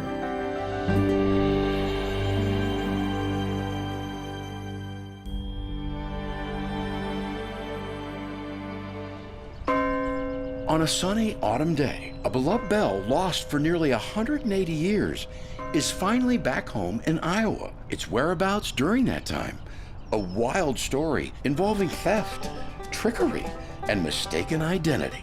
You just sit down and scratch your head and say, wow, we can't even make this up.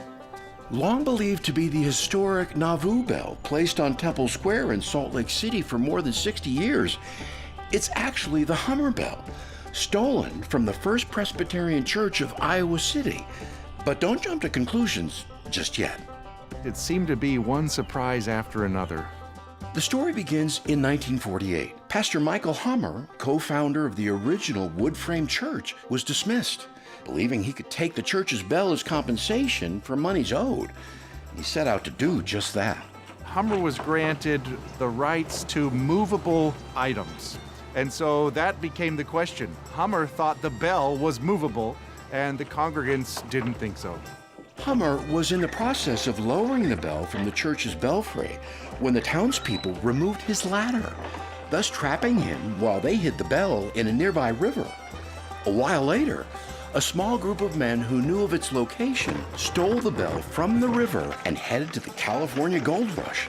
The bell made it as far as Salt Lake City, some 1,200 miles west, where its ownership was misrepresented and sold to the Church of Jesus Christ of Latter-day Saints. And then the bell was placed in storage, and it had a really vague note that just said "Old Bell." In the late 1930s, the bell was rediscovered by a new generation, but with the lack of documentation, they mistook it for the Nauvoo bell. They published the news that it had been discovered, and that got people excited, and eventually it got installed on Temple Square. So embraced by the community that its chime was heard hourly on the local television and radio stations. After more than 60 years and painstaking research, historians discovered its true identity. In 2023, as part of the renovation of the Salt Lake Temple and Temple Square, the Hummer bell was removed. When the option came up, we said, you know, the best thing to do would be to send this back to the church where it came from. It was a real shock and a true surprise. At the expense of the Church of Jesus Christ, the bell was shipped to the Verdon Bell Company in Cincinnati, Ohio for refurbishment. Now that the bell has been sandblasted and polished, it's back to its original bronze color, meaning it looks just the same as it did when it rolled out of the foundry 100 plus years ago. On Sunday, October 5th, 2025, in a jubilant celebration of its return, members of the First Presbyterian Church welcomed Latter-day Saints to an interfaith worship service and the bell's rededication. This bell, we rededicate it to the tasks for which it was made. As we listen to both of our bells peal, we hear the possibilities ringing with them. The reuniting of the bell has also unified two faiths for future fellowship. It's an opportunity to expand both of our communities. We'll find other projects that we can collaborate on. We want to establish a relationship between the two churches to do things in the community, to be involved in community events and community service so that we can work together and turn people to the Savior. That's both of our desires as churches, is to turn people's hearts to our Savior, Jesus Christ. This has been the World Report for the Church of Jesus Christ of Latter-day Saints, April 2026. To watch the World Report online and watch full versions of these stories, subscribe to the Church Newsroom YouTube channel or visit newsroom.churchofjesuschrist.org.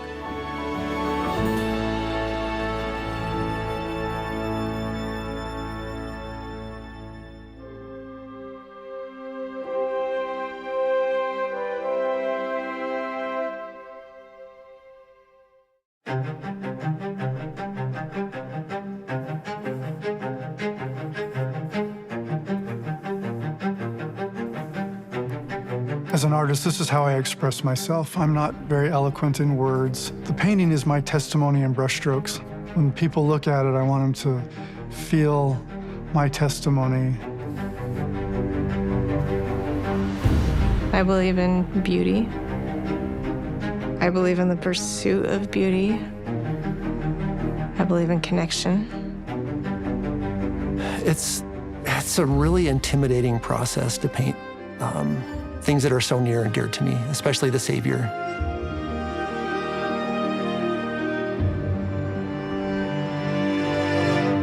I've been commissioned by the Church of Jesus Christ of Latter-day Saints. They were looking for images for an upcoming general conference, and they were wanting Holy Week images, so I chose a few different scenes from that time frame. Something I've become more aware of, as an artist, is just how important the imagery we see is to the development of people's faith.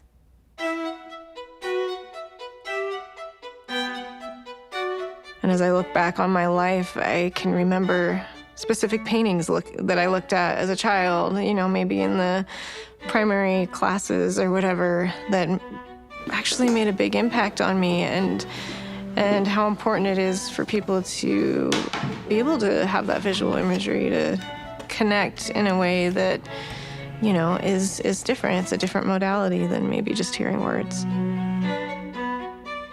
Nobody needs a painting in terms of, our physical survival, our day-to-day existence. It's not needed, but spiritually it is. People need art, people need culture, and so I think there is a divinity in that. There's definitely a heavier weight on my shoulder to create something that's worthy of representing our Savior Jesus Christ, especially like This scene here, which is one of my favorites from the Book of Mormon, when the Savior visits the Americas and then takes the time to let each person, you know, come forth one by one to feel the prints in his hand, side, and in his feet.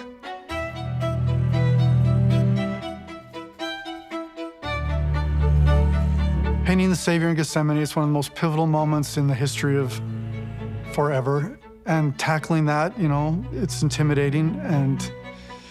And when they chose that one, of course, they choose the one that I secretly wanted to do, and that was the hardest one. And I knew it had to be really, really good. And I've always loved that picture, the one that Harry Anderson did. And I've done some smaller paintings of that subject in the past, but nothing really big.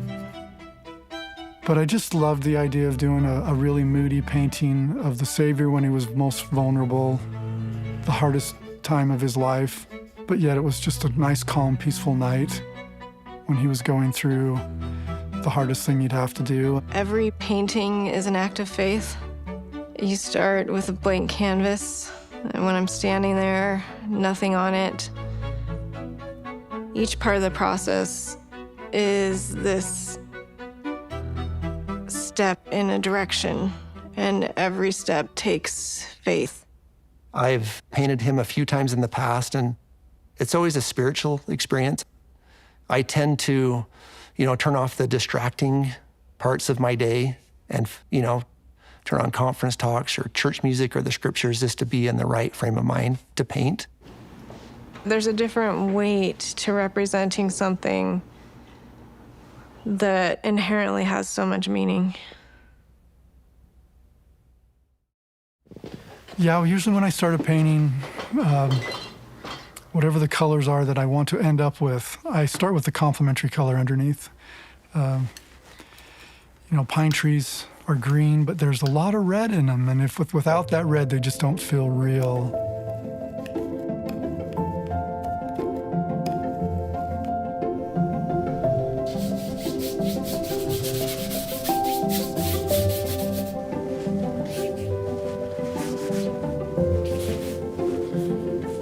I like to let some of the pencil drawing come through, and even in the final. So try not to cover everything up.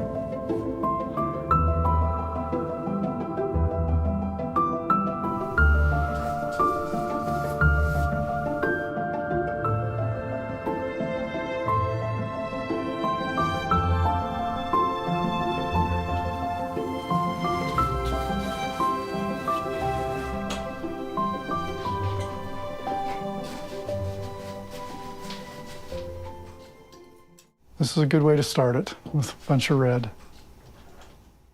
As an artist, when I do my paintings, I first start off with this image in mind of this amazing end result. It's going to be an amazing painting.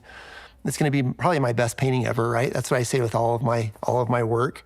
And then I start to draw it up, and I start to put paint down, and it just looks ugly. I mean, I don't think of any artist that creates a painting that's just beautiful from the get-go. And so I'll put that first layer down, and I call it its ugly phase. And initially when I first started out, I would stop a lot at that ugly phase and say, I can't do it. I don't know how to finish this painting, and I would walk away from it. I would throw it away, whatever it was. But over the years, I've learned that if I can get past that first phase, the ugly phase, and continue to work on it, it ends up being a painting that I'm pretty happy with.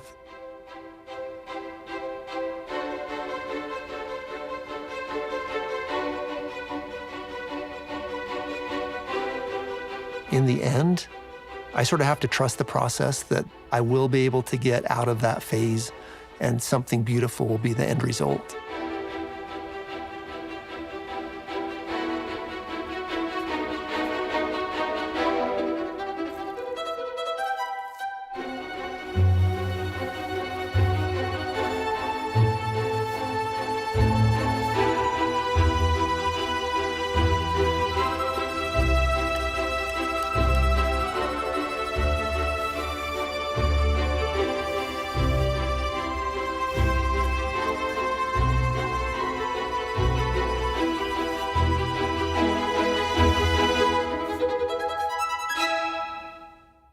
came a time when I was working on the background, spent about a week working on the background, the trees behind the Savior's head, trying to get the depth and the feel of it. And it was looking really, really pretty. And as I was looking at it, and then I had a few comments, it was too pretty. I mean, this is the Savior in Gethsemane. It's a hard time. And it was a little too light. Didn't look quite like it was nighttime.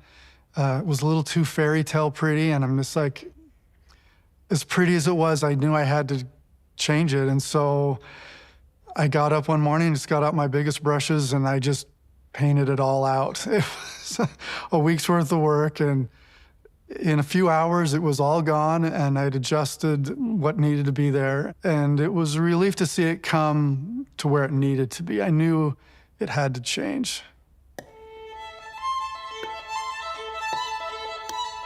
I painted the Savior's face first thing in the morning. I got up today, I get to paint the Savior's face. Been waiting to do that, and I started painting, and a couple hours into it, it just looked terrible. I mean, it has to look good. The whole painting rests on the Savior's face. It looked terrible. I had my daughter came in and looked at it, and she says, "That looks terrible." And I'm just like, it does. And I grabbed my palette knife and I just scraped it all out. I scraped all of the paint off, and I sat there for a minute looking at it. I said a little prayer, and then I just, in my head, I'm like, just go through the steps of what you know to do. And so I just started painting in the shadows and working it the way I've learned to. And as I just went through the steps really calmly, 3 or 4 hours later, it just looked beautiful.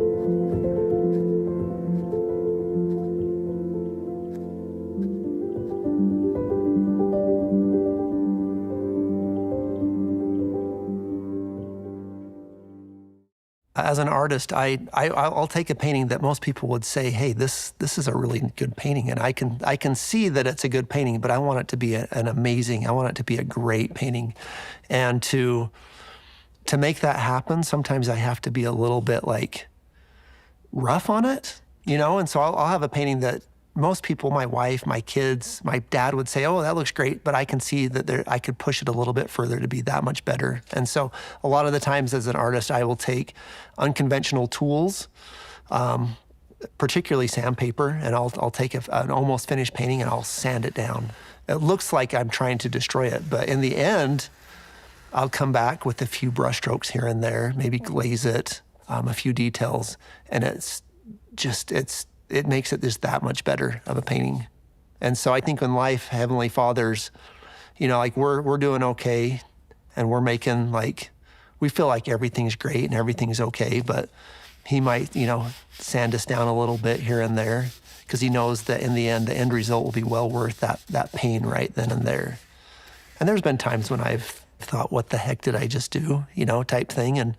But in the end, if I stick to the process and stick to what I know, I can create something that's, you know, that's even more spectacular than if I just would have left it and just moved on to the next one. I have painted Christ before, a few times. It's always a challenging experience, and I think the most challenging thing about it is that everyone's personal view of Christ is unique to them. And so as an artist, to represent deity in a way that can connect to everybody in a personal way is a tall order. The way I try to do that is by creating an expression that feels like a connection, so that it's less about what the physical features of the image are and more about the feeling that you get when looking at that expression. I've painted Christ, you know, in different diverse ways, and each time I'm looking for, you know, a bit of kindness, a bit of familiarity, maybe. Kind of like looking at someone you know. Some people have those familiar faces. I try to somehow tap into that where it feels like someone who knows you already, the way somebody looks at you. You know, there are all these things I'm thinking about as I'm creating these expressions in the Savior's face that I want to transmit a feeling to the viewer more than focusing just on what exactly the features are.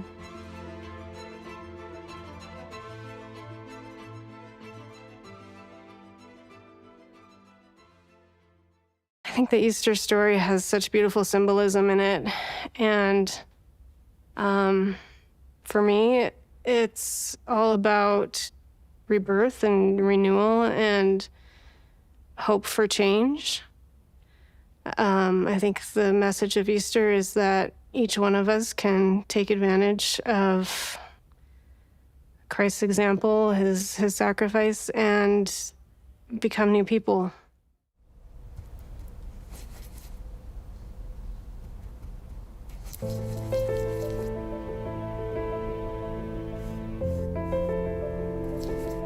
In the image, we have Christ standing outside of Jerusalem with the 2 donkeys that the scriptures say he had his apostles go get for him. And they're just about to head into Jerusalem. Before the entire Holy Week, before the Last Supper, the Atonement, and the crucifixion. So it's predating all of these things that are about to come. And in the image, Christ is standing with his hand outstretched, and he's inviting anyone who's looking at this painting to join him.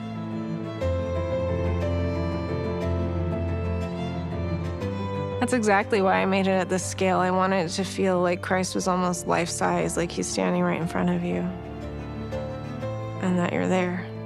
For me, the moment where the Savior goes into Gethsemane is, like, to me, it's the beginning of the Easter story.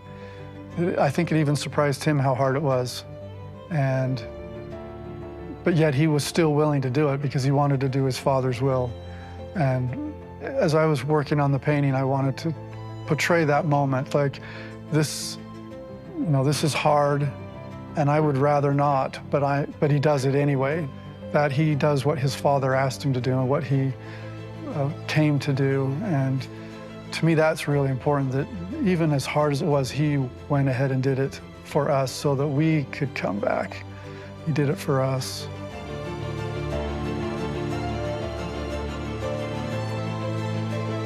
I'm painting one of my favorite subjects from the scriptures, and it's when Jesus Christ, after his resurrection, visits the American continent and shows himself to the people in the land of Bountiful. There was, 2,500 people gathered together, yet the Savior had time for each and every one of those individuals to come up and feel the prints in his hands, side, and feet. And that's what we all have to do as human beings. We all have to have that one-on-one interaction with our Savior. The atonement itself is infinite and eternal and for everybody, but it has to be a one-on-one experience with Jesus. I always start my day of work with a prayer. And I really don't believe in coincidences or accidents. I think Heavenly Father's leading and guiding a lot of this, and I always ask for lots of help. I'm always willing to do the very best I can. Because at the end of the day, I can paint, but sometimes not quite that good as it turned out. And there's days where every brushstroke just felt right. You can feel it flow. And to me, I know that's the Spirit working with me. I don't question that. I feel like if it's important enough to me, then certainly it's important to Heavenly Father. And it's nice to know that I don't have to worry about whether it's going to turn out, because of course it's going to turn out. Heavenly Father's helping me with it. Why wouldn't it turn out? And so that helps. That just builds my faith. It gives me confidence. I don't have to worry about it. I just have to do the work. And I know that I'm going to get the help I need to make it beautiful. We are those works of art that take time to perfect. We're all going to go through our ugly phases where we have to We have to scrape things off. We have to, let things dry. We have to take our time. But in the end, like our Heavenly Father, who's the greatest creator of all, He can see the end from the beginning and the beginning from the end. He knows our potential. We're going to be an amazing work of art, and a masterpiece if we just let Him, do His work and we do our work, and we have the patience, and we take the time.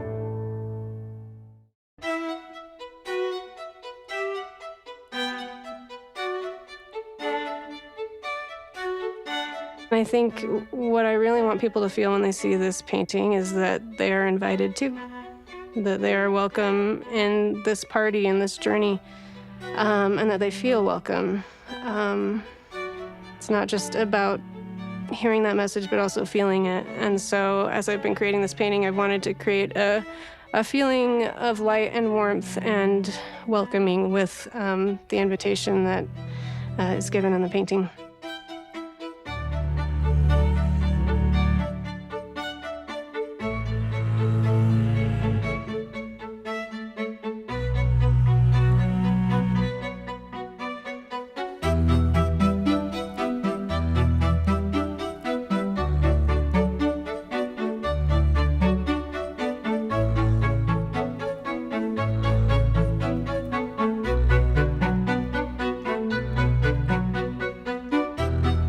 As an artist, this is how I express myself. I'm not very eloquent in words. I love to share what I do through my art, and it's really my testimony in drawing and painting and through brushstrokes. And to me, it was really important as I started to see it take shape, as it gets closer to the end and it's looking the way I wanted it to and the way I felt it should look. It was really like I wanted it to look really, really beautiful. This is my feelings about the Savior, what He did for me, and this is how I share my testimony.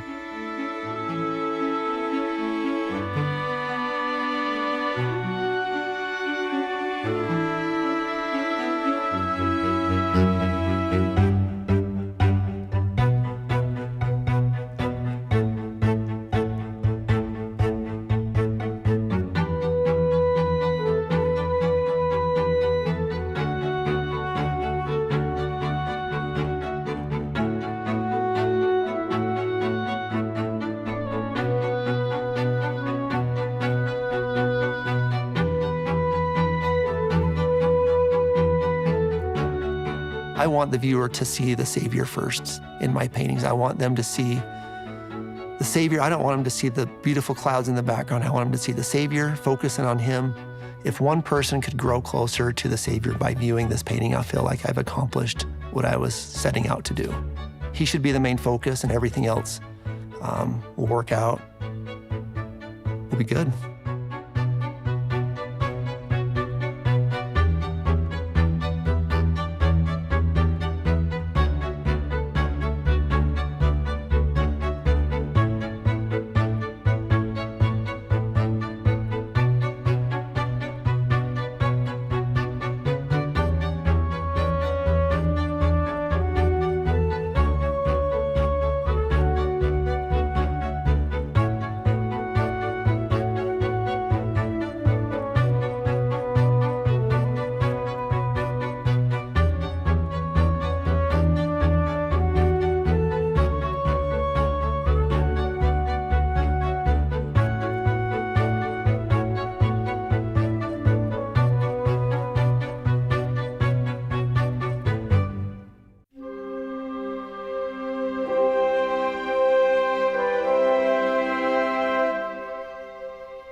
source of living water that can heal your weary heart. You see the Savior's footsteps and you feel his guiding light. He is calling out to you. He says, walk with me and I will calm your troubled waters. Walk with me, I will make your mountains move. Oh, take my hand when you're feeling heavy-hearted. Walk with me and I will walk with you.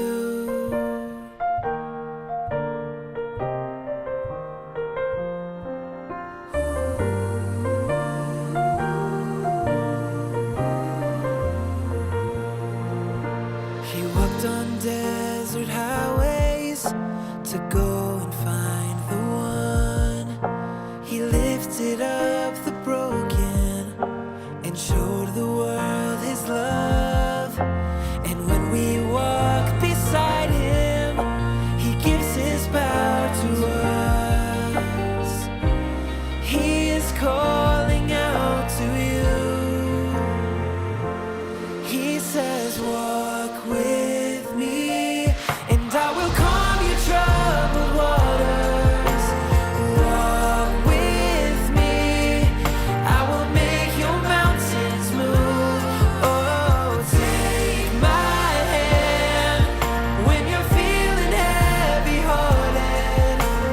Walk with me and I will walk with you. Walk with you.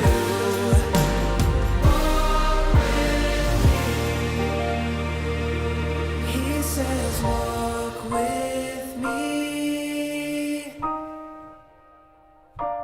He says, walk with me. Walk with me, and I will calm your troubled waters. Walk with me, I will make your mountains move. Oh, take my hand when you're feeling heavy-hearted. Walk with me, and I will walk with you.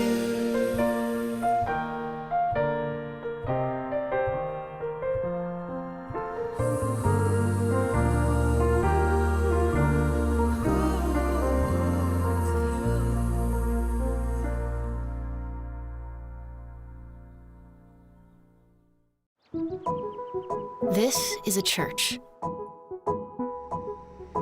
This is a believer. This is a hymn. These are thoughts and prayers. This is loving your enemy, loving your neighbor, loving God. This is faith. This is forgiveness. This is hallelujah. This is religion. This is organized religion. This is church.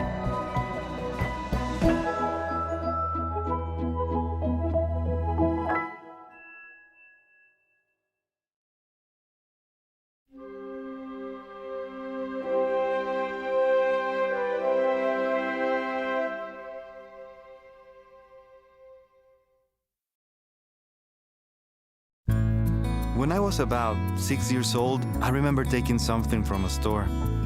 Whatever I took wasn't worth much, but the lesson I learned was worth everything. Life's most important lessons are best learned in the home. A message from the Church of Jesus Christ of Latter-day Saints.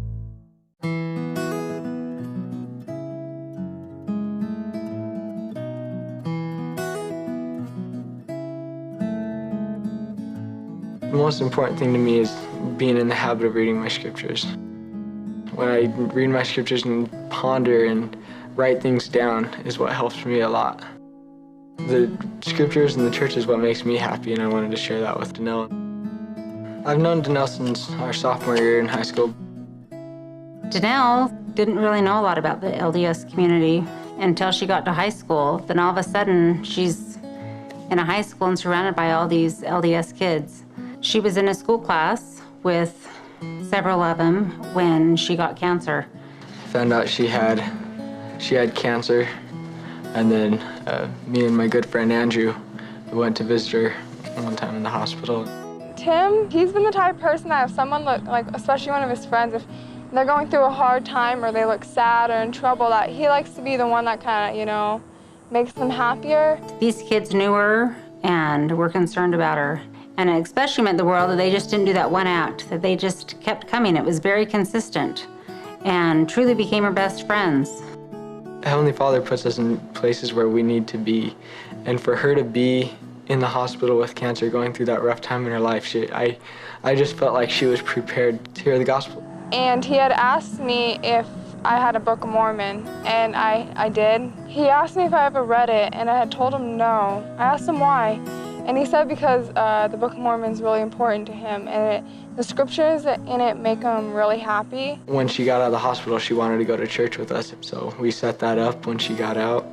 I went over to her house and we read scriptures together, and I think we read Moroni's Promise, and I had her read it, and she seemed really interested and said that she would pray about it. And I guess he just knew that was the way to make me happy and to help me out. And I prayed and fasted for Danelle, that she would open her heart to the Spirit. Reading the scriptures always took me into my own little realm. I felt a lot happier while I read them, stress-free. It was like I forgot about my day and I focused on the scriptures. And I always liked what I read because there was always something in there that I read that could compare to what happened that day, or what happened to my friend or something like that, could help ease my mind a bit more, or could help me help somebody else. My baptism, Tim actually baptized me. It was kind of funny because he didn't tell me I was the only person he's ever baptized before, so he was nervous. See, it was basketball season when I baptized her, and I had to leave my practice early to get there. And so I talked to my coach about it, and he was like, "You're joking me, right? You're a 17-year-old kid. There's no way you're baptizing." I was like, "Yeah, I'm an ordained priest. We have the priesthood, and that's the authority that comes with it." I felt really good when I was done, really clean, really new. Ever since then, I've tried super hard. I read my scriptures, I pray, I follow the standards. It meant the world to Danelle that Tim cared, and especially that he cared enough about her to introduce her to the gospel, something that was precious and dear to him, that he knew that he could share and change her life. This is something that Danelle gave me before baptism, just as an invite that she gave to a lot of her friends, but she wrote a note in mine that really meant a lot to me, and I want to read it. She says, "Tim, thank you for being a wonderful friend and bringing the gospel into my life. I know and truly believe that through not only the words of the scriptures, but the comfort and serenity I get when I read them, that the gospel of Jesus Christ has been restored through the prophet Joseph Smith." When I got this, it was a complete reassurance that I'd done the right thing, that I'd helped her come to Christ and be happy.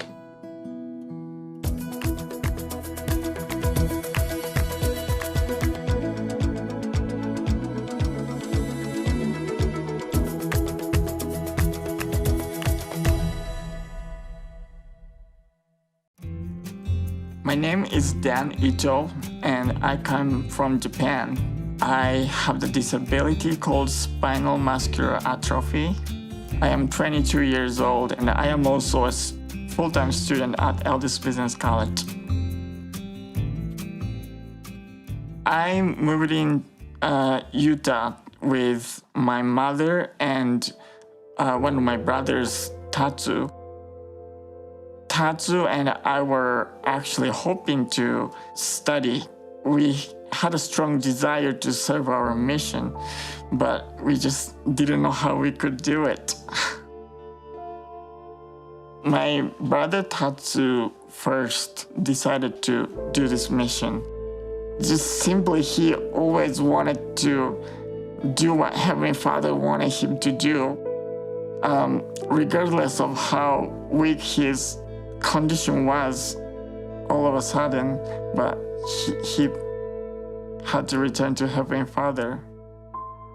I was very devastated by that time, by the fact that he was gone, because we were really good friends.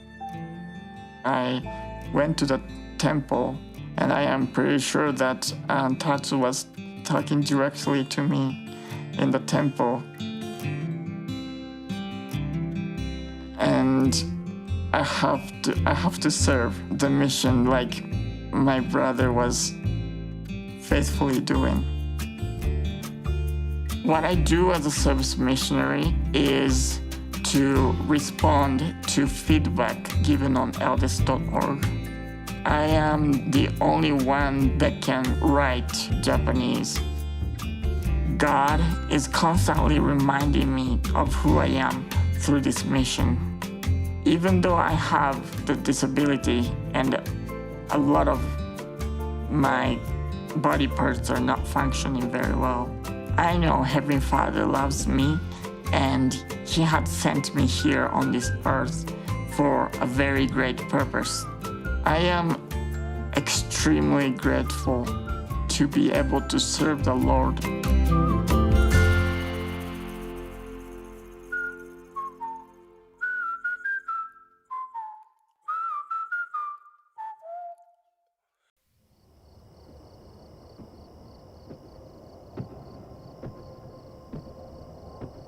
I wondered how I could ever return. Having to relive in my mind over and over again the event of losing my son. I've never been good at asking for help.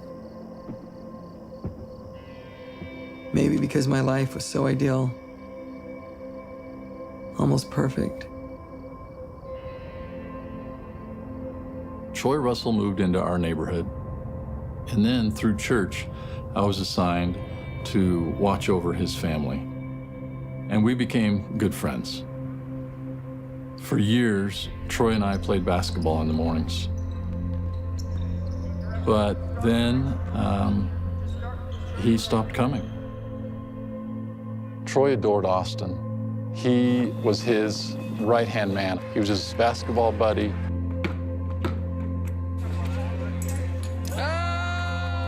He and Austin had such a close bond over that. It was something that united them. And it was a reminder of what he had lost.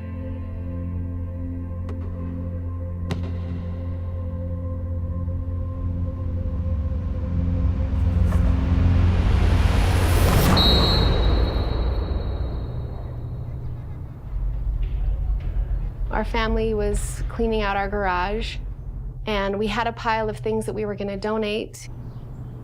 The truck was on the street. When it was about 80% full, I thought, you know, why are we walking all the way to the street? So I backed the truck up in the driveway so it's closer, and we finished loading the last few things up. And I turned and I put the car in drive and drove forward. And I felt the truck go over something, and my thought was something had fallen out of the truck. And I look back and I see my precious little boy.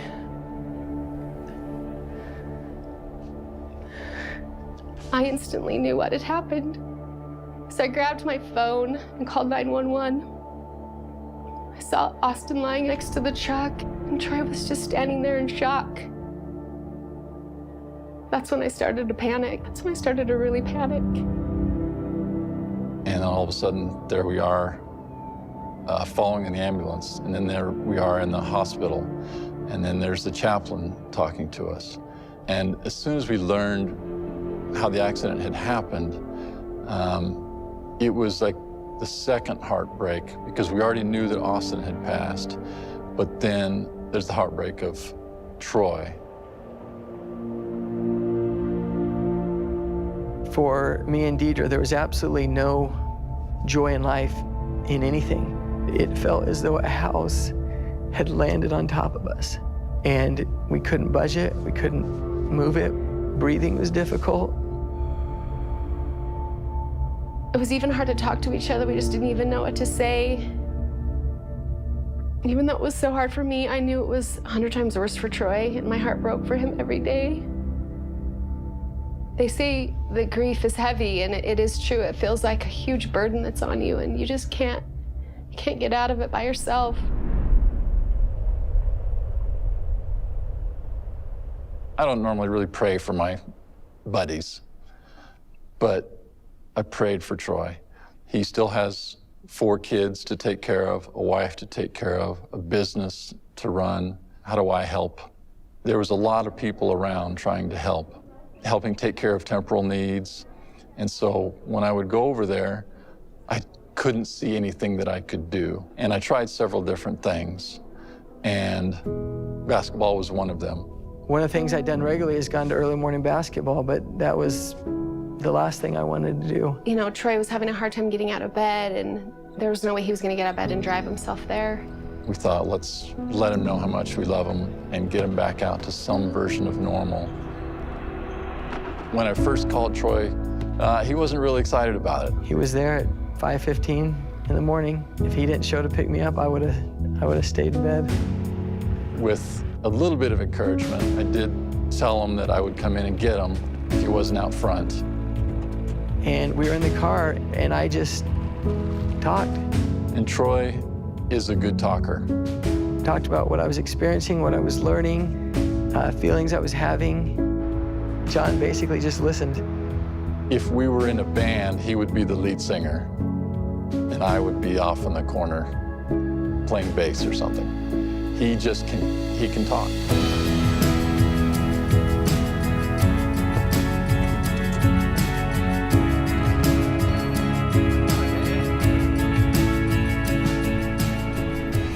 It wasn't anything he said. It was just him being there, listening to me. I didn't try to fix him. I'm not capable of that. I'm capable of listening to someone, but I don't know that there's anything I could say off a bumper sticker or quoting a scripture that's gonna change his life. And I didn't feel like that's what he needed. The time we presented him with the jerseys was that first basketball day back. We were all wearing these jerseys. Troy walks in. I knew it was going to be a special moment. The number 3 and the significance and everything that tied together to have that presented to him and have us all wearing that jersey. It was just something that symbolized Austin and their bond together. And it was almost like a brother had come home that we hadn't seen for a while. They really didn't know what to do to help take away the pain and the sorrow that I was going through. But to see that they cared, that I wasn't going through this alone, I don't think they could have done anything better.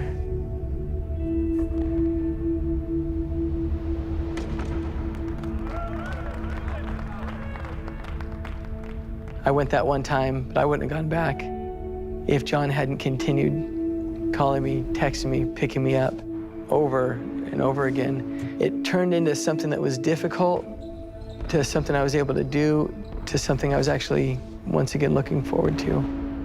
John coming to the house, 3 mornings a week and just being there, and Troy being able to rely on him being there was so important for Troy.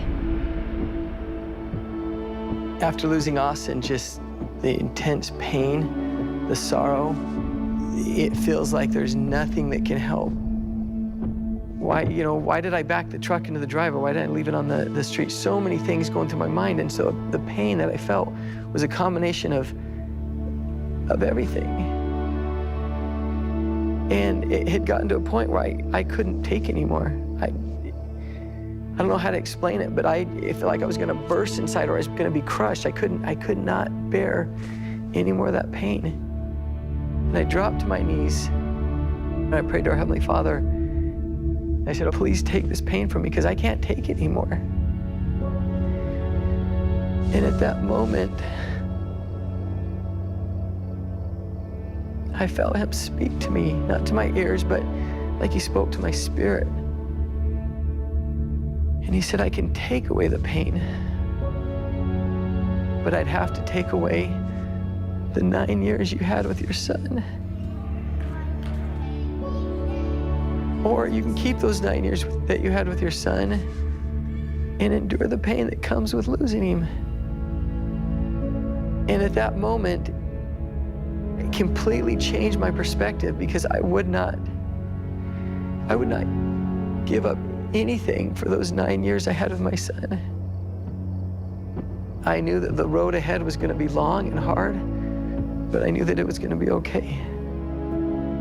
Looking back on all the things that everybody did for us, those friends of ours and our neighbors ministering to us for months and months, taking care of our kids and bringing us meals, that was what helped us through. All the things that the community wanted to do to come together to try to help, it was awesome to see. You'll notice that balloons are being passed out around the court. We're going to release these balloons and say a big happy birthday, Austin. 1, 2, 3.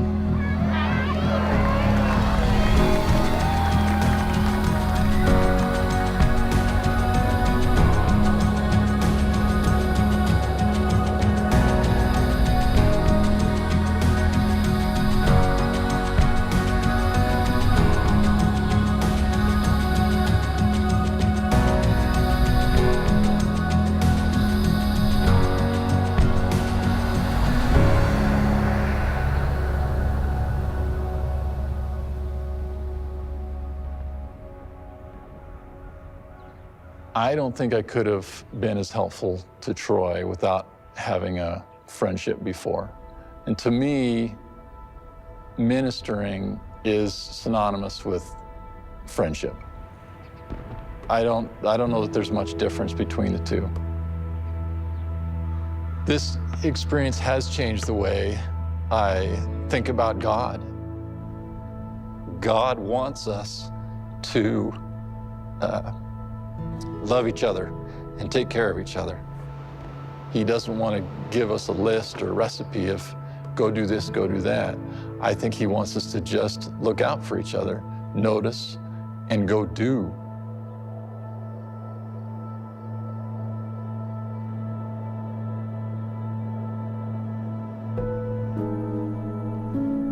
The Savior always ministered one-on-one to each individual according to their needs. I felt Christ reach out through John and others to lift this heavy weight off me, helping me get to a point where I once again had joy, laughter, and I could be the husband and the father that I needed to be.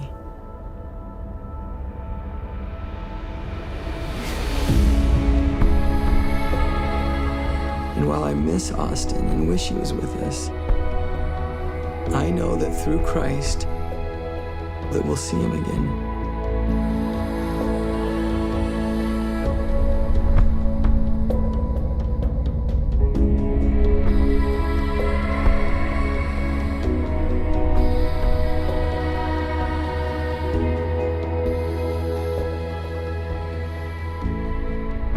After Austin passed away, we started cleaning up the house, and I went up into the laundry room, and about an hour later, she called for me to come upstairs.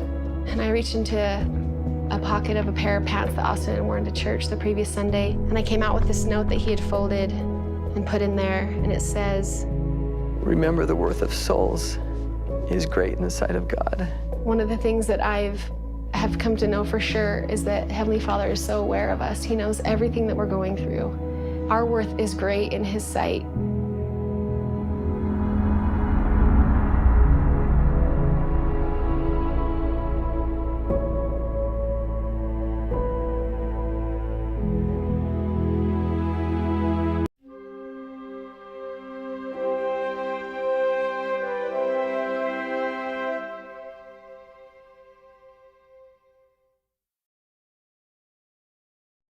once you figure out how to speak your kids' language, well, you don't really have to say much at all. From the Church of Jesus Christ of Latter-day Saints.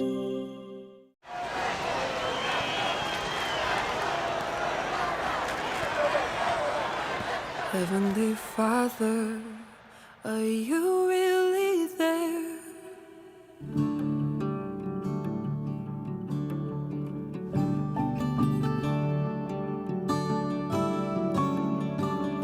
Heavenly Father, are you really there? And do you hear and answer every child's prayer? Some say that heaven is far away. I feel it close around me as I pray. Heavenly Father, I remember now something that Jesus told disciples long ago. Suffer the children to come to me. Father, in prayer I'll come now to thee.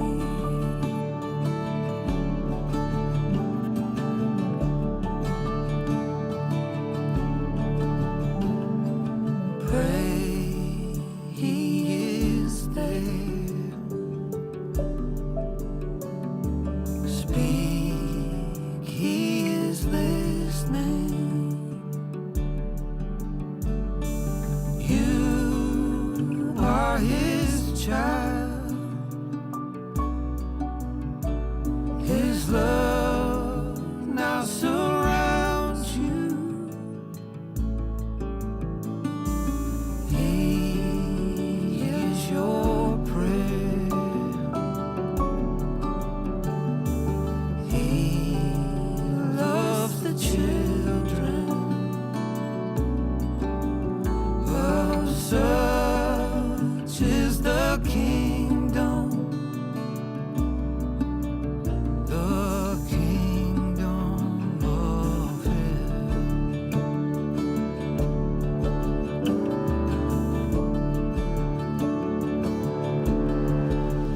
Heavenly Father, are you really there? And do you hear and answer every child's prayer? Some say that heaven is far away. I feel it close around me as I pray. Heavenly Father, I remember now something that Jesus told disciples long ago. Suffer the children to come to me. Father, in prayer I'll come now to thee.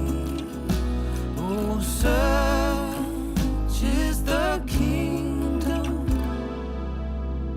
the kingdom of heaven.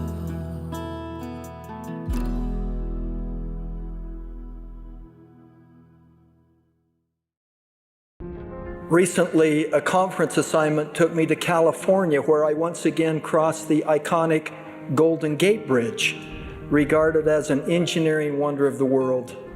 It is a classical suspension bridge with bookend towers supported by massive piers.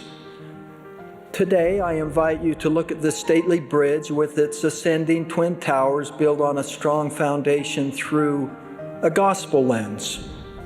A Pharisee who was a lawyer asked the Savior a question, "Master, what is the great commandment in the law?" Jesus said unto him, "Thou shalt love the Lord thy God with all thy heart and with all thy soul and with all thy mind. This is the first and great commandment." Hearkening to our bridge analogy, the first tower. And the second is like unto it, "Thou shalt love thy neighbor as thyself." This is the second tower. On these two commandments hang all the law and the prophets, the remaining elements of the bridge. For any suspension bridge to do what it was built to do, its towers must function together in complete harmony. Likewise, our ability to follow Jesus Christ depends upon our strength and power to live the first and second commandments with balance and equal devotion to both. Some are so focused on keeping the commandments that they show little tolerance of those they see as less righteous. Some find it difficult to love those who are choosing their lives outside of the covenant or even away from any religious participation.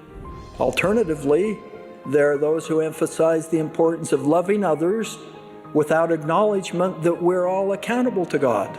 Some refuse entirely the notion that there is such a thing as absolute truth or right and wrong, and that the only thing required of us is complete tolerance and acceptance of the choices of others.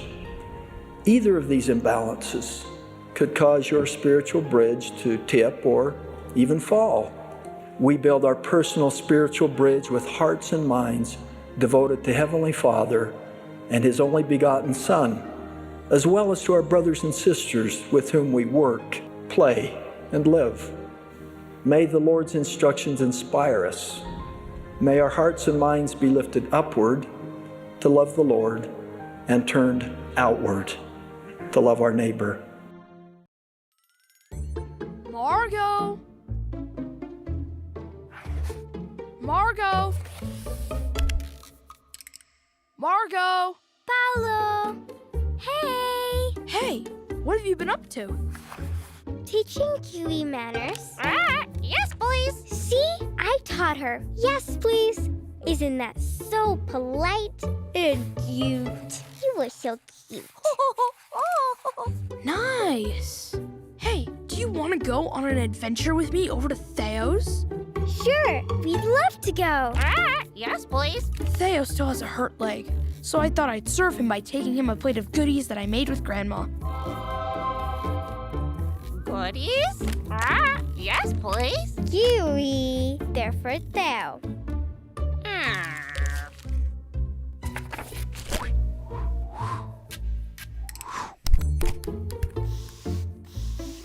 Hi, Sister Rodriguez. How are you? Oh, hello. I'm doing very well. Thank you so much for asking. Have a good day. You too. Sister Rodriguez is the best. Oh, I'll just put that where it belongs.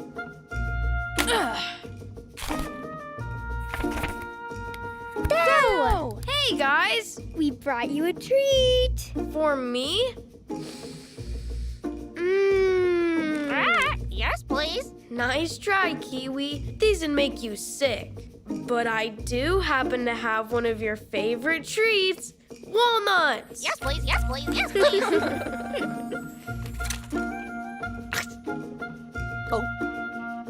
It was so nice of you to bring me a treat. Thank you for remembering me. You guys are awesome. Our service turned out way better than I thought it would. Our little adventure was originally for Theo. But did you notice the other service we did along the way? Oh, yeah. We said hello to Sister Rodriguez, which made her happy. We picked up some garbage. And Theo served Kiwi by sharing a snack with her. It turned into a whole service adventure. Being kind and helping others is always so much fun. Any kind of service makes me feel great inside. You know what?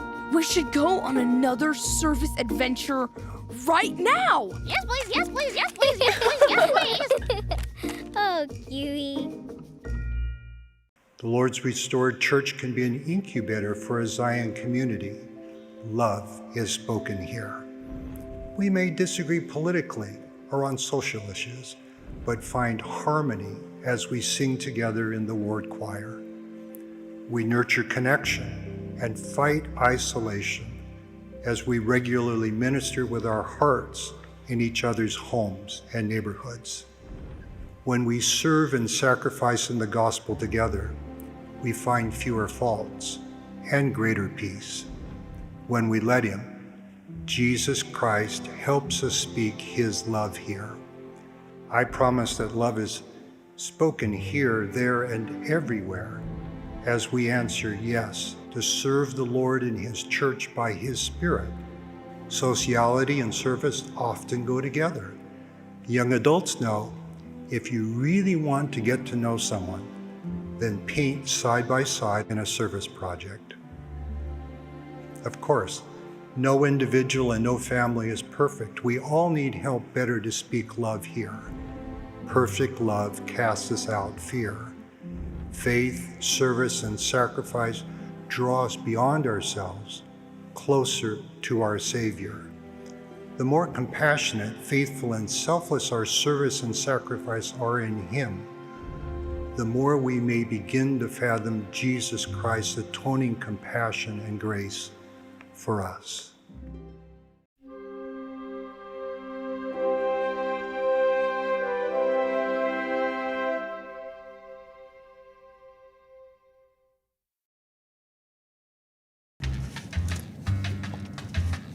Hey, honey, the picture.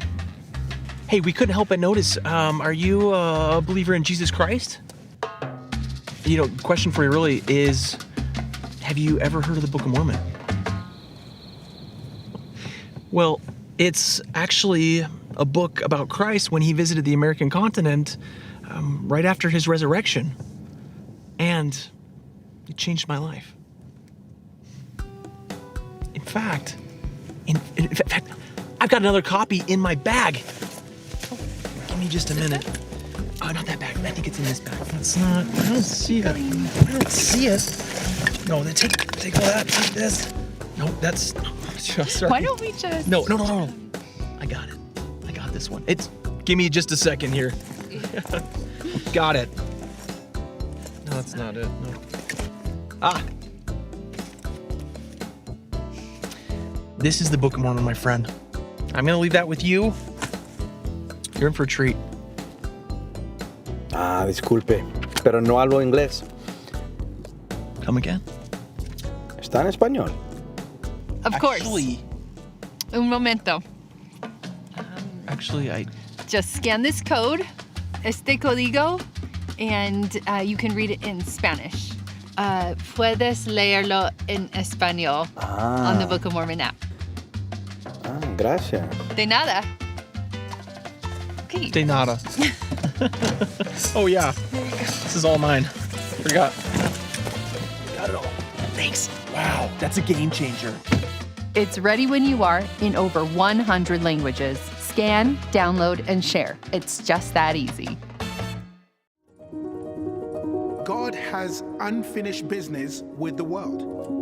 We don't believe in a creator who did his part and then left us to our own devices while he lounges on a beach in some distant corner of the cosmos. We believe in a heavenly Father who remains deeply invested and intimately involved in the lives of his children.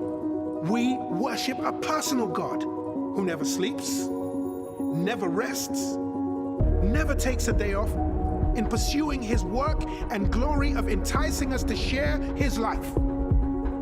God has more to say, not only because changing circumstances require new responses, but because an eternal God still has much, much, much more to teach us.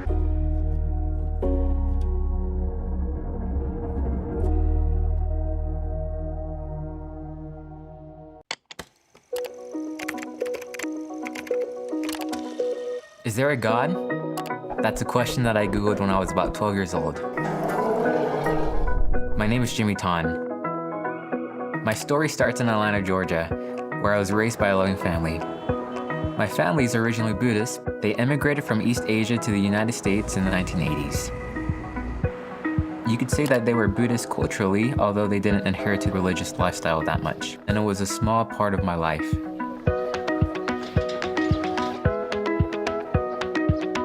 Early on, I wondered about God, and one day while I was in middle school, I was on YouTube, and you know how you go and you get caught up in the vortex of YouTube videos.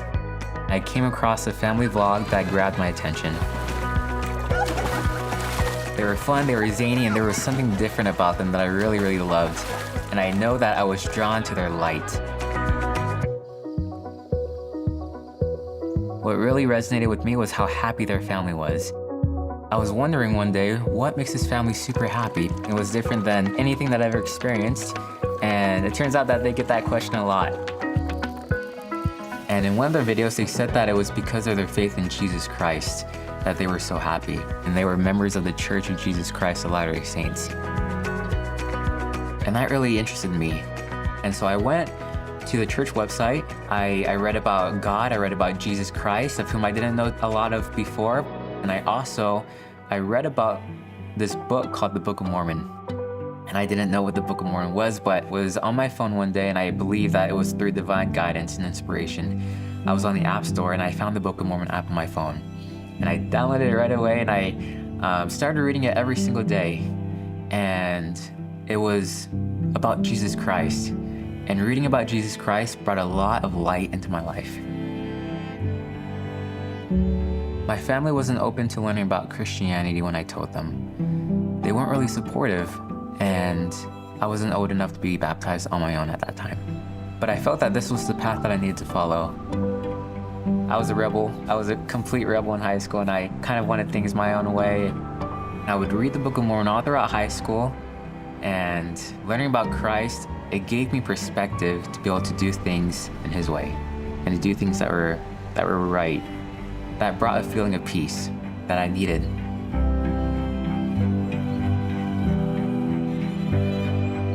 In college, I decided to go to the University of Georgia. When I went to college orientation, I actually ran into the missionaries. I came out of this building and there was an entire plaza, and I saw two guys with short sleeve white dress shirts. And I knew that there were no other people that wear short sleeve white dress shirts except for missionaries. So I ran up to them and I started talking to them. After years of learning about the restored gospel and after many spiritual experiences, I was baptized while I was in college. All along the way, I was inspired by the light of good friends. They encouraged and supported me along the way. I served as a missionary for the church in California, where I shared the gospel of Jesus Christ and tried to help others find that light in their lives too. Sometimes I wonder how I got to where I am now. It's been an unpredictable and challenging journey. My family and I still love each other, and we're still working on understanding each other, but I'm glad that I have this light. So how do you really come to know this stuff? Well, it's funny that I searched the internet hoping for answers through Google or YouTube, but it led me to real people who had light and God's love. It's really easy to type in how to make a banana cream pie, but trying to find God takes time and effort, and it takes trying to become aware of how He's trying to speak to you. It takes silencing the doubts inside and holding on to hope and faith. It takes connection with other people and efforts to connect with God. But in the end, it's not about the destination, it's about the journey of knowing Him. And when you come to know that He's there, you realize that He's been there the whole time, and you're just becoming aware. Wherever you are in life, just follow the light in front of you, and remember to hold up the light that you have for others, because they need it.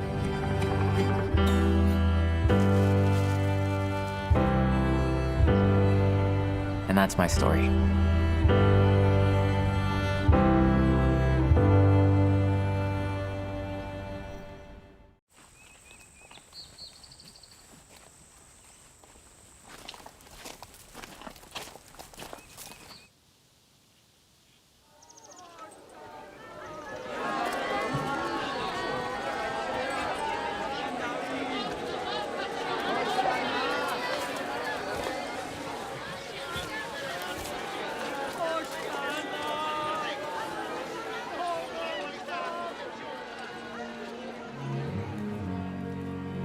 How did he do it?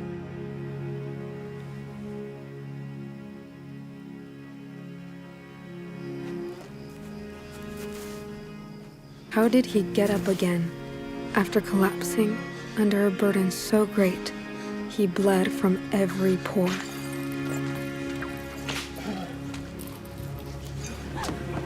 How did he not fight back when he was beaten and mocked?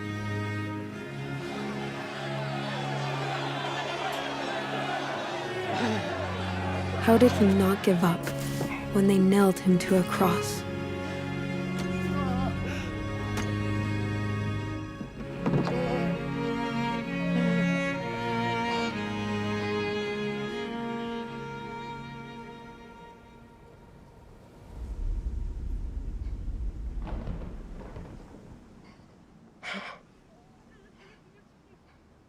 Shalem.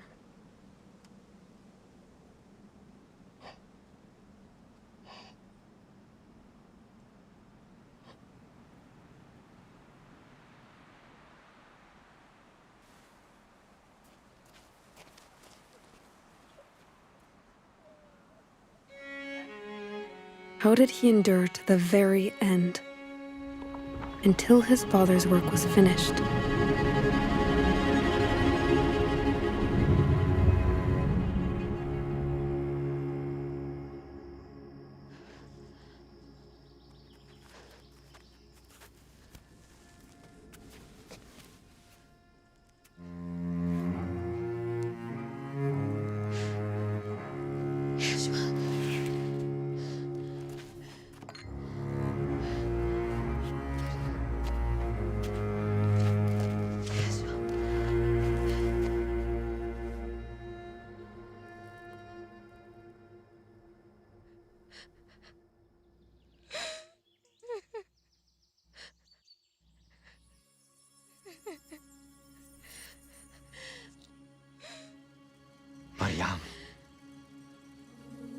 How he did it is also why he did it.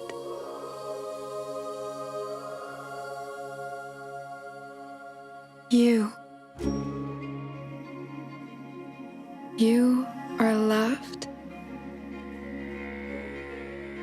Loved by a loving Heavenly Father who loves you so much that he sent his beloved Son. His Son willingly suffered for your sins and felt your pain and heartache. The joy that sustained him in his suffering was his love for you.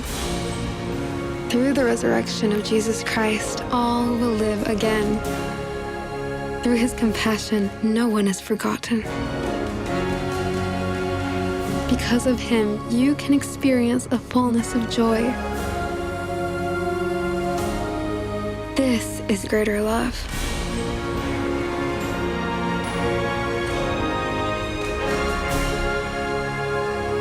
This is Easter. Every 6 months, millions pause. Wherever they are, to listen, to feel, to be still.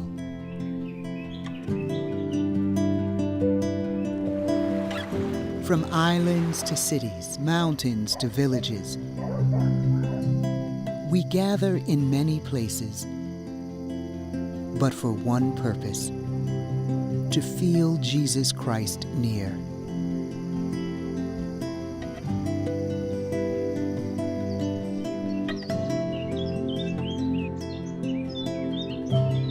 We bring our questions, our hopes, our faith, believing Jesus Christ's words will unite us in hope and love.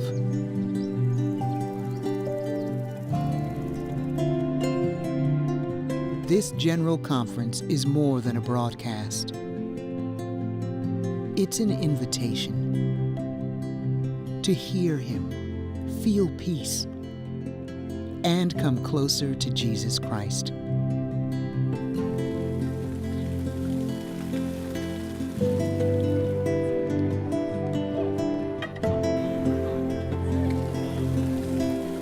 Wherever you are, whoever you are, welcome to General Conference. Hear Him here.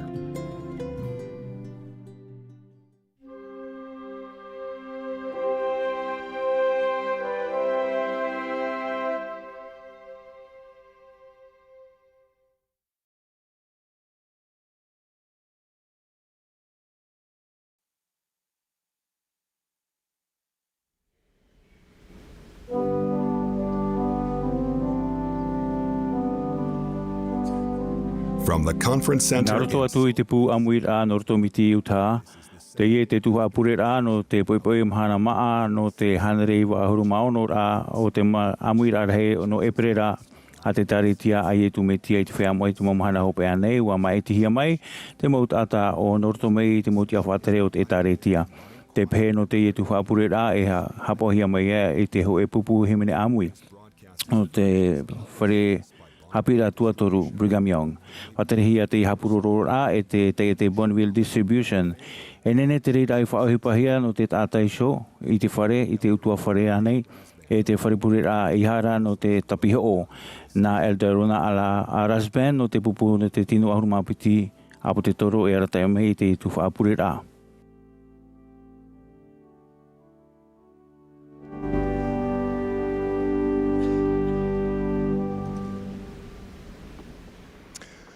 Brothers and sisters, Mo te ait mautuahine, manawai o toi te tuhu a purera'a no te awatea Mahana Ma'a o te hanere hiwa ahuru maonora'a o te Amuira'a Rahi no Ēperēra a te tariti a Iesu Mesia I te Feiā Mo'a I te Mahana Hope'a nei. Wāni mai te pereititeni Darlene H. Oaks au I arata I te tuhu a purera'a e pereititeni o ia I te reira. Te whaatai atu nei mātou I tō mātou tapa o warawha I te whaia ato'a te itai mai. Aurera te āmui mai nā roto I te Ōmuara'a a Pātate tā'āto'a e nā tīa'ira'a. Te pehe no te Iesu purera'a e horo'ahia mai e te hoe pupuhi mene āmui no te whare āpira tuatoru Brigham Young Idaho I raroa I te tā'āto'ara'a a tīna quotes.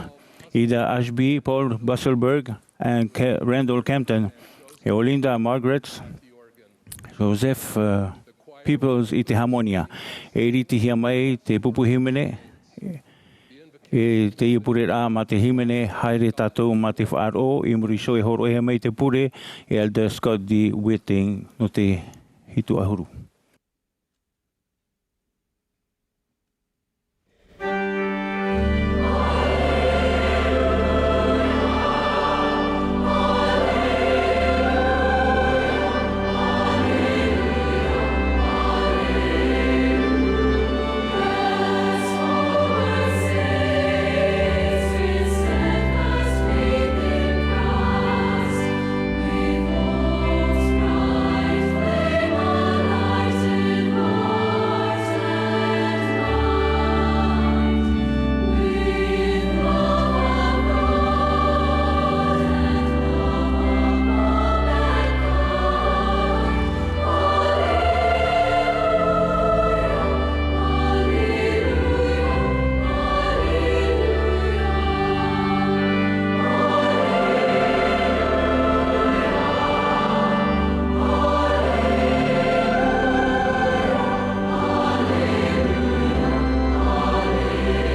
Our dear Heavenly Father, we humbly bow our heads before Thee at the commencement of this Saturday afternoon session, grateful for the opportunity we had this morning, Father, to participate in a solemn assembly. E roto I te Amuira'a hanana. E o whanau mātou I te paturu, I te pretetini Dalinas Oaks, e profeta he pro e ite. Nā reira atua te tino ahuruma piti au po te toro o here mātou ia oe. O te mātou e wahere oe ia mātou e watonu mai oe te mō profeta. Te me tua maruru no te tusia tāra'ehia tā oe tamaiti. Te hinu I te āua maramara. O hapa ona I tu e hina aro e te Hope'a roa. Marururo mātou no te waro mai te e whaai te pāpune I tō mātou ne ā'au I te wherurira I te promo no te tusia tāra'ehia. E no tāna I tāretia te whaahu mai e te whenua nei. Pure ni mātou ia tā mai te hamai te rani ai mātou tā te teie.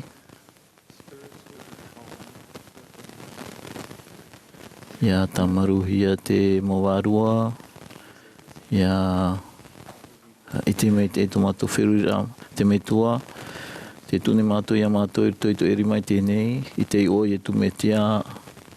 Āmene.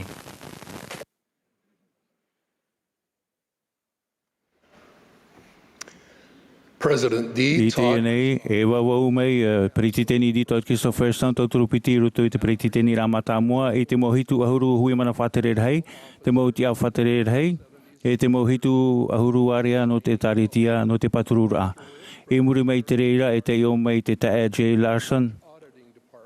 J. Larson te prau whaite a te tuhu a Ēperēra ohi pahi ōmuara'a a te tāretia no te Tahiti piti ahuru mapai.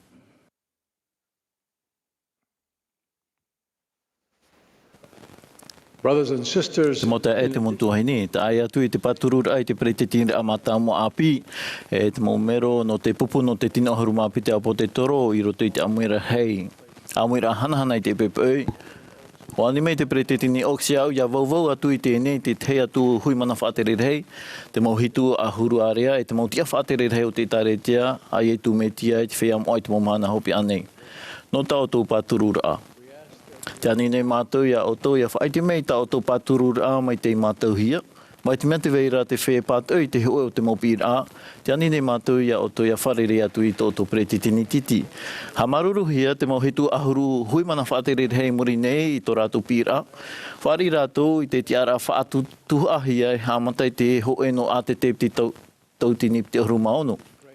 Walda Greg C. Christensen, Eduardo Gavaret, Brooke P. Hales, William K. Jackson, Eric W. Kopischke, Peter F. Mers, e S. Mark Palmer. O te hāmaururu ato'ahia I mero no te pretetini au te hitu ahuru. Whea e hina aro I whaite I tō rātou maruru I te monta e. Hei tā rātou mau heine te utua whare no tā rātou mau matheiti tāwini rai tu I tō I roto I te tāretia. Iana reira mei ma te awhai rai tini rimainia. Te whaitene mātou I te tāpa o maruru, hina hitu ahuru mapai, hitu ahuru area. O te whaoti tā rātou tāwinira a enen hei te hia tō rātou I oain e te tahua na tirara te tāretia. Te whia hina aro āmui mai no te whaite te maruru I te motai I tō rātou utua whare. No tā rātou mau matheiti tāwinira a pipire ore, whaite mai rātou I te reira. Mā te maruru, te hamarune mātou I te pretinira hei o te primary. Mai te muri nei, e hamatai te hoe no a te tepti tautini te ahuru maono. Hamaruruhi o Susan Ash Porter e pretitini, Amuira'a Rahi e toturu hoe, e Tracy Browning e toturu piti. Te whea toa hina aro I āmui mai no te whaite te maruru I te mautua hine, e tō rātou tua whare no tā rātou tāwinira ai tuitu, ia whaite mai te reira. O pehia o Elder Benjamin M.Z. Tai e mero no te pretetini-ra'a o te hitu ahuru e hamatai te hoe no a te. Te whea whaari nei a whaiti mai.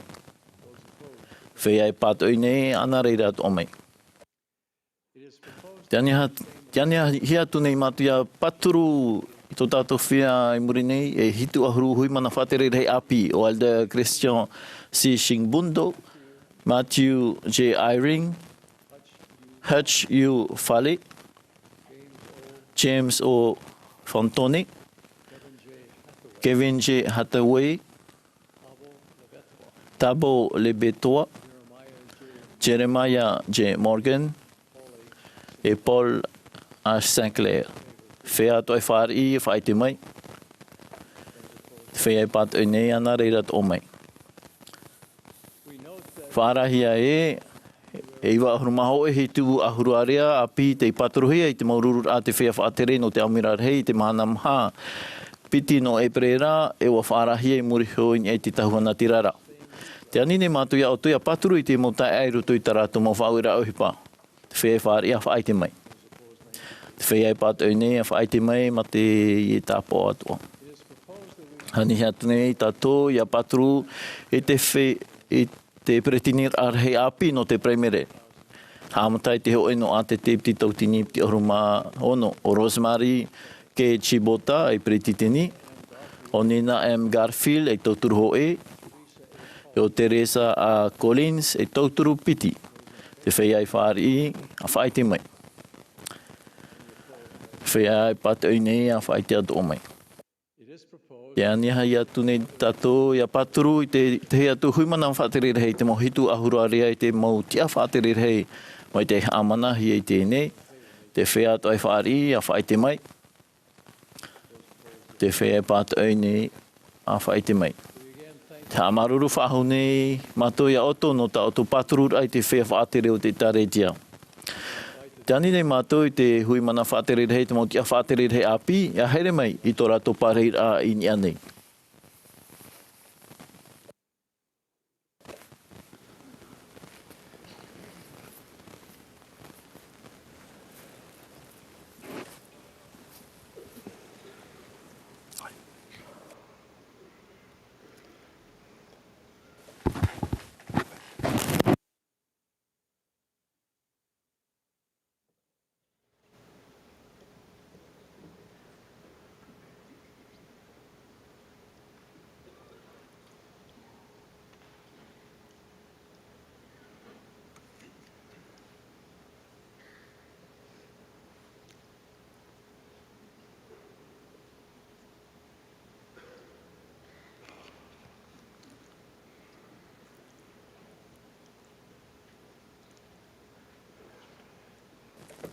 As announced, Brother Jared B. Larson. Mai te whaarahi atu te ōmai te tai Jared B. Larson, te tia whātere rehe no te tu whātere uhipahi o pora te tā'āto'a te profaite no tītau-tini piro mampa.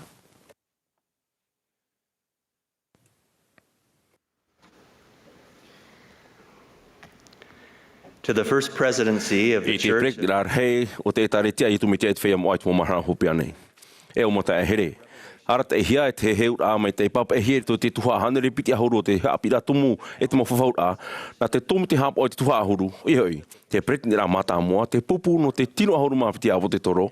E te poro'i Pātate. E whaatia I te moha maura te tā'āto'a.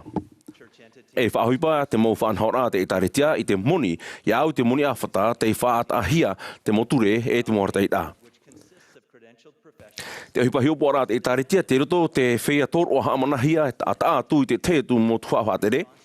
E te mo hipa hio pora te tā'āto'a. He poi ana rātou I te ia whātere I te mo hio pora no ho te horo'a te apapura no ni ai te whawha I fāri'ihia te moha mauara e te parurura I te whawha a te tā'āto'a. Ia au te mo hio pora I rawehia te manone te hipa hio pora te tā'āto'a e o tāpohia I ua whaaterehia te mo fāri'ihia, te mo mauara e te mo whawha a te tā'āto'a no te mateti tītau-tini piti ahuru māpai. Mai te au te tāpura whawha I amanahia, te moture e te numera'a a te tā'āto'a.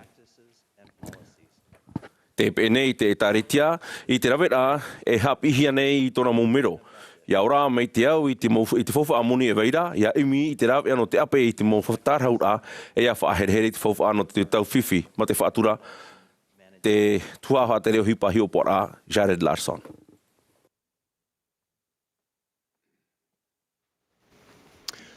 The choir I will te now nei e himene mai te pupu himene, e himene tātou i te oa, i tō ietu i oa.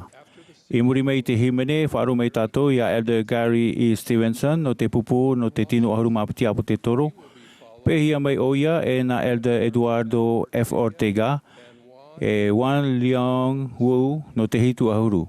I muriso e au mai te tae David J. Wonderly, tauturu ho e roto i te peretitini Ēperēra hei o te whea api tamarua i a tātou.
Have you ever stood at an empty airport luggage return?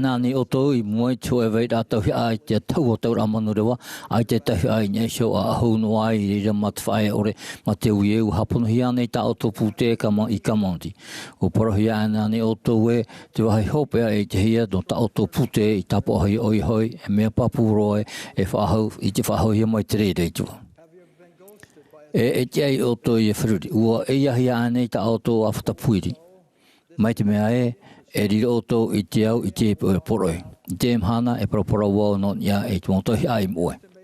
Te monohiara e whātata e toro harumātoro milioni pute tauhi a te pepe te Rā'ere I roto e mauwahi o rai manure motahi mei ane. No atu e te whunoara te reira I te ho e whaito I te o te aratere. No atu te warawara wariro te man ao no te moera te tauhi au. ai te maro nei te trea ia hei pai chope mo Tahiti o te era wo e te pute di mo o i te tua hitaira o hei naro o i tau putera te roto i te rira te mo whateria hau o aroea i te rira warawe te hoe tuati i tau puta o ta āmui te hoe tapoin e tona apuri mo o horo mai au te hoe titi i te tā'ara'a i te mo tahia i te roara o tau o te rira o te pumai te hoe mana ope Ēperēra o te aturi au e te hapo mai te eira te hoe tata i te pute e te maumea i roto.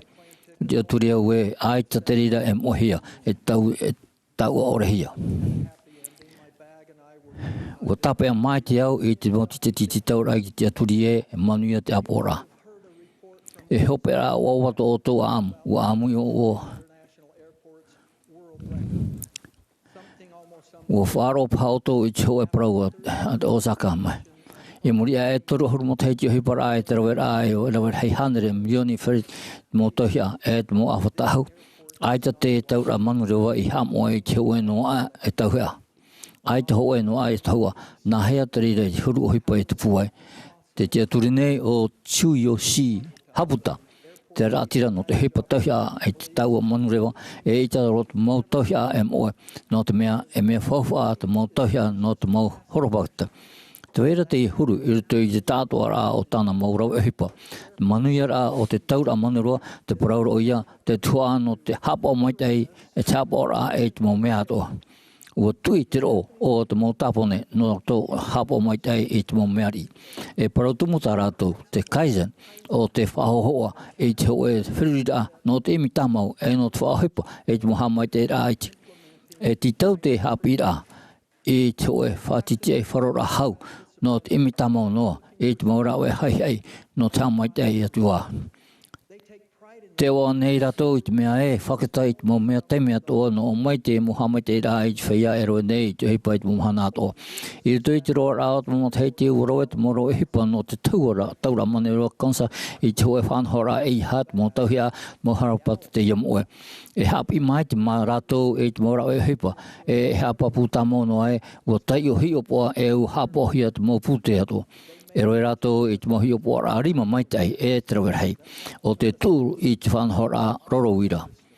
E mea pinipine te mo tohia parari ohie mai te mo tohia upopa te horo atinohia e te mo horo Pātate. E rau e te moro hepa e te mo mea nei mai te tūra e te pute i e te rato mo wōtohia. I horo ana o tō i tā o tō mo tohia i te tā'ato'ara'a mani wā no kaset mai turu rai te parau mai rato i o tō teie mātou tā o tō mo tohia. Te raroa te rira i tēnei tā mātou hāpora e whahau mātou i te reri o tō. Ia whiruria nā i te hoi pa i tupu e whiruria i te hoi teime no te tiaturi hau atu i te moa e tiopora i te hoi tohia. Nārato i te whatura te ui nei au e hā te huru no te horo to e me tu here i tono i tāna mo tā o tofu ar heiroa tāna mo tamari i te atea e i tō rato wharu e i te reira mata i te e ti tauhia i rato i wharuru e te mo tamatara o te tahuti nei. Te mon au nei au e tōna Mahana Rahi o te tīa'ira'a e i tā rato e tātere o te heino. E te mometua e te utua whare te whia whātere, te mohoa, te motae, te motuhaine au puru te tauini o tau o wau, nei e tia au no tau o mau tau a whauwharheiroa. Au e tere e te whauwharhei o tōna motamari tōna nona. E au e tere e te āmui o te whia heapau e au puru nei o we teie. Te rā, e te hia te manao, e horoa i te mea whauwharhei, i roto i te atotura i te we teie, e te aturira i te hoira paruhia. Te whahamanao nei te rira e te mo ohipa matarohia, ho e me tua heine, e me tua tāne, te hiti purumu āurara, te uti wahau, ma te arawha i tarato pihei. E rawet hei Pātate api hapira, te whainira e te pure, te hope i roto i tue teime, i rera rato, i te tūra i te rato, tau a whauwha i roto i te aupuru rawe teie, ma te aturi i te tia au papu no te aupuru i te rato ta maiti, aure rato mahaine, nā rato i te roa o tō rato tere, e te aroatu i te teime hei whahumai ei. Nā rato i te Ēperēra Mo'a, te tītau nei tō tātou mitua i te aura i tātou, e hā mai te oe tititi i te apurima, mai te Ēperēra mo hanahana te manahia i roto i te au. no oe, we te o iaoe, ai te o I wei o tainoa, ai te wau I hamoia, te hinaro ne au e whahoi au I whare. E whaorera teie, e whaorera teie. E ne heane au e horo atu e piti hiora, I reira tau manao e maururu wai. E te whea e tītau-manihini-hia mai tei. Te mata mua te rotoia e to tātou tīa'ira'a e taia e to hine aupuru te whātahia. Iei te mei o tau e, te tia o tau no te whatu, mai te au e te mōpapa I Rā Mo'a, ma te tau ni te whea te tīa'ira'a I roto poi te mō tātou te tāretia I te maitia o te poro'ia tō rātou I oa I hamanao e I whaamuhia rātou I te parau mai te ate atua. Ki tau hea I tātou I tiai, e te mōmero o te tāretia e I waino I piaiso I rātou, I whaititu I rātou, e tā mai te Amuira'a Rahi I roto I te hipo mito tare mai te mea erwe tātou I te hipo I roto mō Rā'ere matarohia. Te ani manihini atu nei au I oto, ia whiruri e nahe oto e nen hei au. Ia horo oroa I te mohinaro e I horoa I te here, te purera'a e te tawinira mai te hurumatia. Ia pūpū I te tauturu e tamahana I te moteme o te hinaro pai wārua. A emi nārto I te pure I te rate a te wārua, a tauturu I te mautua whare I whainene. A whariro I tā'ato he purera'a mai te purera'a hurumatia, no te mautau a whawharheiro a te whatu, o tenen he tītau I te whaorahia e ana. Te ani au I oto I whahipa, I te mohipa hei, no te hamani mai tei e I apuru I roto I tā'ato purera'a. Te piti o te hopo I anui, o te apuaira, o te whaamura, te ui api, te rartaira e te motomari I roto I te maroanama e te parau mo. I roto I te motau ati tatatou e ora nei, e hinaro te ui api I te aupurura e te apapura, te apura I te vero. E ne he tatatou e tauturu I te tā'ato'ara'a nārto I te horoara I te teime e te apira. Ai te hinaro e whahoira rei I nia e te Amuira'a Mātira I evaneria I arahehia te reira I nia e te motomari primary te whea api te maro e te whea api te mahaina e te whea api pāri. O whawhau mai te preteni dita ugutawhe mai te mea e rwe tātou I tātou tua no te hapi, no te aupuru, e te aturi, te atua, e rahia tuia, en hen he e whaahia, te o rahia e te mō mea o tātou en hen he e rawe, nārto noa I oto hio. Nahia tātou I te rawe I te reira. Nārto I te whaitutura e te āpira I te tātou whea api. Ia whaari I te ōmuara'a Iesu Mesia I tō rātou āau e tō rātou whirura. Ia rawe I te tatauro o te metia mā te ō'oa. E I haere nārto I te ōmuara'a e pipi niana nāna e te āau. Te api nei tātou I te reira, ia I te tātou matumari I te tumu I mea I te rātou I te matara'ara'a o tā rātou mohara. A whauru I rātou, ia rawe tā monua I te hopo ia, I te hipa pai wārua e te tauhia. No te whātupu I te arahi pai wārua whawharhei e te pai wārua. No te hapira e nahea I whāro I te humhua te wārua mai tei, tōroara I rātou I te moartaira ato'a tārātou e hinaro. Te mō wairua whawharhei e mō tāta whaitupu ai I otu I tōpēra o tārera I nārtou I te taumure ore. A hapi I rātou I ite, ia here e ia pē I tō rātou whaora o Iesu Mesia o ia te pue o te whea api e pahono mai rātou. Tā e no atu te mau tuha o panira. E hopo ia nā tātou tatai tei e te Pai Hope'a no tā tātou mō whaotira, mō te aturira e mō hepa tauturuhia e te mō merhei aupuru I te rei e te whenua nei. No reira, e pipina Iesu Mesia te tia nei tātou ma te hinaro whaapi I tauturu e I aupuru I te whea tā tātou e wharere atu. E te Pai Hope'a ho e au tua whare tātou pātoa. E hinaro tātou pātoa I te tauturu I nia I te ea. Te mau nei tātou pāt hei tei cho e tāre te tītaura o te tapo e tātou e tamari I nātou tātou metua. Wanen e hia te ho e whaura pai wārua e te ho e poro'i moa I nia I tēti teti. O te whai te papu e I whawhara hei tō teie wārua tā'āto'ara'a. Ia ore roa e hamo'ehia e tā'āto'ara'a e Ēperēra e moe. Te oa nei au I roto I tau whaorara'a e te whahanhana nei au e tāmai te rārhei I te tātou I āmui atu I roto I tau Ēperēra.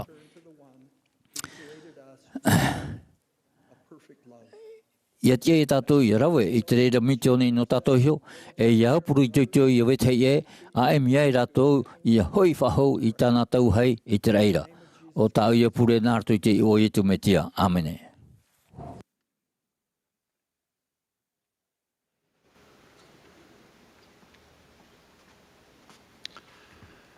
Some may think that faith Te is... manora pā, te teipa e whatuhuia te whaaro.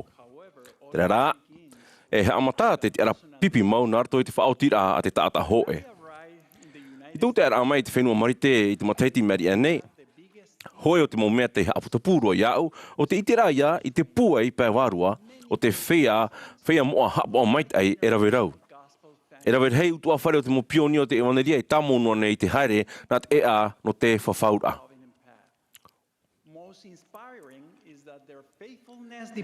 Me whahi hea roa atu, o i hei, aita tō rātou hapa o maitai i hamauhia i nia i tā rātou whawha ai a pēwarua. Te nia rā i tā rātou i ho whaotira i te pē atu i te whaora. Ha mai te rā hei te whawha ai a tō tātou utua whare. Ai tera te rā e monora i tō tātou imi rā ma te ituito e te hina aro mau no te tei i te rāpāpu o tei i te whatu i Iesu Mesia e te parau mau o tāna ewaneria i whahai whahoia mai. Wariro tō tātou whawha ai a utua whare e tā tātou mō peutumu e i tauturu whawha ar hei. I roto rā e o rātou iho, ai ta hoi nau ei no tātou no te patu in ai te papa o tō tātou whaora. Wapi te whatu i te prautumu a parau ai o ia Ēperēra, e aoto oe e timona pareiona. E ere tā te tāta i whaiti mei a oe i te reira, nā tau me tuara i te aora. E tai mei te i te rapapu o te tāta o tei e i pahonor a i tā tātou tītau-manihini-hia au tā e te pupura i a hina aro tātou hio, ia i te e i arawe, mei te au i te momana e te i te fāri'ihia. Te whaiti whahohia nei, te ihohoa, i roto i te mo utua whare hapa o maitai, i roto i te ētaretia i Iesu Mesia i te Feiā Mo'a i te Mahana Hope'a nei. E ere to utua whare i te mea tā'e. Tō mamaru o Mercedes, o oia te pionier to i tō mātou utua whare. Wa tomo mai o ia i roto i te ētaretia i te awe atete, tatini wa hanere pē ahuru mahitu i Mendoza, i Raparata. Turu ahuru mapiti mataiti muri mai i tō Amuira'a Rahi no te poro'a i te ewaneria. E ono no mataiti tō tō umetua tāne. Mārurura o no tō rātou whaaro e tōna i tuito i te pēra i te hiora te whaora. O atu e ere tō naora ai te mea auroa. E aurera i te mea maite e roa. Uharo mai tāna whaotira i te moha mai te rā i aha nonan e no mātou atuara. O pāri au, i roto i te utua whare, te ora i tuitoroa i te mohapi rā tō tātou whaora. O Iesu Mesia e ua āmui atu i roto i te morurur ai, te mowhanhora a te ētaretia. Ai tara te rira i nam ai. Titauhia iau i anoa a tōiho i te. Tēroa atu i te teimea tāwini e iau e mitionari a pi i toromepia i roa mei tōiho i te rapa punoni a iana e no tāna ewaneria. E ia i te ato'a i tāna mō parau. A tutawanoa iau i te ani e te tauturu ia vetei e ia haere mai i te metiara. Te roa au te momoteiti, o i te au i te rima o te whatu e tāna ewaneria i te ohipara i roto iau no te hamai tei roa e no te tama iau ia a tiaturi e a tutawa iau i te haere te atu i mua ma te te apapūroa. I te nei. Tina ora neo e parapara watu i te whea te whariu mai i roto i te ētaretia ai tai maro e nei. Te oa'oa nei mātou e te popo nei mātou i tāutu whaotira ia pē i te whaora. Te hinaro nei mātou ia whari popohia o tō i te ie utua whare hei e i te e i tuahine e i tamar i nā te hoe me tua here te aora. Te meha i e te o nei o tō e i te rā pāpuia te reira no te whawhaura e ua haere mai o tō nārto i te parau a te metia ma te whaaro auiwe o re ianara ma te teaturi papu i te maitei nona te puei i te whaahora. Ia whereri au ia o tōu, te hamana o nei au i tō mamaru au Mercedes. Manhapa o tōu ere tō huru, ere te huru o tō ora ai te mea aurua, e ora ai te mea maitei roa. Mai tō Mercedes ato'ara. Te mene rā te tīa'ira'a i tō i te metia e tāna ewaneria te whahiwahuia mai. No tō utua whare e tō o tō hua ai, e riro pā o tō mei ana te huru no mātou. Tai no atu te mo tauira tā'ato I te ana I roto I te ōmuara'a. E to ato'a te veira te poromu I mua ia o tau no te haere tīa'ato I mua ma te papu I te metia. A whaoro mai e o tau ini a I te no te whawhaura. A narere ai o tau, penei e I te o tau mai tau I whari, I te teitei me, e hin aro wau I te hio ātea I tau o teimera no te ite I te rima tā'āto'ara'a e te hamaitai o tō tātou whaora. O Iesu Mesia, I roto I te ōmuara'a e I roto I te ōmuara'a o tō utua whare. Te anira ia imi, ia ite, e ia rawe, e muriho, ia whaoro mai I nia I te no te whawhaura, hoea ia no tātou pātoa, no atu e te roto te evaneria I tō tātou utua whare no te mou rawe hei, e Ēperēra, wa papti tohia tātou I te hepetoma I meri ane. E whāri tate tā'ehia te reira, ia imi I toituan e tātou, e ia whaamuhia tātou I te paraumait e ia te atua, ia tape a tātou I nia I te tia, ia veiara no tātou nārto I te pure, ma te turu I o tei an I nia I te mana o te metia, te riro e tumu e whaauti no tō tātou whaaro. Wapi mai te perofita nefi no reira I haere mai te o tō I mua I te āmaitera I te metia, ma te aturi papuroa e te here o te atua e te tā'āto'a. No reira, mai te mea e haere mai te o tō I mua, ma te rawe I te Feiā Mo'a I te parau a te metia, e ma te whaitito e tāno atu I te Hope'a, inha, te nao meira te metua e whari o tō I te ora mure ore. Te rirora e pipina te metia, no te roa rao te ōmuara'a e haere a roa ia. E mo tupura tāmahana e rawe hei no te paiho e te pai wārua. Uhapi te perekiteni Darling Oaks, te tauhia ia tatou ia whaonom ai. O ia toa ia tatou hone. Te upo te ara ai ni ai te whea e nenhe te reira I riro e uhipa maoro, mai te patura I te wharo. E au te o te tīa'ira'a pipi I te ōmuara'a I te Mā'a. I te teitei me, e ere te whatataroa no te ōmuara'a I te mea tano roa, e I te mea pārurua tohai. No reira, e te eia tātou ia Māti I te papu e te pāruruhia, no atu e I te teitei me o te ātearoa I te ie, e te whiwhiroa Wariro Iesu Mesia e tāna evaneria tei whaaheuhia mai e papu, tei arata e tātou I te tupu e mau a mau. Te whai te papu nei au no te mana whaora'a, te hea mai teira e te mana mai te iroa o Iesu Mesia. Wa I te awe o Iesu Mesia. Wa te awhaahu mai o ia e te toru o te mhana. E wariro te mene mataata ore e tāpao no tāna re. Te whai te papu nei au o oia te tumu e te whaauti o tō tātou whaaro. Nā roto I te Feiā Mo'a o Iesu Mesia tō tātou whaora. Āmene.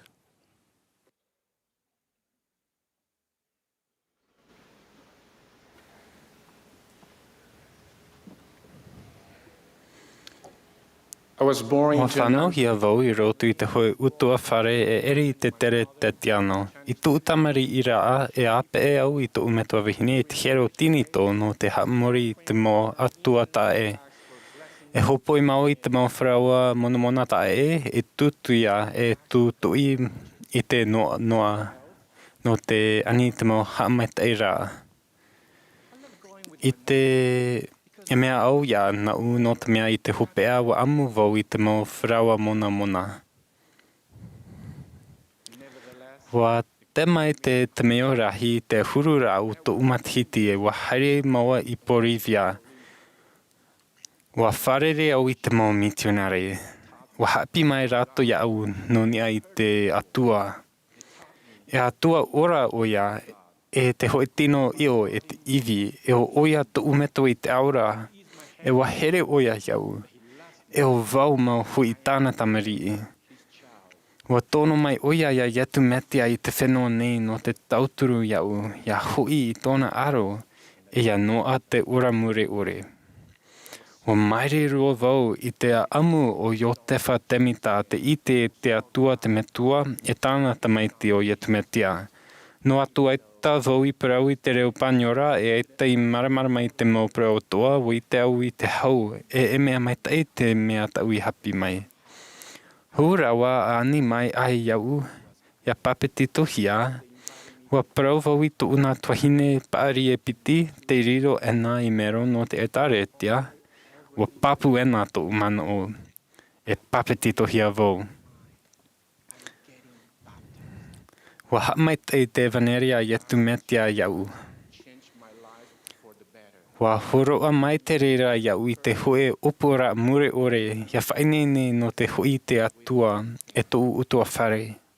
I roto I te puta mormona, te taione tātu I te amu o te hoeari I Tahiti te ore I te atua.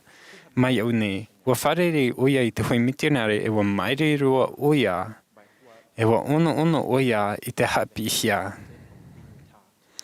Wa haamata arona I te taio I te mo Feiā Mo'a I te ari'i. Na hea tō te atua hamanira I te tā'ata I tōna I sohohoa. E wa horo'a te atua yani te Āmuira'a. E no te hara-ihia I te tā'ata. E te whanahura'a no te whaorara'a. Te whainene-hia mai te Āmuara'a mai au te one. Nā roto I te metea no te wheatoa I te aturi I tōna rā iwa. Wa parau te ari'i e hawhawerawe ia noa iau teie ora mure ore I parauhia e oera. E wharewe au I te maumea ato'a tau e maune. Ia tia iau ia whari'i teie Ōmuara'a Rahi. Wa parau a tūrara a arona iana. Ia hina aro oe I te mea nei. Ia pio oe I mua I te atua. Ia tātara'ehia oe I ta oe mo hara ato'a. E te auro atu I tōna rā iwa ma te whaaro ma te aturi e rua ia oe e reira oe e whaari I ta oe hine arora. E o te era a arona I te prau I te ine mo prau, wa tui swara te ari'i I tōna turi I raro I mua I te whatu. E wa te auro mai te atura e te atua. O whai te mai a arona iau nei te vaira te atua, e mai te mea te vaira te atua, e mai te mea o oe taua atuara, a whai te mai nā oe ia oe iso nei. E hapa atu vau I taua tōra mo hara ia I te ia oe nā. E whauti te amu e hanoa nā roto I te whaafari'ihia o te ari, nā roto rā I te whaafari'ihia o tōna uto whare tā'āto'a e te mau oire e Rā'ere rahi. Mai te mea hine aro mau tō tātou, e nehene tātou I te atua mau e noa te ora mure ore nā roto I tāna tamaiti, no te mea te roto ia tātou te mana. I te maiti rā ia te aturi e ia whauti e Rā'ere rahi. E ia whauti e rawe mai te au I te rera. Wa prau te whaora teie ho I te ora mure ore ia I te rato ia oe I te atua maura e ia iatu I te metea I ta oe I tōna mai rā. Nā hea e te aia tātou ia I te atua mauana e ia noa te ora mure ore wa pahono te whaora o vau te ea, te pramau e te ora. Aure roa I tāta e tai te metuara mautira e iau. Wa hau atu te haereira mai I te metea I te hapi noara mai noni ai te metea. Te roto ia te whaaro e te auhipa, te aura'ara, ia whaafaruhia iana I tāna evaneria I whaahuhia mai. Anarera ai tātou e whaari I tātou I te oa'oa rahi te tīa'ira'a te hau e te ōmuara'a I roto I tīa'ira'a.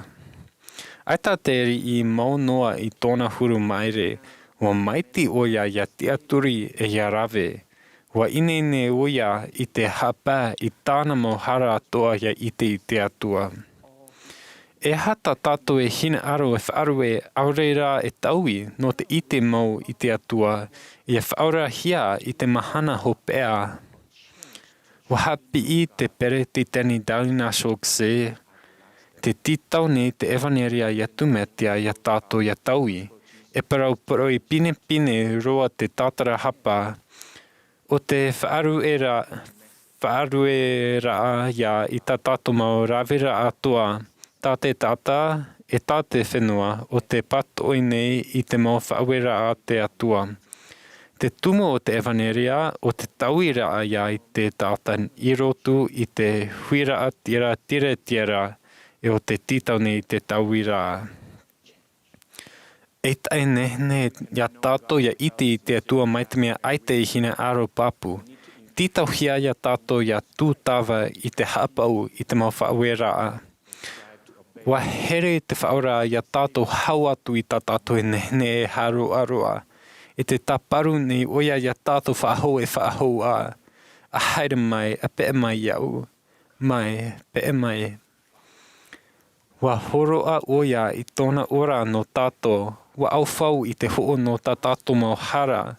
Mauti oia e tīa'ira'a tō tātou no te hoe ōmuara'a ananhei e te metua I te aura. E tamari ia nei oto Āmui e ri'i. E noa tō oto huru ōmuara'a. Te anine au ia oto ia maiti ia roa te whaaru o ia Iesu Mesia. Ia whauti e pe'e iana. No te mea aita atu e iwa I horo a hia mai I raro e I te rai. Mauti rā I teie Iesu Mesia e ora ai te tāta nei. Te whai te papu nei au e wa te awhahou Iesu Mesia te ora nei o ia. Teie tāna e hina aro ia rāwe tātou no te whaine nei no te ora mure ore. Nā roto I te iwa o Iesu Mesia. Amene.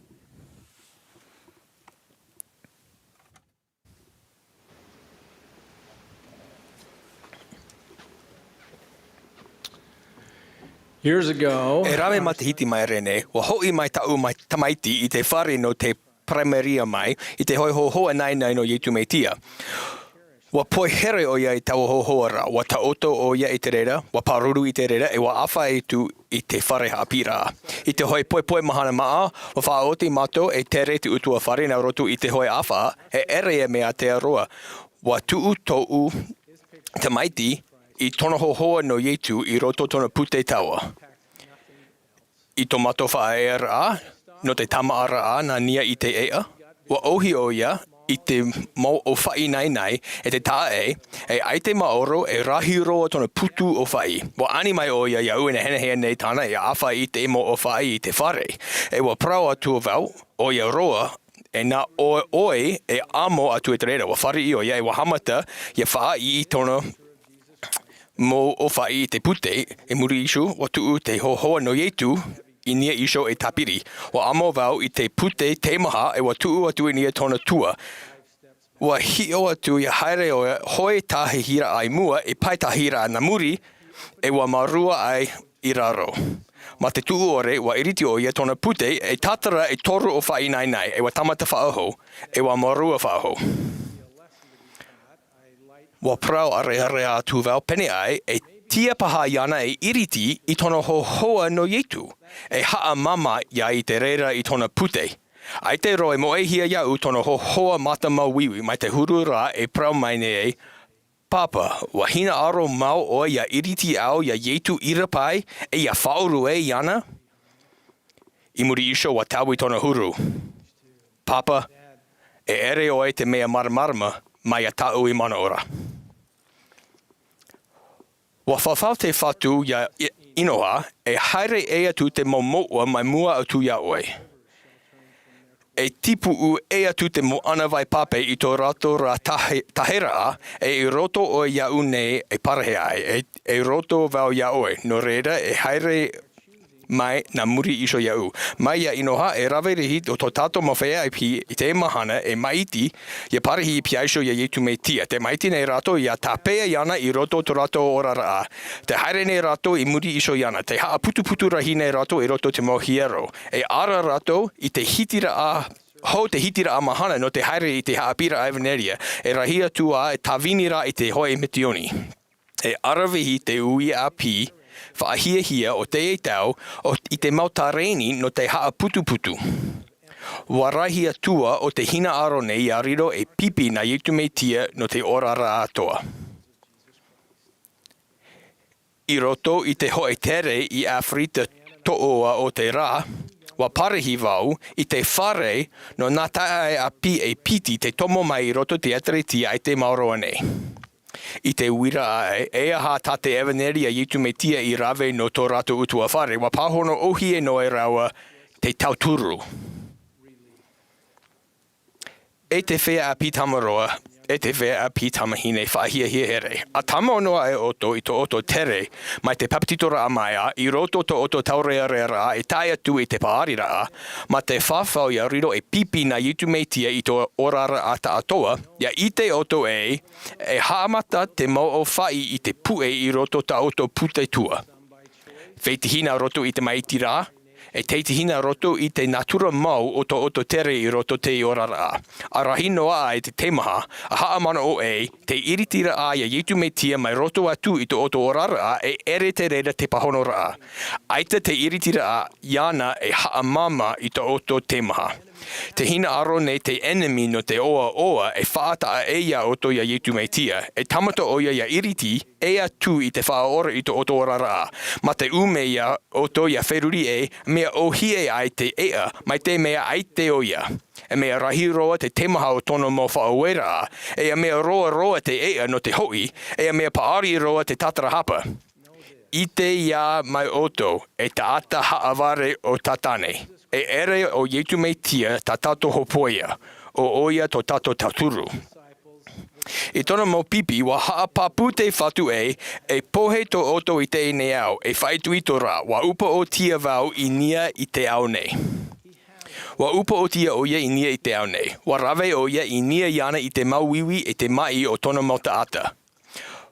Wa whaoro mai oia I te mo ati, e te mo hara, whaahemara ato'a, ia I te oia na whea e whaora ia tātou. Tāna anira a tāparu, e here e te puai, o te pāri'ihia I piaisho iana, o te whā'era'a ia I piaisho iana. I te mo poipoe toa, a hamata ai oto, I te oto hairea a te mahana, a ha'apapu te piaisho oto, te piaisho Iesu Mesia ia oto. E hohonu atu o to ātā'ara'a ia maramarama e ia whaora e te hapa. Ia riro to ātā'ara'a I te here ia veitihi e tainoa atu I te here ia oto isho. E whaarahira'a no tona here, no tona mure ore, e roa a ia oto te tīa'ira'a mau, no te mea e Ēperēra I roto e nā roto hoi I te arehara Iesu Mesia e te mana o tona tia whaahora'a. E titau te ha'aporo'a ia Iesu Mesia e oto I te ha'amorira'a papu e te hina aro mau o te Mahana Hope'a. A tāpea oto iana I piaisho ia oto a whaatura ai oto ma te mana o tai e tuturi e pure I te metua na roto I te ioa Iesu Mesia. A tāpea oto iana I piaisho ia oto, a tua ta papa ai oto I te mau Feiā Mo'a I te mau Mahana Hope'a, I te puta a moramona I shora. E a wheruri ai te tīa'ira'a papu o Iesu Mesia e vai Ēperēra. E tāpea oto ia Iesu Mesia e piaisho ia oto, ia whaohipa ai oto, te whaoro iana, e tiaturi ai iana, e a whariu atu ai nia iana ma te tātara'ara'a mau I te Mahana Hope'a. A tāpea oto, ia Iesu Mesia e piaisho ia oto, e hina aro ai oto, I te ora tā oto mau whawhaura'a I te Mahana Hope'a e whaapi ai Ēperēra I te mau hepatoma ato'a. Nā te wha e a tamau nora a piaisho iana, e te haamama e tā'āto'a Hope'a. Nā te haere nā mure iana e tārai to oto huru ta'ata e tauturu ia oto ia riro mai iana te huru. I roto tona wira'a matamua e poro'i no te ātara'ehia, wa anihia te Pātate Oaks, mai te mea te waira I te hoi pereota, hoi Feiā Mo'a, arira hoi ho hoa tau e hina aro I te momero o te ātara'ehia ia ta'i te ene I te hamata ai aoi I te tawinira e poro'i, e aha ia te rera. Teie tato poro'i I pahono, o Iesu Mesia te ea.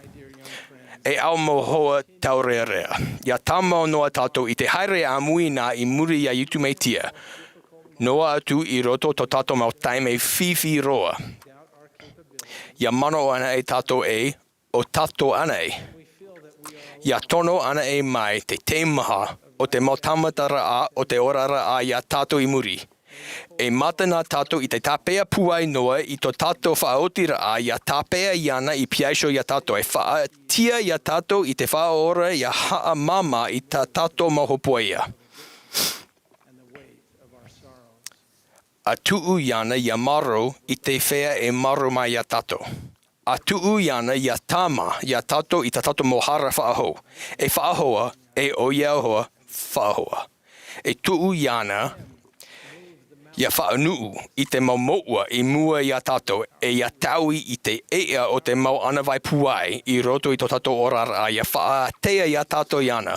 Ēperēra o Iesu Mesia te maha. O Oa'oa to tātou tautura, o oia to tātou puai, e oia teie. E matana tātou ia ato'a e haere noa nā mure iana. Nā roto I te ioia a Iesu Mesia. Amene.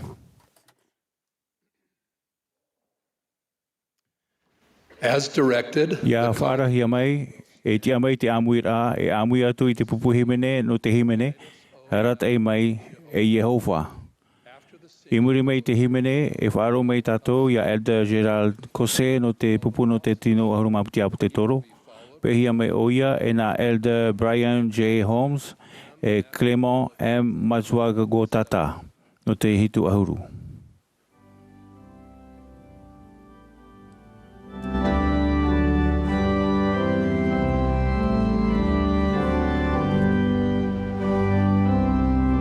This is the Saturday afternoon session of the 196th Annual General Conference of the Church of Jesus Christ of Latter-day Saints.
Some time ago. Mauroroa, well, we made a papa e te uira o hi e tu hunu rā, E hata o i apu hope atua mai to Ēperēra i apu te toro. Wa te e mai tau pahono rā, o apu au e nene tau e here rei atua. I te mau ai eri wa putapu honu roa maua tau hini wale re i te nini rā o te here e o te mau pure at Feiā Mo'a atia atiao nei. Nā roi o toi au mauta e mautua hini o putapu maua i te here o te atua ma te puai rei atua i tā maua i te e nei i roto te maua rā. E pahona rā, wa tupu rei te maua arawhino te here mai te ore i manahia e maua. E te puti here huru mitia i te rei e i te raura e whai te hia i te reira. E whai te ana e tātou i weitei e i te here mau mitia e huru i te mai rātou i Māti Hope'a tua i te whai tō hohono o te aupuru rā te whatu i a rātou. E i muriho e fāri'ihia e hapuehia tō rātou iho arawhino te here atu. Rā'ere hei mo Tahiti maeri e whawhai a hau ai au i te matain a nenhera o hare atu au i rapea i te marua pō no te whaia i nia i pāraheira ātārawa. E mea poiri roa tara pō ai tata umata i te i tio e mea. Tupu i hora te manao e nā i nia e haru mai rata umata i te tei anapa maramarama e te tahi atua. A whaatano ai i te umata i te poiri o i atu te rei i te mau whetia. Manao tira hau. Ho ia huru tō tātou Amuira'a i te atua. E manao we teie, e mea atea, e mea huru te imhai a te ōmuara'a. Ia whawhai a rā tātou no te wheruri tōna waira i ruto i tō tātou ōmuara'a. He i te mai rātou i te ipihia, te whiaiho o ia, te wai haunoa ra piriroa a i te manao hia. A wheruri e iau i te manao puta mai nei te te uira no ruto mai te Ēperēra mā tawita. Ia hi o wau i te maur ei, i te ohipa a tō rimara, te marama e te mauwhetia, e aha te tata nei i manao mai ei o i ana. E mea ta mahana te Mahana ai muriho. I raro i tia e o ia i te maumera hei te Āmuira'a e ōera, e ua whaatrona o i ana i te hinuinu e te tura. Teie te meo no te Amuira'a te atua i tātou. Mea rahi roa te rei nui a tea e i te nene maramarama. Te rārā e whauwha tā'āto'ara'a to te mauairu ato'a i te matao tō tātou hamani. No atu e mea huru nei tātou i hiohia i te paitino. Wa mātou hia tātou tātei te hamanohia nei, e te herehia nei, e tō tātou mitua te ara, e tāna tō miti i tu mitia. E te Tahiti ni, tau tinu i wahanere i pā, i muri ai te Ēperēra, e te hoe hoa te whaorom ai maoro i mau whiwhi o tea, o i te hia ia Sibila de Martin, te whaurura no te himini tira, te nia tōna mata i te manu. I tō Sibilia nira ai tōna hoa, wa nahia o ia i te Ēperēra i te manao haparuparu, wa pahono o ia. E hapa i au e manao paruparu ai, te tia nei hoi tō umetua i te maumanu, e wahere i te aupuru nei o ia i au. O tawewo tāna mauprau i te Ēperēra te whaora e, aita e manu e tupa te moa i te mitua, e ua hope ato'a te roru o tō auto maupu ona i te taʻāto'ara'a. O proatoa Elder Maxwell, e nā te atua e whaatere i te mau Rā'ere wā, e aratai ato'a i tō tātou iho nei ōmuara'a. Te roto te atua i te ōmuara'a tāna ia prau. O i te oia, e wahere hoi i te tātate e i te tā'āto'ara'a o te tāta nei. Te oro nei au i te rapapū no te epramau. Wahere te atua e tāna tamaiti ietu metua i te tā'āto'ara'a e wahere raua i te tātate te. A tai o iau i te mapapai a Rio Peritane o haru tau mata i te irawa rahi, irawa. Te iroto i te mau tā'āto'ara'a e tātahi i te oe teme. E hi ora te apo nei tātou i roto i te motia. Te hamana nei o ia, i te whatu i te mau tā'āto'a, tāna i hamanira, e whai te mai o ia iana i te tā'āto'ara'a. Te pro nei te tau tā'āto'ara'a e te whaito aano e tā'āehia i te here o te atua. Te pro papu nei te tau tātei tei i tōna mana i aupuru te wairua tātei tei. E mea papuro atu te e prau mau, tei piti i roto i tāra'ehia a Iesu Mesia. O te tā'āto'ara'a, te mau tumaiti, te mau tumahine a te atua aitahe Hope'a, te whāri te Mā'a Hope'a i a hamatara i tō te reira mau hamaite i a hanahana. Nā atura e horo o roto, whāhiahia te reira, te nira tanu hia I te mohina aro tata I te o te tata hoe, whaohipahia no te hoe tata I te taimi hoe. Ei pipina Iesu Mesia I horoa tātou I te tātou I te rapapu nona, I te teimi ato'a e whaite ai tātou I tona here I te tā'ato'ara'a, ati ai a tātou ma te tauturu I te rere ia āhia I ruto I te tātou tata I te hei tātou te wharere. Te here ai te tā'ato'ara'a e I te tātou tata I te ere I te here tae, hoe noa rā, here huru atua te whaite hei nei piti whaitou. Hoe e mea nau ai te aano no te tauhei I te ao tātoa e te tei, te rotei ai nei te ata hoe no te ite, hoe tata ma te hina rotei e te weira e te Amuira'a. Atai, te re rā I te tā'ato'ara'a. E mea maitia ni tātou rera e mea hapea nei I te whautira o wai te au I tō tātou here, a rera e mea pūpua nei tātou I te here huru metia I te tā'ato'ara'a. Wa ue te whatu o tō mau tā'āto'ara'a tā'āto'e I te atu e haia tā'āto'e hei hau I reira. Nā ona, o te tā'ato'ara'a o te tātai I te au nei tō tātou e tupu, ai te tā'e, ai te tīa'waruhia e mau tā'āto'ara'a e mau tuahine.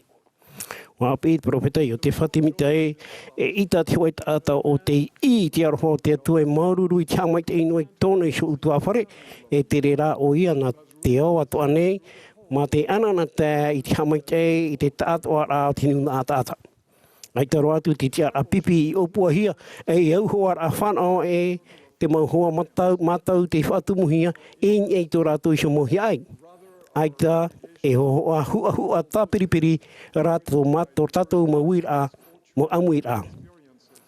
Wa tā hoe hia rā I roto I te Pātate I te Mesia. E whaarhai te tawini rā I te roto I te tarite I tō tātou auhoara'a no tere ma te whaano I te mau auhoara'a. E wharere I tātou I te tāta no te mau hāri'a ato'a o te rorara, te mau hoa api, mau te e mau tuahine te hinaro I te tauturu, te Feiā whaawhariwa api e te mitionare aore rā te mau hoa haupuru. Ai tā tātou e tawini noa I te Feiā tā tātou here ana, aina. Ai tā, e here rā tātou te tāta a tawani e tātou I arato. Te piti, te here ai te tāta tata I tei. Te hipara nei tātou e we tei e mai te rā noa, aurera te imi maura nei tātou I hamatau e iaupuru I te tāta I te hei tātou I wharerei. No atu oia I te ati pine I te Mā'a Rahi, wa hapaho e hope noa I te whaaro ai te hoe, te hoe mamoe, te hoe Ēperēra, te hoe wahine no tamaria, te hoe tamariri, te hoe wairua I te teimi hoe. I roto I tōna haere, ai ta hoe a te mue roto, I te Mā'a tata. Nā reira atoa I roto I te tarita Iesu Mesia I ha nā te I oa huna. Ato moi tātou I roto I te nana te metia nā roto I te mau Ēperēra Mo'a e I te hia tātou, e teio hia tātou, e aupuru hia tātou, hoe tāta I te teimi hoe. Nā roto I tu tau tawini rā, I roto I girapa I te taritia wa apo mai au e, no atu e mau tāta te mātāmua e au e mea whauwha ore, wariro mai I te tāta whahia roa e te whaituitoroa e tau I mātau. E mea uroa nāu, te aamu tamara, label e labet. E ere no te mea te whanani te purera'a, aurera e tu atitu maoli mea tīa'ira'a reo. No te parau maura, no te parau mau nenera, tātara'ehia e whaho anei. Ko panihia bel, e roto I te hoe pare mana, e te hoe animara whaamatau, e te whaahoriri. Te rā e te maiti ari o ia te parauhia te taitarahu, e riro mai nei tōna tino e hiti riaria mau. Ai tō bel I wheruri ana nani e tōna hohoa, wa hapi rā I ahio I muri mai. Huru maramara mātura o ia e pāruru noa te huru maramara e te peu manua, e te riri tāu e noa alabet, no te huna I tōna wairua pepe, te hia ai I ahere e iaherehia. Nā roto I te whaoro mai o bel, tōna hamani mai te I tāna upuru here, hamata era te hoe tau'ira'a mai ere, te hamata I te honu o te wairua o la bet, e te Hope'a wa tau I tōna hohoara pē. Ore era te rahu, e wa whahoihia mai nei te tamari'a I rahi tura te oa'oa o te tā'ato'ara'a I putuputu mai no te whahanahana I tō rātua I api ar I wahine. Nā reira ato'a e whātai tātou I te here huru metia I te tātate te tātou I tawini nei. E ara tō tātou mata I tō rātou whaito pūai hanahana. E hamata tātou I te ia rātou, mai tā te whatu e tēnei ia rātou. E mai wairua tahuti mai te whaito pūai no tiroro mai e tāta whati te hia. A hapa wai tātou I wairua tātei tei, te tauturu rei a tātou I a tahono I a rātou I te whaora, ma te tītau-manihini-hia rātou I a whaora hia I te mauiwi e a tauhia nā rātou I tōna toto tāra'ehia.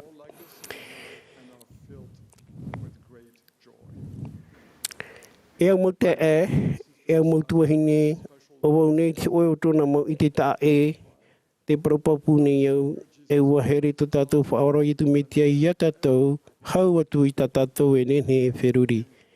Iau I te mauparo o te himene, ia pēna tātou, te hi or āmui te eiroa, o te whatu. Ma te hapi I te here, I te tā'āto'ara'a, e te here I te tātate tei, mai tāna I nā reira. Nā roto I te oe Iesu Mesia. Amene.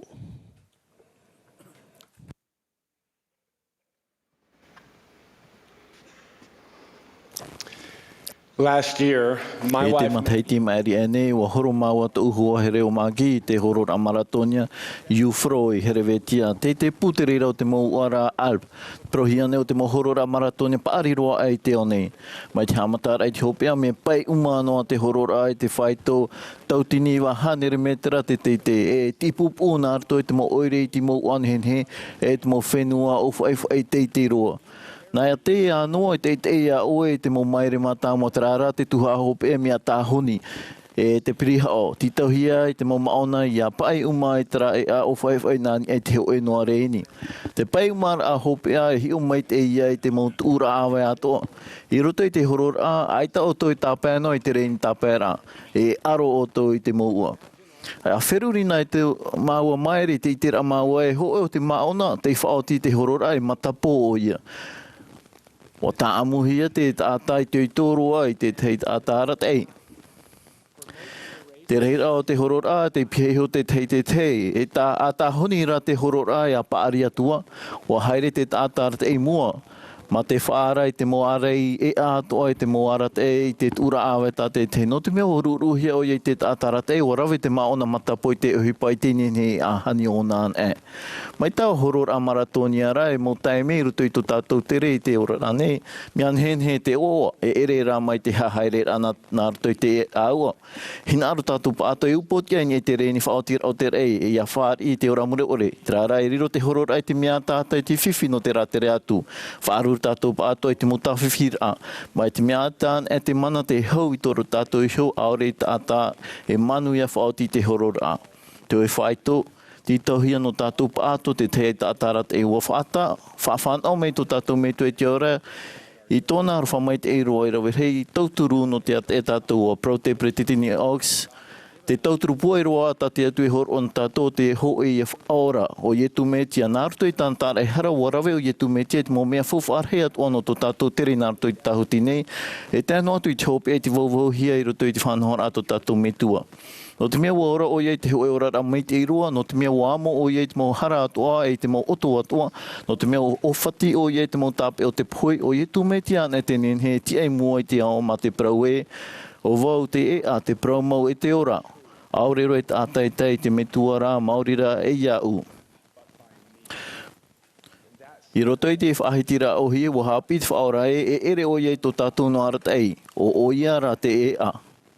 O tōna ea te aratia hoe roa e arat ea tui te ora mure ore. Te anime ni tō tātou whaore ia pēa tu iana. Tōna ea o te ea ia no te whawhaura. Te ea hoe roa te arat ea tui tātou in e te reini tā'āto'ara'a tire tiera. Te maiti ni tātou ia haere nāni e te ea no te whawhaura nā rato I whaahipara e whāro ia Iesu Mesia tātara'ara'a e. Nā rato I te whārira e te mo oro o tāna iwaneria e tāpe a mai te rā e tēnā tu Hope'a mea whawharo e te mo oroa. Mai tai e tui hapi ani tō te mo, ia ore te tātai a whānau I te pape e te wārua, e ore o ia e o I te pātere o te ato'a. Mai tā te ripene I tā āmui te maona matapo I tōna tātara'ara'a e ruru o te mo whawhaura I tātou I tō tātara'ara'a e Iesu Mesia. O hapi el de bednare, Tō tātou tu atira whawhaurai, tō tātou me tue te orai, tāna tamaiti te awhahau te ora, o te puna hope'ia no te hi ora atea, te tīa'ira'a, te mana, te hau, e te ō'oa vai mauro. Ia tāmuan e tātou i hui tō tātou whaora nārtu i te whawhaura, o tātou an e te nen he tāpū i tera Amuira'a, hei taro i e tui nā reira. A tā amu papuno i tātou i ana, o tā amu hia o i tātou. E nen he tātou e ti ei tōna mana i hamai te tātou, te pua i te ō'oa noatu e te whaaruru nei tātou i te ōmuara'a tāhoni o te ōmuara'a.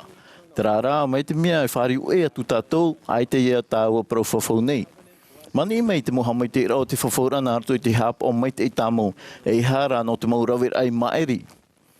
Ia paari an e tō tātou e tupu i hoa te reira, e nen he tātou e hamana o te apo te tropeteroi, te teime a tawhia i te no te tiara pipi, e Rā'ere hei ai tā maira i pe whahau ia i e tū whāriu atura o ia ni ai tōna tino aharumapiti e woi atura.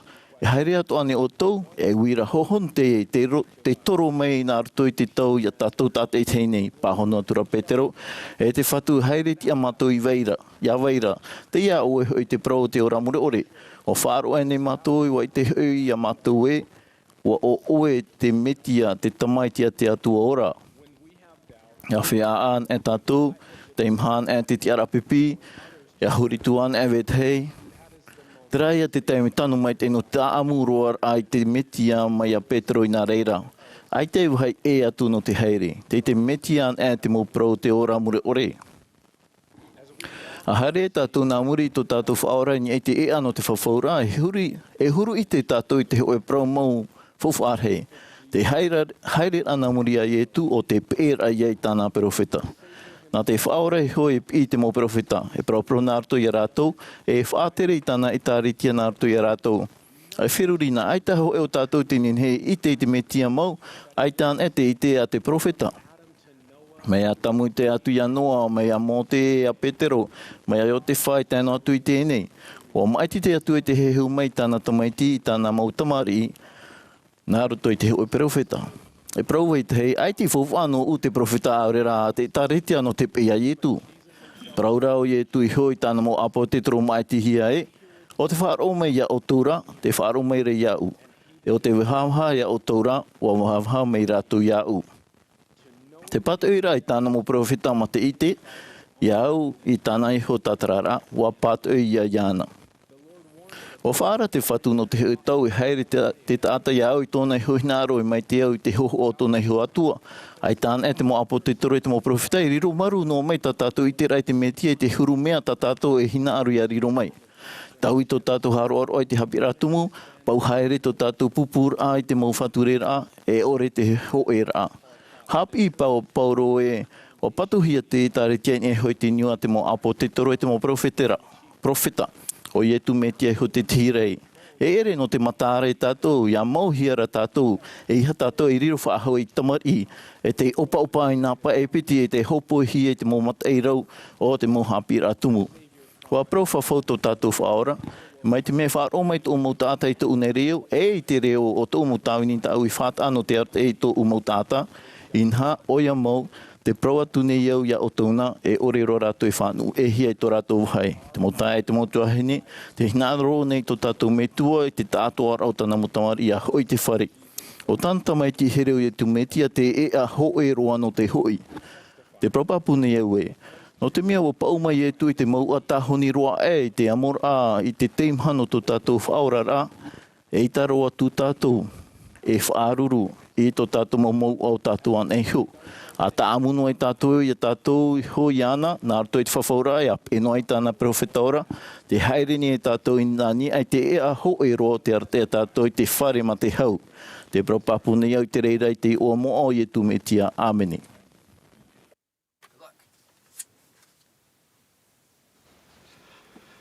Years ago, as I nervously walked Tamati mairi a taia ai au no te paraparau i te hoi Amuira'a titi wa tāmaru mai tītau-manihini-hia. Papa, e hai Hope'a pia, e te tā'ata nei ha mana o i tō tātou pā'ira'a roa. Tō pā'ira'a o Matswago tata no po tata wana mai ia. te aura'a o te horo'era i te hoe whiwhi, Amuira'a o te hoe tātou o te nehe rawi te momea ata. Mana ora ia auto o Ēperēra e te ai te whaora ia ara tai ia tātou e narera o ia naro i te mau ato'a, i te mau tau whiwhi e shoa. I hina aro tātou pātoa i te mau whaahamana ora ai tō tātou tere. Penei no reira tō tātou me tō heri i te aura e horo a mai ai a tātou i te whanau tā hepetoma ia rawe ini aisho ia tātou i te iwa o tāna tamaiti. E haamana o noa iana e hapau i tāna mau whaawera'a. E horo a mai oia i te mana ia tātou iau po o te ainia i te mau whiwhi o te orara'a. No atu te pua i tātou Ēperēra i whaata mai i tō utua whare, wahau atu tō ōmuara'a no te iwa o Iesu Mesia. No te mea narotu i tōna iwa e ti ai te mota a tātoa ia whaurahia. Mai ta Iesu Mesia e ani mai ia tātou ia hamana o tāmau noa iana, e ia rawe ni aisho ia tātou i tōna iwa, e hamana o toa oia ia tātou, e wa ite oia ia tātou tātai, tei narotu i tō tātou iwa. I roto i te whawhaatahito wa hapi te whatu ia mote i te Ēperēra mau. O i te au ia oi ito e iwa. I te o i tēne wapi oia ia tamu. I te menema wapi oia ia Maria. E i te inia i te prumu ia tauro. I te Ēperēra Mo'a ia Iotefa. Rato ato'a ma te iwa. Wa i te oia ia oto e pia toa hui oia ia oto. Nā roto i te iwa. E to oto i homa o reo. Te whaaro o nei oia e wa matau oia ia oto. Wa i te oia i to oto mo ōoa. E wa i te oia i to oto. E nehne oia e whaora ia oto. Māti tāna tāra'ehia wa i te oia i to oto roe mata muhu ore. Wa hapi i te perofeta arama e nā roto i tāna tāra'ehia e rawe Iesu Mesia te ainia iana i te mau hara tō te mau tā'āto'a. E haere atu oia ma te whaora mai i te mauwiwi e te mau ati, e te mau huru whaahemara ato'a. Ia i te oia i te rawea no te whaora i tōna mau tā'āto'a. Te mau tae, te mau tuhine e Ā'ere rahi o te mamu nei i te mau Hope'a, te mihi, te mai, te moe, te pea, e te mau purera'a aue ai te ipahonahia. I roto i tau mau taime pōirira, ia whaahema ana hia oto ia ui.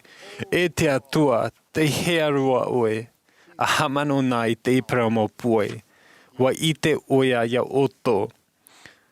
Oia o te pou mai i raro ai te maumea atoa wa i te oia na hea ia whaura ia oto.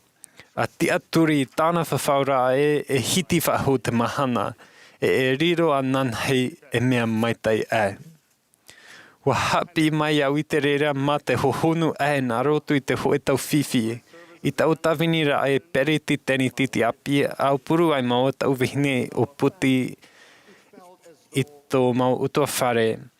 Te tae no mai rā te mau whiwhi. Wa huna na maua i tō umetu a vihine. Pite hepe tomi muri mai wa te awhahau maua i te hoe whahau hepe to menema. I te taime e tō tauturu ma te mihi tāna tamaiti tau Rā'ere. Wa te maharua ta uhipa e wa wiwi au e wa tānoa nei tō uhuru i te whare te uhipa e mua i te whatu. Mai te himene praimere ta umaupure e te metua te o nei mau oe. E te wharo e te pahono nei oe i te pure a te tamari i tā taitei. Wa tae mai ta upahonora a narotu i te hoe rā vea mano orehia, i te hoe Tāpati, a tere ai au i te hoe Amuira'a parota o purera'a. Ia taera vau i te purera'a wa tapea te hoe tamarua praimere iau e wa prau e mea te a ia paraparau taua. Wa wi oia ma te a vau, a whea oe e whaia ai i te hāmau. O i te au e warawe au i te hape. Hova au in hene ai e pahono, waparau whaho oia, i te poipoe e te pō tatai e ani tō una metua ia mato, ia pure no oe.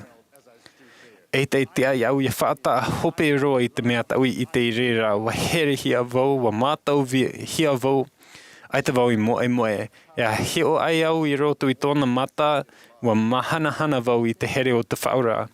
Ai taroa atu tātou I mo'a I te whaura. O I te oia na hea ia tae ia tātora. Nā roti te himene, te ata, te parau mai tae, penei te tāta mana o ōrehia. Mai au, te vaira te hoe ata o te pure nei no oto. He ere to oto maui I te tapau aita te atua e here ia oto. Wa here mau o ia tātou. Mai ta te periti tani Dītod Christophersoni hapi, I roto I te auhi tāmara e hana e riri I te atua, e ha whatatara I te atua. Aita te whaura I te noia oto, wa hina arawa to'ara oia ia I te oto iana I tōna metua. I roto I tāna purera'a wa praoia te hui te ora mure ore ia I te rato ia oe I te atua maura e ia Iesu Mesia ta oe I tōna mai rā. O oia te tiai māmoe mai taie. O te ara taia tātou I te mau awa Māti e te mau pape hau. O oia te maramara Mā'a. E haere te whaura na muri au, e nāreira oia. Te wira mau. E haere au nā muri iana. Ia mai te ana e tātou I haere nā muri a Iesu Mesia e tau I te mau mea toa. E ere oia I te hoe hoa matau ōrehia e hoa tā'āto'ara'a rā I te raira. A hamana o iana e pe'e iana. E ha mata tu'utu e te pinipine ore ma te papura I te mau taime atoa. Ia riro tātou e pipi o te ite e o te whaatoru I te rima e o te whaateite mai tā te whaora I rave. Te whai te papu nei au ia whaaro ana tātou I tōna reo I roto I te Ēperēra Mo'a. Ia pe'e ana I te mau hapira te mau perofeta I te mau apote toro. E tea ia tātou te hau.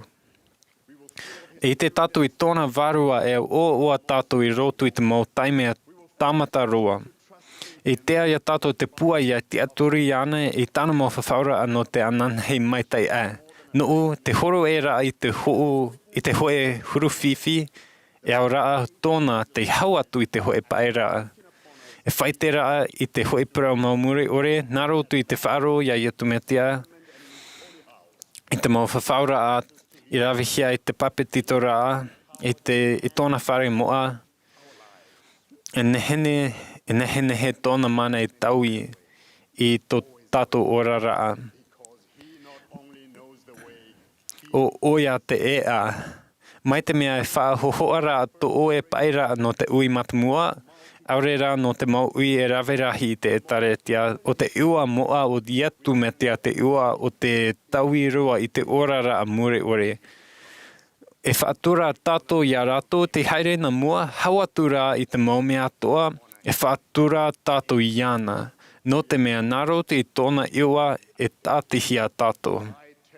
Te whai te papu nei au wa whaahoi mai Iesu Mesia I tāna Ēperēra. E amo te rera I tōna iwa e te rotu I te rera te ira o tāna Ēperēra. E te mau whawhaura o te tāti ia tātou iana. Te whai te papu nei au o Iesu te Mesia te ari ino te hau. E whaapi oia I te tātou puai e awhai mai I te oa'oa. Te toro nei oia ia tātou whaahau e whaahau no te mea o hina aro oia I te aratai ia tātou I te whare. Hoe I muri te tei. Ma te whaahiti I te iwa. Nā roto I te Feiā Mo'a o Iesu Mesia. Amene.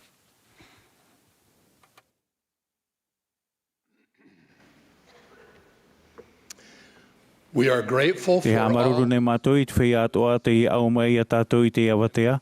E no te mohimene he te horo'ahia mai. Te whahamanau atu nei mātou I outou no te hapurera'a ati te whenua no te pehe e te au rāparau. E hapurera'a pararehia anan hei paipai mai te hora iwa e te awha e te atu I te hora ahuru. E muri mai e te reira e hamata te tuha a purera'a paipai Sābati. I te nei e himene mai te pupu himene Look unto Christ. Te Mā'a Hope'a no te tuha a purera'a o Elder Ulispo Soares no te pupu ahurumapiti apu te toro. E mure mai tāna ora e himene mai te pupu himene Ietu mato no te ora. E muri show e horohe mai te pure e te tuhaine Andrea Munoz Spanaus.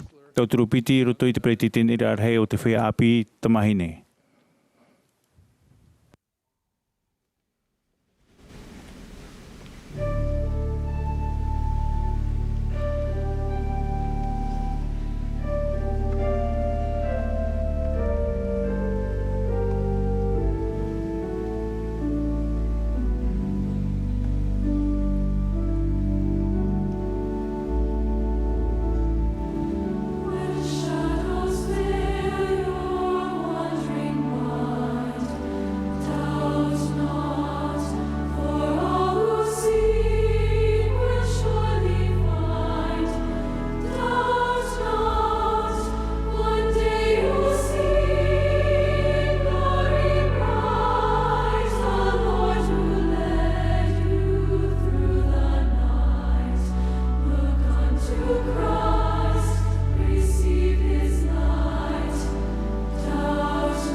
My dear brothers and sisters, E amota e amotu henhere. I roto I teo e ao no te maureo e rore hei. E te wei tu ati nani te vine mau. E ai e tu metia. Tō tā'ato'ara'a.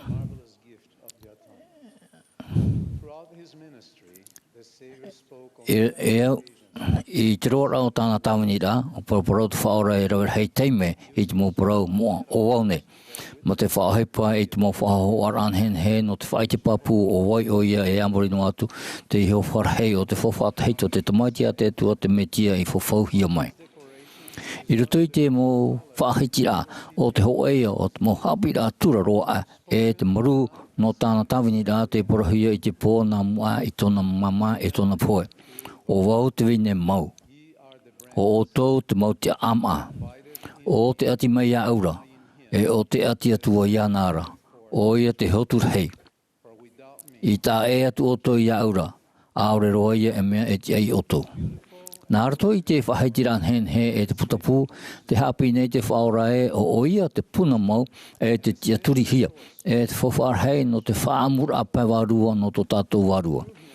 Nā rato I ana, e whaari I tātou I te pūai, hau atu I tō tātou iso, e I hanoa no te whaora noa e te mō tā'ato'ara'a o te ōmuara'a no te tā'ato'ara'a I te rei. Nā rato I ana, e hei atu te tīa'ira'a e te oa'oa, te ōmuara'a, e whaai te hia mai te mō hotu o te warua I roto I a tātou. Nō reira, mai te mō Mā'a eita e hen he horo e te hotu nā rato I tātou iso, mauri rā I wei tuati noa tātou I te vine, e tātou e roa ai tātou, tō tātou whai tō Pāwaru hope, mauri rā I whai a tātou I roto I ana e tāna e waneria. E re te whaiara I roto I te metia I te hipa no te hoe teime noa aurera, e hipa tā'ato'ara'a e mai tira tāmaura e te papu e te moa.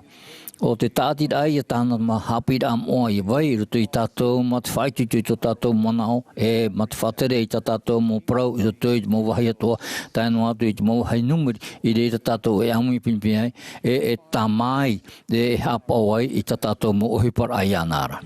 O te hor aia I a tātou I te mō maitira I te mō Mahana Hope'a e āratahia e te mō whawhaura tā tātou I rawa I mua iana e te hor ai tō tā'ato'ara'a I āratahia e tōna whaurura here.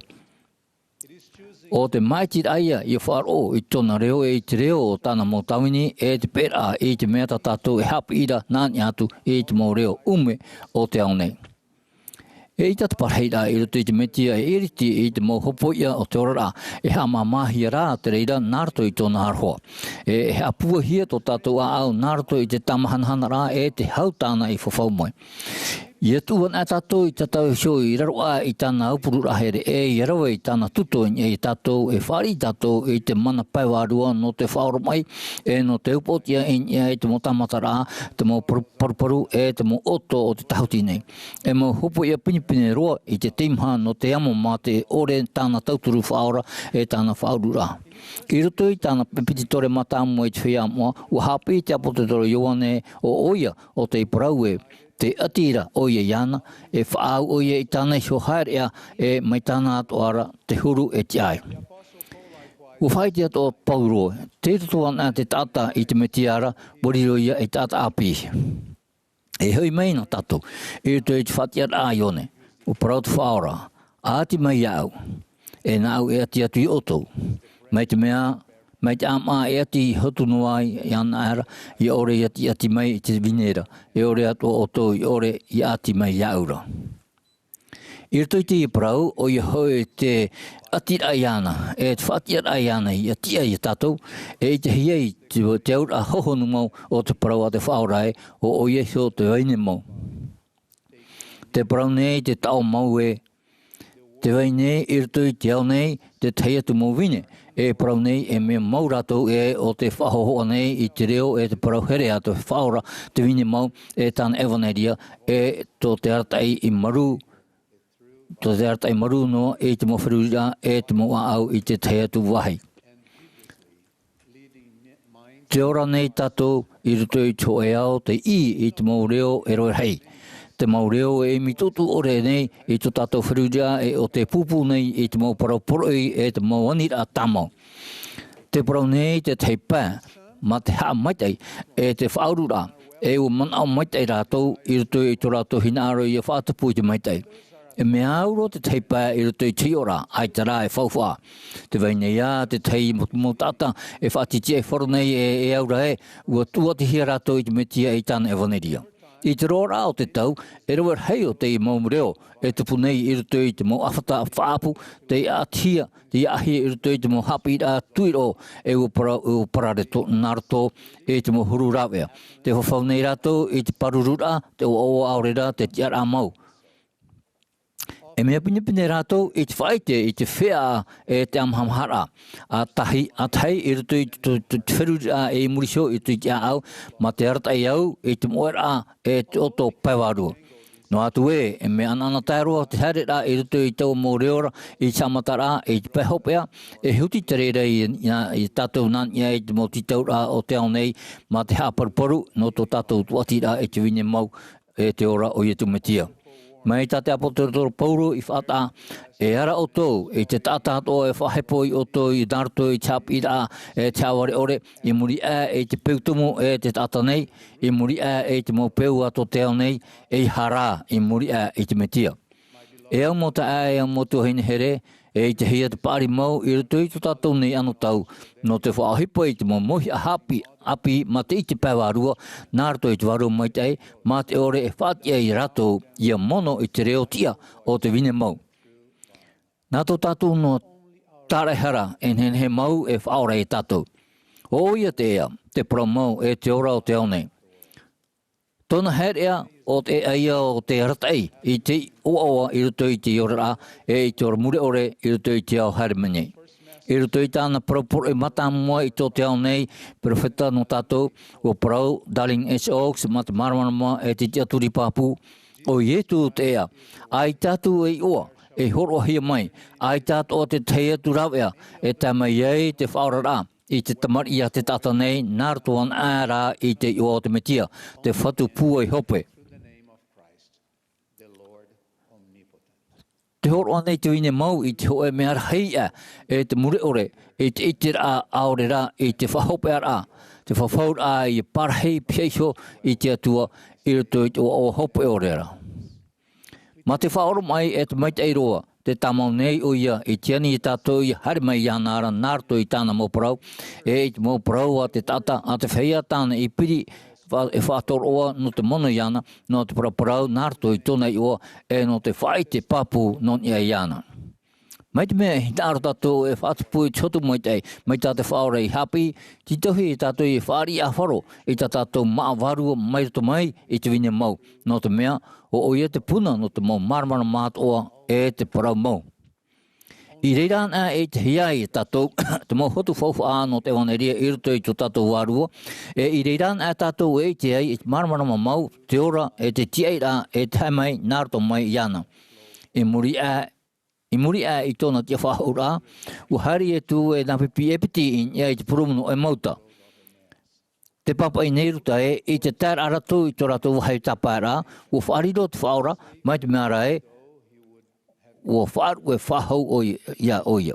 Te rā ua tāpea mai nā pipi e piti ana nā awatura, a whae mai I maua nei. Wāni taua nā pipi ira I te whaora I tia whahau I parhei pia shui I rāua.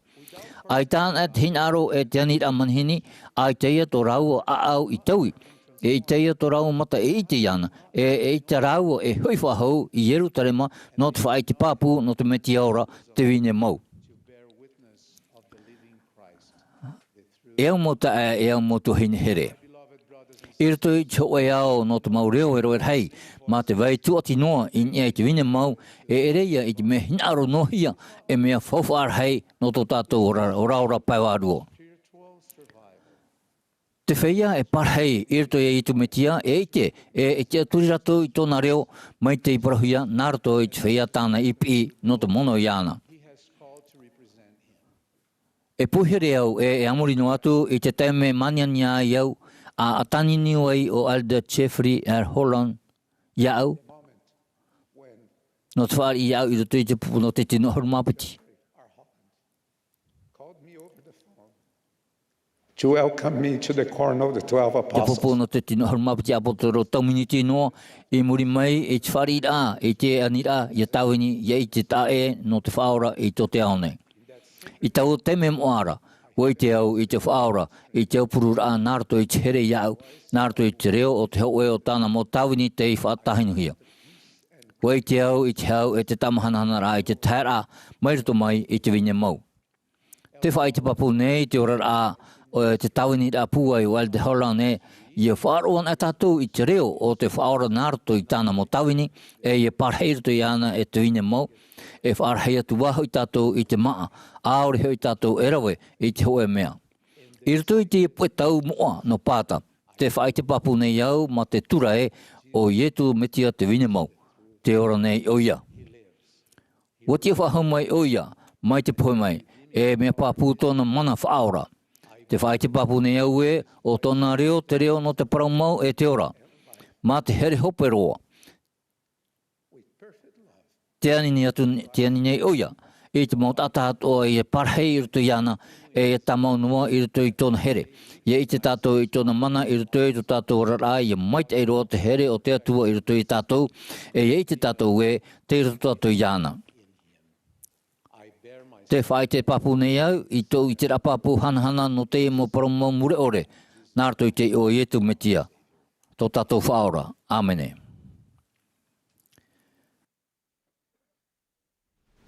Ōmuara'a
Dear Heavenly Father, we are so He te grateful. atua here.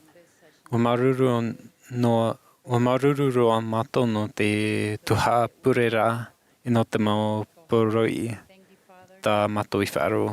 Maruru no tā tato perofeta e no te pupu tino ahuru mapiti apote toro. O maruru roa mato no te taime no to'e reo nei. No te ara tā'ira'a mai te rai mai. Maruru no te awe te mai te oia te metia. Ko hina aro mato ia pe'e noa iana I tōna hi'ora. Hina aro mato ia here iana mato a'o ato'a. Wa here mato ia awe e te puri ni mato na roto I te iwa o ta awe te mai te oia te metia. Ameni.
This has been a broadcast of the Saturday... Te tuha purera'a no te awatea Mahana Mā'a no te Hānere i wa'ahuru ōmuara'a o te Amuira'a Rahi no Ēperēra a te tāritia Iesu Mesia i te Feiā Mo'a i te Mahana Hope'a nei.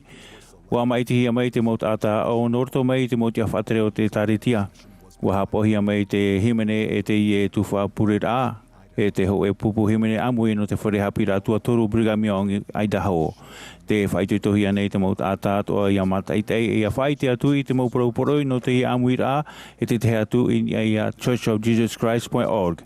Wa whātarehia mai te hapurera'a e te teie te Bonneville Distribution e nen he te reira e whaahipahia no te tātai show i te whare no te utua whare aurera i te whare purera'a e ihara no te tapiho'o. Copyright 2026 by International Reserve Incorporated. All rights reserved.